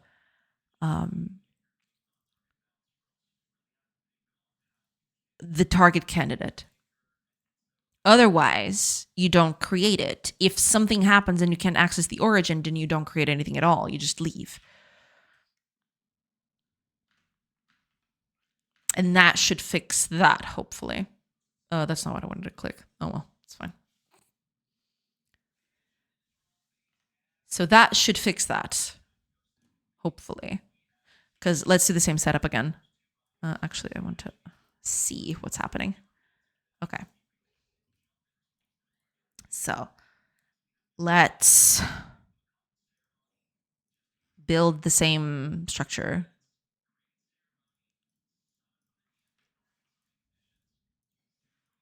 There. Well, they're all going to get stuck, so Okay. Let's say don't move. Okay. You're fine. That's totally okay. Now, if I place something in the middle of this, I can't delete them because that brings a whole other host of problems. Yeah. I can't delete the villagers. At least not now. At some point, I will need to... I've added a bunch of safeguards for villagers to not be deleted. But if they're doing something, if they're in the middle of actually doing something, that's bad. Okay, cut all of that. There we go. Okay. Same thing as before.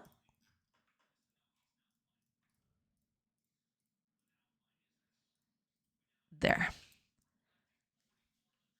remove that. That's fine. The other ones are working. That's totally okay too. Place a pile here.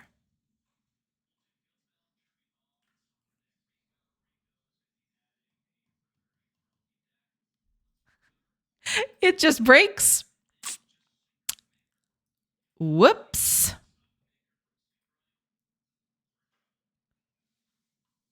It shouldn't, though. It shouldn't break. It didn't break before, which is weird.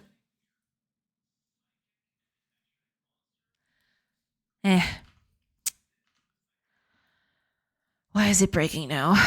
There's probably something I'm missing here. It's probably just an accessibility thing. They can't access the location. That's probably short-circuiting them in a way.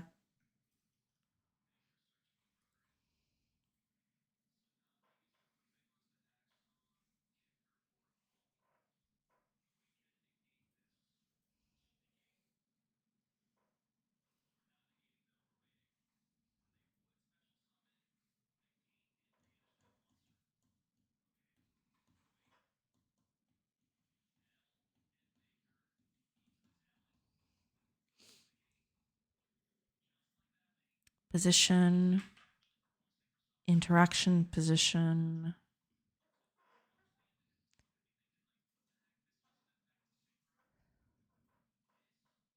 This position is going to be used to create the thing, I'm assuming. Yeah. Then the interaction position, the quantity, and the candidate itself, which we just created right here. Yeah. Oh, Little Robot Games, welcome in. Hello, how are you doing? Doing good, doing good. Hopefully you're doing good too. Welcome, welcome. Also, why C# instead of GDScript? Because the game was already programmed in C# before I moved it to Godot. This was a Unity project when I started it. And I moved it to Godot. And I didn't want to rewrite everything. Basically. Plus, I like C#. I like programming C#. That's basically it. Yeah. That is basically it.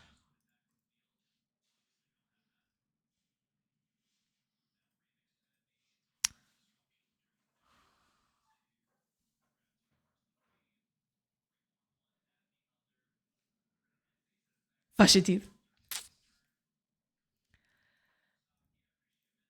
É isso mesmo. Uma pessoa estar a reescrever tudo.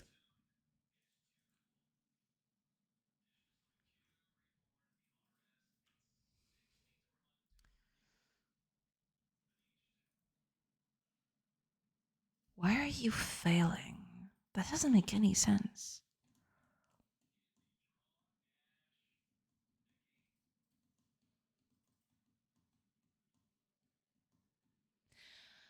Okay. Assuming, because that's not going to happen very often or at all. So just the fact that the other errors are not going to happen again, I'm okay with that, to be fair. But that is a little weird. I'm going to try it just one more time. I'm actually going to make a bigger room this time. Let's make I don't know. Something like this, right? That at least gives us a bit of a leeway. And somebody's got to get stuck in there. That's fine. Oh, but that's going to work, actually. I just realized that's going to work because the moment they have somewhere... The moment that they can actually access it, because the walls don't block anything, they're just going to go through the walls. No problem. Check this out. Hell yeah, wall phasing. Let's go. Easy every time. Okay, that is something that I'll have to fix later, but that's fine. But yeah, I'll have to understand why the interaction position is not exactly, or rather, it shouldn't take so long for it to realize that. It's got stuck in that infinite loop. I have to figure out what that infinite loop is and why it's getting stuck there. But, for all the rest of it, I think that's okay. At least for now, of course. It's always something that I can improve later, but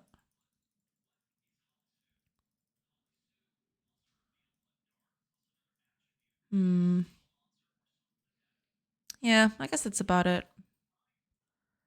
Eventually I will need to improve this, but for now the fact that there are no more errors happening anymore is good for me. You know, that's good enough for me.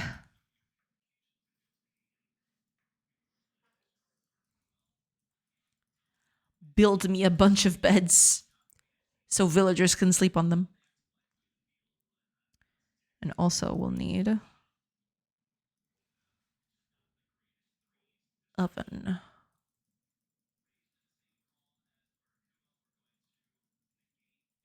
And there we go. Got some bread again.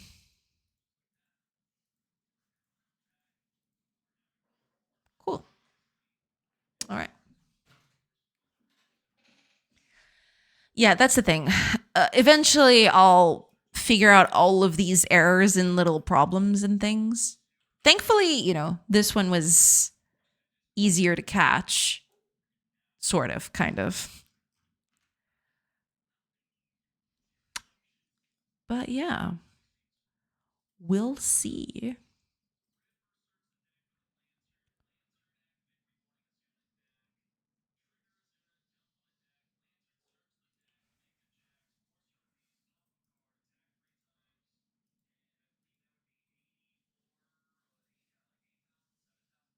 Yeah, sometimes they still do this whole teleporting thing.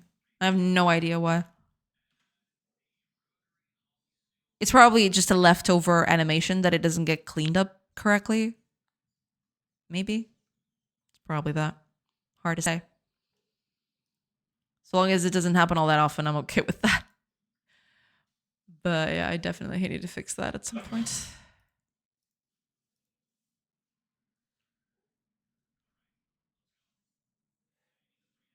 Yeah, they're all gone to sleep. Little sleepy dudettes.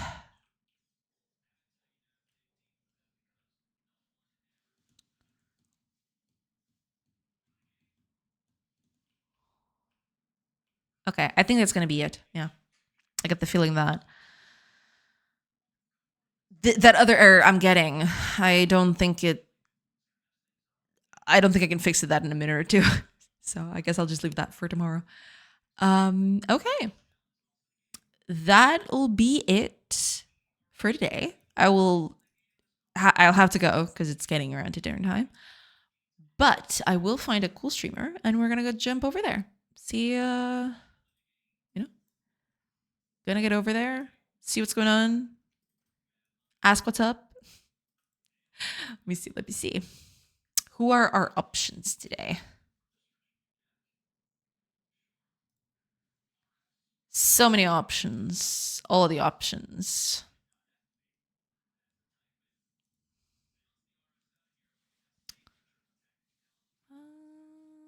Who haven't we rated recently?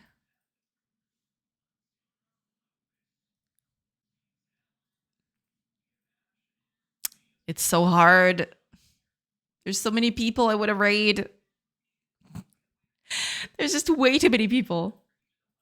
Which is good. It's a nice problem to have, but also, you know, making decisions is also a problem in and of itself.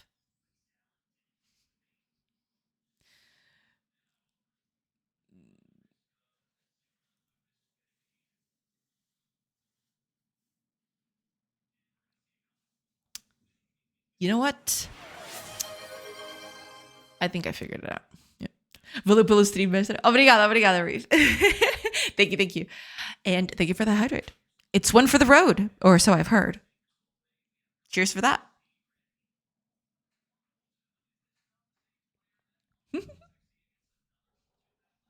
I think I figured out. Who we're gonna rate. Just put these villagers to work so they can, you know, be doing something while we leave.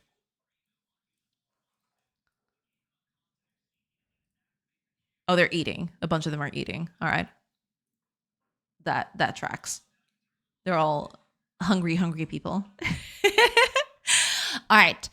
We haven't been to Fiera's stream recently, and he seems like he's doing some very cool pixel art. So we're going to go over there. Haven't been there recently, so we're just going to go over there and chill a little bit.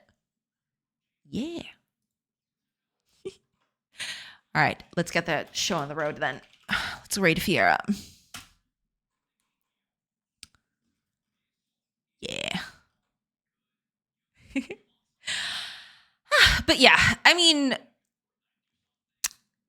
I thought this would take a lot longer. The whole, having to do, and also I thought that this would be way harder to do in terms of performance. I thought this was going to be very bad in terms of performance, but turns out no. Turns out it's actually pretty nice. It works pretty well in terms of performance, at least in this computer. I have to test this out in a less powerful computer, because this might be a tad too much. If that's the case, I might just do I'll pre-render all of these and then I'll keep them to use whenever they're needed. Yeah, we'll see.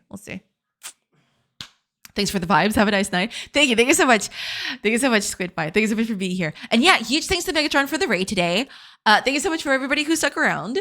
And yeah, I hope you have a great rest of your day. I hope you have a great night.